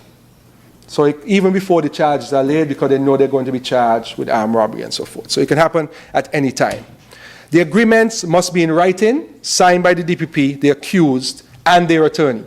So it cannot be a situation where the person is signing it, not knowing what they're signing. They have an opportunity. The lawyer signs it, they sign it, the DPP signs it. That's what bakes it. The court must review and approve all plea agreements within 28 days to ensure fairness and justice. So there's a third-party review from the court to determine if it's fair. So the DPP, for example, cannot go on a frolic of his own and give a 2-year plea for a 30-year sentence. The judge simply might not accept it, and the matter would have to go to trial. The victims have a right to provide impact statements before the plea agreement, because at the end of the day, a lot of crimes, there is a victim, and the victim has an opportunity to have their say. If they feel that this is a matter they want that they're in court, they want the person to be potentially get the full sentence, they can then say, listen, this has an impact on my life, I then want this matter to proceed and go to the full extent of the law. Either the prosecution or the accused can appeal if a plea agreement is rejected by the court. So if you feel that the court is unfair in rejecting a plea agreement, you can challenge it. There are provisions for convicted persons to assist law enforcement in exchange for sentence reductions. Now I want to explain that. If somebody has been convicted and they have evidence on somebody else, the DPP's office can negotiate with that person to reduce their sentence in exchange for helping to prosecute someone else. So for example, if somebody is caught on a possession offense, and then there's somebody, they have evidence to get somebody on a murder offense, that person could have been convicted on the possession and get 10 years, for example, 15 years, and negotiate with the DPP, say, if you take off 5 years, I'll give you all the evidence on the guy that murdered this person. And that the legislation allows that to happen. And also there's strict confidentiality rules apply to protect the integrity of the negotiation process. So there's a declaration of existing rights in Section 4, where accused persons retain the right to plead guilty without entering into plea negotiations or plea agreement. There is the Section 5, which deals with the actual plea negotiations and when they can occur.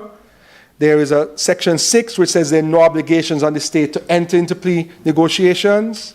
Section 7 sets out the powers of the DPP to withdraw or discontinue the original charge or accept a plea to a lesser offense. I want to explain that.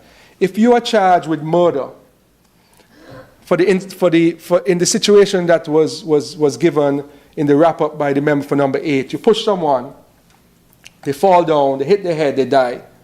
And you are charged with murder, meaning that the police believe you had the intent to kill. And you wish to plea for manslaughter, saying, listen, I did not have the intention to kill, but I caused the death. then the DPP could accept a plea of the lesser charge of manslaughter rather than proceed to trial on the murder charge. So it allows for that sort of negotiation. Section 8 deals with the legal representation, as I spoke about. Sections 9 to 11 deal with the details of the plea agreements, who must sign them, where they must be filed, the forms which are in the bill, etc. And Section 12 deals with when the matters have to be listed for plea agreement hearing. That is when the judge determines if the judge is going to accept the plea agreement or not. Section 13 deals with plea agreements at committal proceedings. So if a plea agreement is filed before an accused is committed to stand trial, the magistrate must cease the committal proceedings, transfer the matter to the High Court, and forward all relevant case documents within 14 days. And the magistrate can grant bail during that period. Section 14 deals with the DPP to prefer indictments. The 15 to 17 speaks about the victim impact statements. That is where the victim speaks about how they feel about what happened, and then there's a determination as to whether this matter is one that deserves a plea. Section 80 deals with notifications of the plea agreement. The DPP must inform the court of the plea agreement before the accused pleads or at any time after arraignment. Section 19 deals with the procedure at the plea agreement hearing. Sections 20 to 21 deal with the court's authority over plea agreements. And the court, and I think this is important, the court may reject a plea agreement if it is not in the interest of justice. If rejected, the court must inform the accused of their right to a trial before another judge. And the rejection does not prevent further plea negotiations. Sections 22 to 23 deal with appeals of plea agreement rejections. 24 to 26 deal with the effects of accepting a plea agreement. 27 to 28 deal with post-sentencing negotiations and sentence reviews. Convicted persons may enter into a post-sentence negotiation for sentence reduction in exchange for assistance to the state. I want people to understand that. If there are persons who have been convicted already and they can assist the state in getting who they really wanted in the first place, this provides that opportunity and structure for that to be done. Section 29 deals with the power to reduce sentences for assistance of the state. 30 is withdrawal of the plea agreements, which you can do. An accused may withdraw, they might have a second thought, and they withdraw the agreement before it even goes to the judge. Then 31 deals with setting aside the plea agreement, where the DPP may apply to the Court of Appeal to set aside the plea agreement if it was obtained through deception, coercion, or other unjust means. And then to the 34 deal with admissibility and confidentiality, and then Section 35 gives the power to the minister to issue regulations and so forth. So the bill, Madam Speaker, is a comprehensive framework for plea negotiations, ensuring efficiency, fairness, and procedural safeguards in the criminal justice system. It's a necessary, modern, forward-thinking reform to our legal system. It strikes the balance between efficiency and justice. It ensures that cases are resolved in a timely manner while protecting the rights of all involved. And by modernizing our approach to the criminal justice system, we can ensure that justice is both swift and fair. Neither are compromised. And I encourage my colleagues in this Honourable House to support the Plea Negotiations and Agreements Bill 2024 so that we may advance towards a more effective and just legal system for the people of St. Kitts and Nevis. May it please you, Madam Speaker, I so move for this bill to be adopted by this Honourable House. May it please you. Thank you to the Honourable Attorney-General, mover of the bill. I recognize the Honourable Member for St. Christopher II. Madam Speaker, I rise to second the reading of the bill shortly titled Plea Negotiations Bill 2024. Madam Speaker, you know, prior to my sojourn here in this Honourable House, I practiced as a legal practitioner in the criminal court, where I championed the cause advocating for fair treatment of accused persons. And so this afternoon, I want to express my unequivocal support for this bill. I do so for a number of reasons. I understand firsthand the complexities of our criminal justice system and the importance of ensuring that justice is not only done, but as we always say, is seen to be done. And done efficiently, done fairly, and with the full consideration of the rights of both the accused person and, of course, the victims. So one of the criticisms leveled at plea bargaining is that defendants may feel pressured into accepting plea deals to avoid harsher sentences at trial. And whilst I understand this concern, Madam Speaker, this bill contains critical safeguards against coercion. Every plea agreement will be subjected to judicial oversight, ensuring that an accused person is not entering into a plea out of fear or undue pressure. As the mover of the bill indicated, the judge will have the discretion to reject any agreement if it appears unjust or coerced.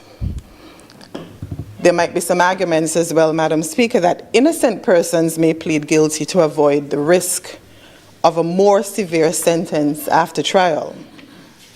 While this is a reality of any justice system, it remains an individual choice. Our justice system is built on the principle that an accused person must be informed of their rights. This bill requires, in that vein, that the court ensures that any accused person who pleads guilty is doing so voluntarily and with the full knowledge of the consequences and with legal representation wherever possible.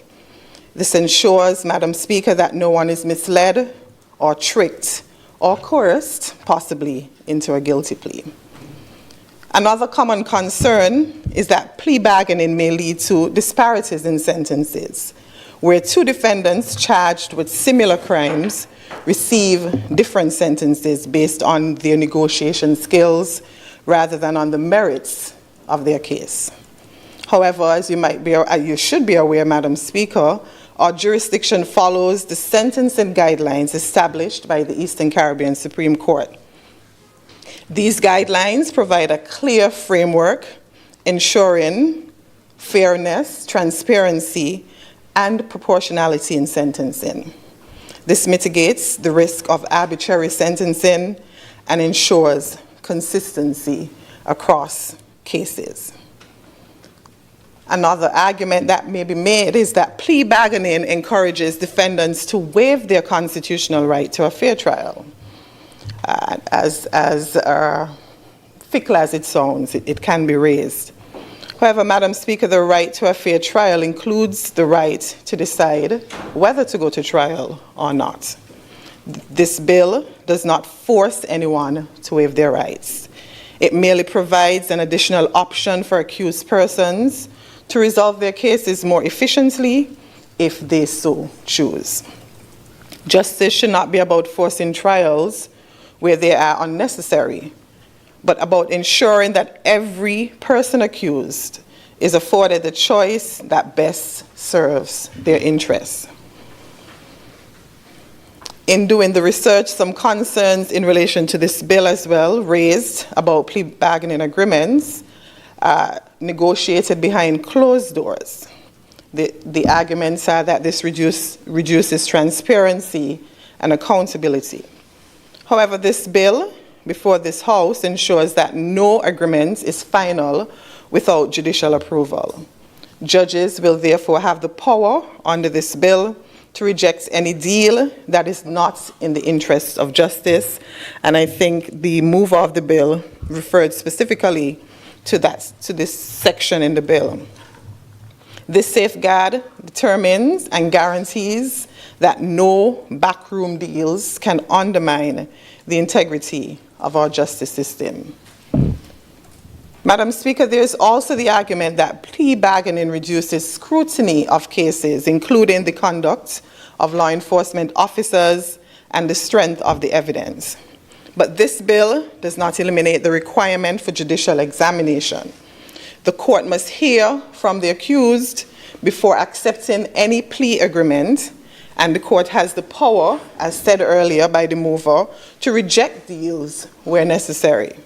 This ensures that due process is followed and that cases are resolved at the end of the day in a fair manner.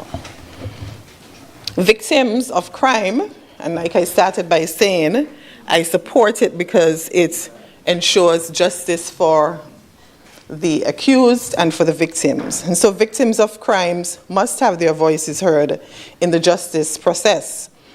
Some critics argue that plea bargaining undermines justice by allowing offenders to receive reduced sentences. However, Madam Speaker, this bill explicitly provides for victim impact statements. And I was looking at the section in terms of how the court should embark on the exercise of taking this statement from the victim, and this is in section 15. It says, subject to section 16, before a plea bargain is concluded, the Director of Public Prosecution shall permit the complainant, and that is the victim, or the DPP's office who represents the victim, to make representations to him in writing, and may take such representations into consideration in concluding a plea agreement. Where a plea agreement is concluded, the Director of Public Prosecution shall, unless otherwise required by the compelling reasons in the interest of justice, as soon as is reasonably practicable, communicate with the complainant in respect of 1, the substance of and reasons for the plea agreement, and 2, the entitlement of the complainant to be present when the court considers the plea agreement. So clearly the victims of crime will have their voices heard in this process, and the court is obligated by law to consider any evidence from a victim impact statement in determining what sentence would be appropriate. This means victims can express how the crime has affected them, ensuring that their perspectives play a role in the sentencing process. Another concern is that victims may feel excluded from the plea bargaining process, leading to dissatisfaction and a lack of closure. Madam Speaker, this bill ensures that victims can make representations before an agreement is concluded, and that is provided in section 15. Their impact statements will be considered by the court, allowing them to participate meaningfully in the justice process. And so I did indicate that my contribution would be brief. So I'm going to conclude that this bill represents a balanced, pragmatic, and necessary step towards a more efficient and just criminal justice system. It provides safeguards against coercion. It ensures fairness in sentencing. It respects the constitutional rights of accused persons. It increases transparency and upholds and respects the rights of victims. It is a bill that is not only defensible, but essential, as the mover indicated, for a modern justice system. As a former defense counsel, I have seen and heard the woes related to delays in the system, inefficiencies and injustices that can arise in a system that does not allow for well-regulated plea negotiations. In fact, the system already makes provision for this. If I could remember what it's called, the Goodyear Direction where a defendant or person accused can actually, before taking a plea, indicate to the court that they want to make a Goodyear, they're requesting a Goodyear direction before trial and before they actually plea. On that exercise, the court is then determined, the court would then give an idea as to the type of sentence that is likely to be imposed, at the end. Now, at the end of that exercise, then the victim, the defendant, forgive me, is then required to take a plea. So this is not anything new. It is structured, it is clearer, and I think the Goodyear direction came out of, is it the case called Goodyear? Yes, so I think from the case law, we are moving forward in terms of introducing statute. So, like I said earlier, I wholeheartedly support this bill, and I urge this Honourable House to support it in its entirety as well. Let us give our courts and the persons who work in the administration of justice the tools they need to resolve cases fairly, efficiently, with justice at the forefront. And so with those brief words, Madam Speaker, I wish this bill safe passage through this Honourable House. Thank you to the Honourable Member for St. Christopher II, the seconder of the bill. Is there another presenter? I recognize the Honourable Attorney-General, the mover of the bill, to do his wrap-up. May it please you, Madam Speaker, as you would know, you and I being former prosecutors, it's very rare for defense counsel, especially the good ones, like the member for number 2, and prosecutors to agree. So I am very happy that we have drafted the bill in a way, not in a prosecutor's way, but in a fair and balanced way, such that every side believes that it will bring justice to the system, it will bring justice to the accused, and it will bring justice to the victims. I have went in depth about the purpose and the details of this bill. It is a step forward in our criminal justice reform journey, and we have all in the Caribbean agreed to the Needham's Point Declaration on Criminal Justice Reform. This is another step in the right direction in that regard. I am proud that this Honourable House seems to have, even tacitly from the opposite side, accepted the bill, and I wish it safe passage. May it please you, Madam Speaker. The question is that the bill shortly entitled Plea Negotiations and Agreements Bill 2024 be read a second time. Those in favour? Aye. Those against? Those against? The ayes have it. A bill to provide for plea negotiations and plea agreements between the accused and prosecutor in criminal cases and related matters, otherwise known as the Plea Negotiations and Agreement Bill 2025. The bill shortly entitled Plea Negotiations and Agreements Bill 2024 has been read a second time. House moves to committee stage.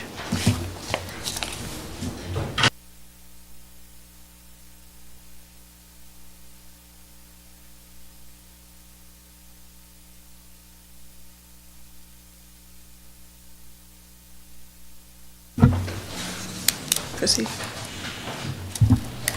The arrangement of sections. The question is that the arrangement of sections stand part of the bill. Those in favour? Aye. Those against? The ayes have it. Clauses 1 through 35. The question is that clauses 1 through 35 stand part of the bill. Those in favour? Aye. Those against? The ayes have it. The schedule. The question is that the schedule stands part of the bill. Those in favour? Aye. Those against? The ayes have it. The enacting clause. The question is that the enacting clause stands part of the bill. Those in favour? Aye. Those against? The ayes have it. The title. The question is that the title stands part of the bill. Those in favour? Aye. Those against? The ayes have it. House resumes.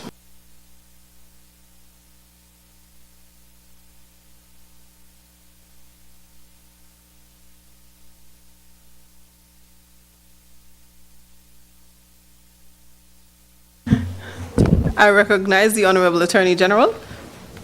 Apologies, Madam Speaker. Madam Speaker, I wish to report that the bill shortly entitled Plea Negotiations and Agreements Bill 2024 has successfully, without amendment, come through the committee stage, and we pray that it be read a third time. Read a third time and pass into law. The question is that the, a second, apologies. Madam Speaker, I rise to second the motion. Thank you, Honourable Member, for St. Christopher too. The question is that the bill shortly entitled Plea Negotiations and Agreements Bill 2024 be read a third time and passed into law. Those in favour? Aye. Those against? The ayes have it. A bill to provide for plea negotiations and plea agreements between the accused and prosecutor in criminal cases and related matters, otherwise known as the Plea Negotiations and Agreements Bill 2025. The bill shortly entitled Plea Negotiations and Agreements Bill 2024 has been read a third time and passed into law.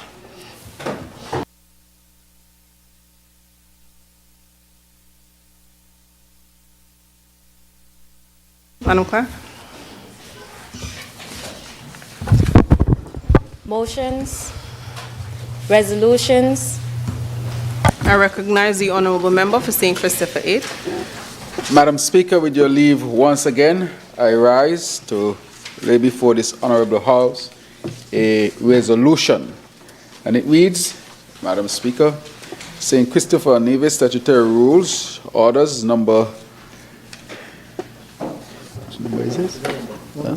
Okay, good. Right, so a resolution of the National Assembly of St. Christopher and Nevis made under Section 49 of the Finance Administration Act, Cap 2013, renewing the government's utilization of the Treasury bills.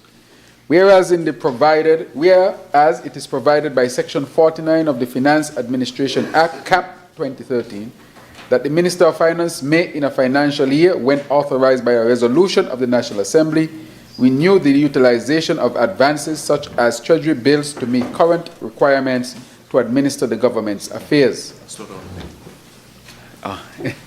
And whereas it is further provided by Section 49 of the Act that a resolution be made under that section shall have effect for a period not exceeding 12 months.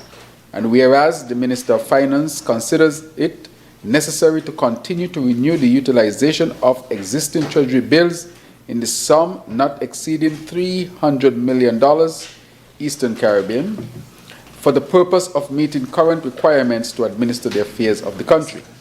Now be it resolved, therefore, that the National Assembly of St. Christopher and Nevis does hereby authorize the Minister of Finance to continue to utilize and hereby renews the utilization of existing Treasury bills not exceeding $300 million or Eastern Caribbean for the purpose of meeting current requirements.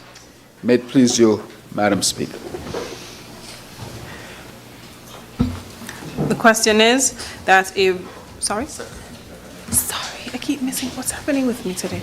Madam Speaker, I second the resolution before the motion of the resolution before the House. The question is that a resolution of the National Assembly of St. Christopher and Nevis made under Section 49 of the Finance Administration Act, Cap 20.13, renewing the government's utilization of Treasury bills be adopted. Those in favour? Aye. Those against? The ayes have it.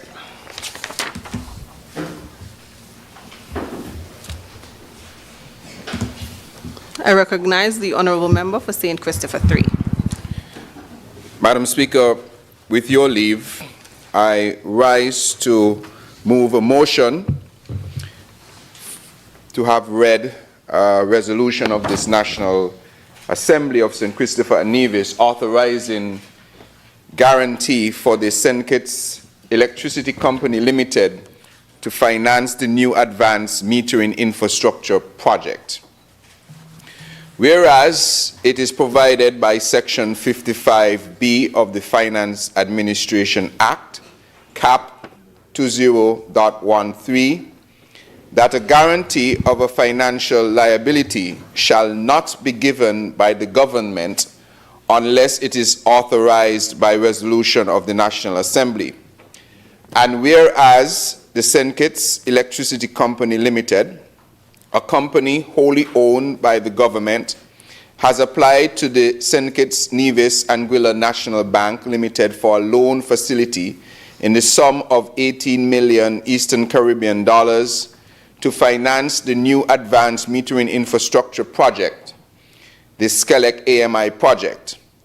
And whereas the Cabinet of Ministers of the Federal Government of St. Christopher and Nevis considers the SCELEC AMI project to align with its sustainable island state agenda and to be beneficial for the following reasons. A, allowing for grid modernization to support the oncoming electrification of industries. B, providing the framework for the prepaid system and the resulting benefits to be derived. C, upfront payment for electricity supply, ensuring SCELEC collects all its revenue. D, providing critical data on grid activities and performance. E, allowing for the detecting of outages at the individual customer and meter level, permitting for faster response. F, improving the services offered to customers such as automatic reading retrieval for customers closing off their accounts. G, through the eBiz portal, customers can view their account history, including payments, account balance, and even daily consumption, allowing customers to effectively manage their electricity consumption. H, eliminating the need for estimated bills, thus increasing the accuracy of billing. I, being a major component of SCELEC's approach to address grid loss, grid resilience, and power quality. And J, savings on payroll and related administration costs, as the number of meter readers will be significantly reduced. Now, therefore, be it resolved by the National Assembly of St. Christopher and Nevis that the government hereby guarantees the sum of 18 million Eastern Caribbean dollars, representing a guarantee of the sums to be contractually payable by the St. Kitts Electricity Company Limited to the St. Kitts Nevis Anguilla National Bank Limited to finance the new advanced metering infrastructure project. Madam Speaker, this is an important resolution that doesn't require any funds, of course, from the government. At this time, this is a guarantee such that SCELEC can fulfill its loan obligations or to be able to get and access a loan at the National Bank. This project is vitally important for a number of reasons as outlined here. Importantly, SCELEC's ability to respond and understand where there are challenges on the grid. These meters will help greatly. So the meter will be able to tell what is happening on the side of the consumer and the side of the supplier or the of SCELEC. So we can know exactly what has caused the fault and how to respond to it. It will be able to zero down into usage patterns, be able to assist us in terms of stabilizing the grid where there needs to be attention, to highlight where there are potential problems so that they can react much faster. It will also assist, of course, as we turn to renewable energy sources by having the capability, of course, to facilitate renewable energy placed on consumers' houses, for instance, rooftop solar or any other type of renewable energy they may have to go back into the grid. All of these things will be facilitated with this new top-level AMI solution. It is important to note that there were in the past some meters that should have done some of these things.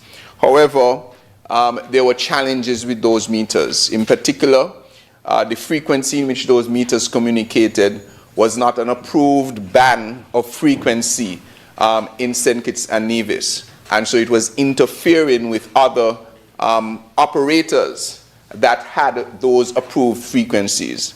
And so this one now will has gotten the clearance from the National Telecommunication Regulatory Commission, the NTRC, and the frequencies that it will use are now permitted and have been sanctioned, and they have been given the all clear.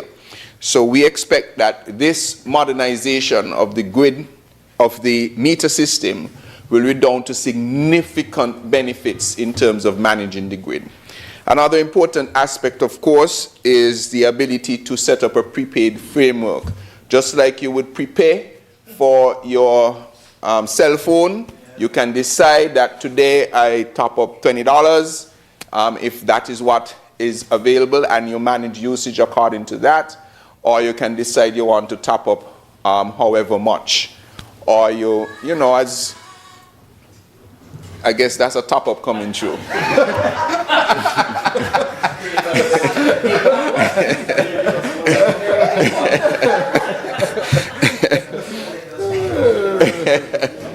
Right. So it will give you now the ability, it will give untold possibilities now in terms of advancing the way you can view your own electricity usage. So you can see, okay, I've topped up $20, how far does this $20 go? We believe that is going to go a long way in helping persons to assess their energy usage, because we lose a lot of energy usage by simple things that we don't pay attention to. So when you start to realize that when you plug your adapters out of the electrical receptacle or the plug, you will realize that if you do that for everything that is plugged into your home, you can actually see a reduction in your usage. We take those things for granted. Everything, if energy is neither lost nor created, all right? That's a basic tenet of electricity.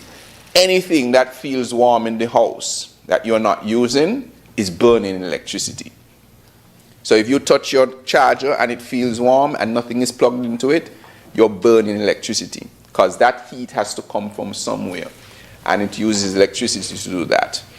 It will help you in terms of assessing other appliances in your home, lights that you may have put on or kept on all the time in a corridor that's not necessary. You might want to take it off now. Or it may prompt, for instance, to ensure that the bulbs that you are installing are the most energy efficient. When you go and buy an appliance, for instance, an AC, I don't know how many people are aware of something called the SEER reading on the AC. There's a reading that indicates to you how much electricity or how much energy that AC will probably burn over time. The higher the SEER rating is, the lower the energy usage. However, the higher the price gets. So you have to find that sweet spot if you want to upgrade to a particular AC, that you have a decent SEER rating. I think I'm calling the term right, SEER. And I think in the mid to high 20s or something like that is a good SEER rating, if my memory serves me right. And so you want more efficient AC units in order to help manage. So you will be able to see real time your usage. Eventually, all of this will be transferred to an app. You'll be able to log in. That's where we want to reach and see everything that happens with your electricity when you put things on. So this is a very, very critical project, and we are very happy to bring this resolution to facilitate SCELEC to be able to do their own business. This will not be funds coming from the government, but it just acts as a guarantee in the event that something happens, but we don't expect that at all. So I want to wish this resolution safe passage, and I want to congratulate SCELEC on all the work that they're doing as they fit into our sustainable island state agenda as we move towards more renewable energy and more electrification of all the things that we use. May it please you, Madam Speaker. Thank you, Honourable Member for St. Christopher 3. Is there a seconder? I recognize the Honourable Member. Yes, Madam Speaker, with your leave, I rise to second the motion with the tabling of this resolution, as was just read. by the Minister responsible for energy, member from constituency number 3. Madam Speaker, this is critically important. One of the things that we are aiming to do as a country is to become a sustainable island state. When we look at the 7 pillars of our vision that we have put together, energy is one of the pillars, a significant part of it. Not just energy, but everything to do with energy in terms of its management, and also that it be most likely renewable energy. In having these meters, Madam Speaker, it will give a greater sense of control, management, which would lead to more efficiency and effectiveness in delivering energy to our people. Part of the agenda of the Sustainable Island State is to bring down the cost of energy, Madam Speaker. So this will help people to manage better, because you'll have an opportunity to pay for the amount of electricity that you think you would use. And having access to this, you'll be able to say to people in the house, turn off the light, stop wasting the energy here. You're watching TV, you got on the light, you're on your phone plug in. Let's seek to conserve energy as much as possible. So this really brings into focus and gives our people a better opportunity to manage the amount of electricity that they use, which will be down to the benefit of our citizens and, by extension, the government of St. Kitts and Nevis. And therefore, Madam Speaker, I support this resolution. May it please you. Thank you, Honourable Member for St. Christopher. 8. The question is that the resolution of the National Assembly of St. Christopher and Nevis authorizing guarantee for the St. Kitts Electricity Company Limited to finance the new advanced metering infrastructure project be adopted. Those in favor? Aye. Those against? The ayes have it.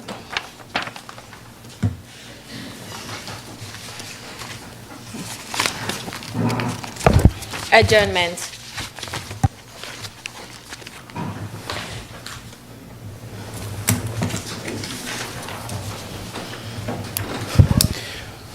Madam Speaker, I now, on the occasion of adjournment, firstly, before I ask that the House be adjourned, signed, dine, I want to congratulate the Ministry of Public Infrastructure, Energy and Utilities, Domestic Transport. Today was a staff fair in appreciation for the staff. I hoped to have been there much sooner. It was an all-inclusive fair to show appreciation to the staff of the ministry, doing things like health checks, helping them, giving them access to services through National Bank and other institutions in terms of how to manage and so on their money, showing appreciation for the work that they've done, games and a little fun time. We've been planning it for some time. This is the first opportunity we've gotten to get it done, and I want to congratulate all that were a part of it. I think that the staff was very appreciative. Of course, the critical staff is always on standby in the event something happens with the water or the roads, but everything seemed to have been going well. So I just wanted to publicly thank the team for putting this together. I think it's a lovely initiative, and it has my full support.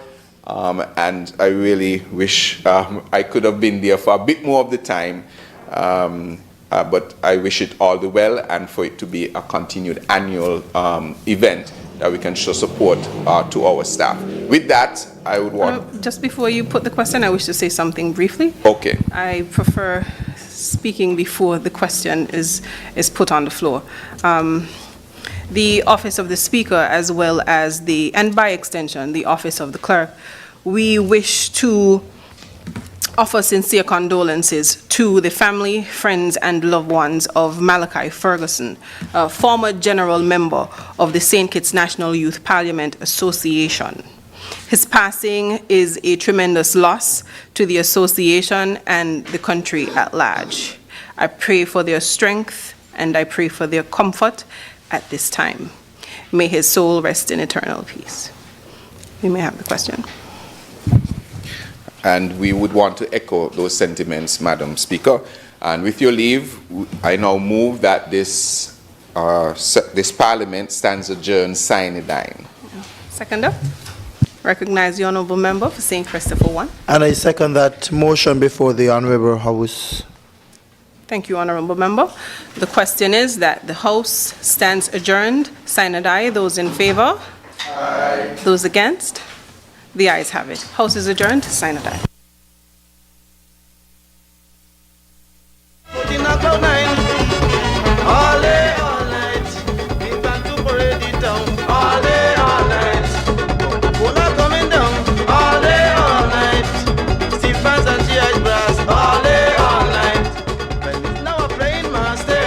Let me have me fun, stay up. Let me drink me rum, stay up.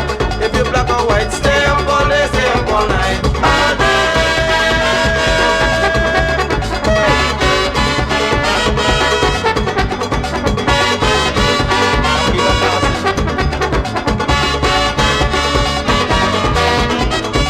This world coming down to play mass with elite this year. Going around town, smoking and drinking everywhere. I think it's around the city for everybody to see. Miss all having a damn good time. Ellie man from behind. All day, all night. We plan to parade. Had the pleasure of having emergency room specialists. As you know, in the US, not every emergency room is manned by emergency room specialists. You go out of the major cities and the emergency rooms are manned a lot of times by family doctors who have extra training in emergency room medicine. But we have young people, or people who are talented, educated, and they are eager to learn so that they can, of course, improve their skills and build their confidence so that they can, of course, deliver the type of healthcare that we wish to deliver. We are sincerely grateful for your efforts to be here to help us. You may not know it, but your efforts here would have a tremendous impact on the improvement of healthcare here in St. Kitts and Nevis. I want to thank Dr. Maloney, who heard the call of us reaching out to our professionals from St. Kitts and Nevis in the diaspora who can come home and help with nation building. So Dr. Maloney, I want to thank you on behalf of all of us for heeding the call and making the extra steps to get this done. This is not easy. From what I know, it is the first time it is being done, and so we had to go through a lot of matters and challenges that were not faced before, but with determination and having one purpose, which is to improve healthcare services for our people, we have come to this point. So I want to thank you sincerely. Can you please put your hands together for Dr. Maloney? Thank you so much for inviting us here. We do hope that this will be a future relationship that we can build on. During our time here this week, we'll be doing multiple things. So we will be teaching cardiovascular emergencies, as well as basic heart and lung ultrasounds. Our administrative team will be here to kind of sit through the different processes in the emergency room and our triage system and see how we can make the system more efficient. And obviously, we'll ask for feedback at the end of the week to see how we can make our training better for you as we move into the future. Going forward, we'll also be offering hospital administration, such as Dr. Morton, Dr. Wilkin, whoever wants to come, an observership at Rutgers and UMS, where you can come and kind of see the way that our hospital system works and figure out how you can implement change here that you want to see changed here. As well as, you know, anything else that you need from us in terms of whatever we can provide in terms of future training. I know we've talked about strokes and abdominal pains going forward, as well as procedural training as well. So we're really just hoping that this relationship will be one that is successful and we can help each other out in the future. So thank you.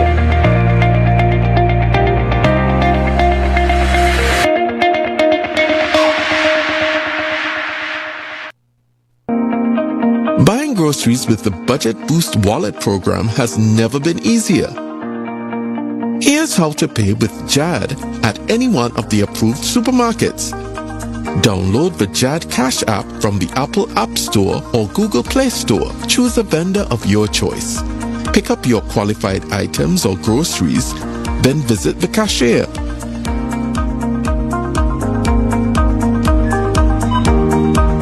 notify the cashier that you intend to pay with JAD. Log in to your JAD application. Scan the QR code at the cashier's location. Enter the payment amount. Select the Pay with Budget Boost wallet. Then drag the $sign to the circle. Congratulations! Your payment is completed.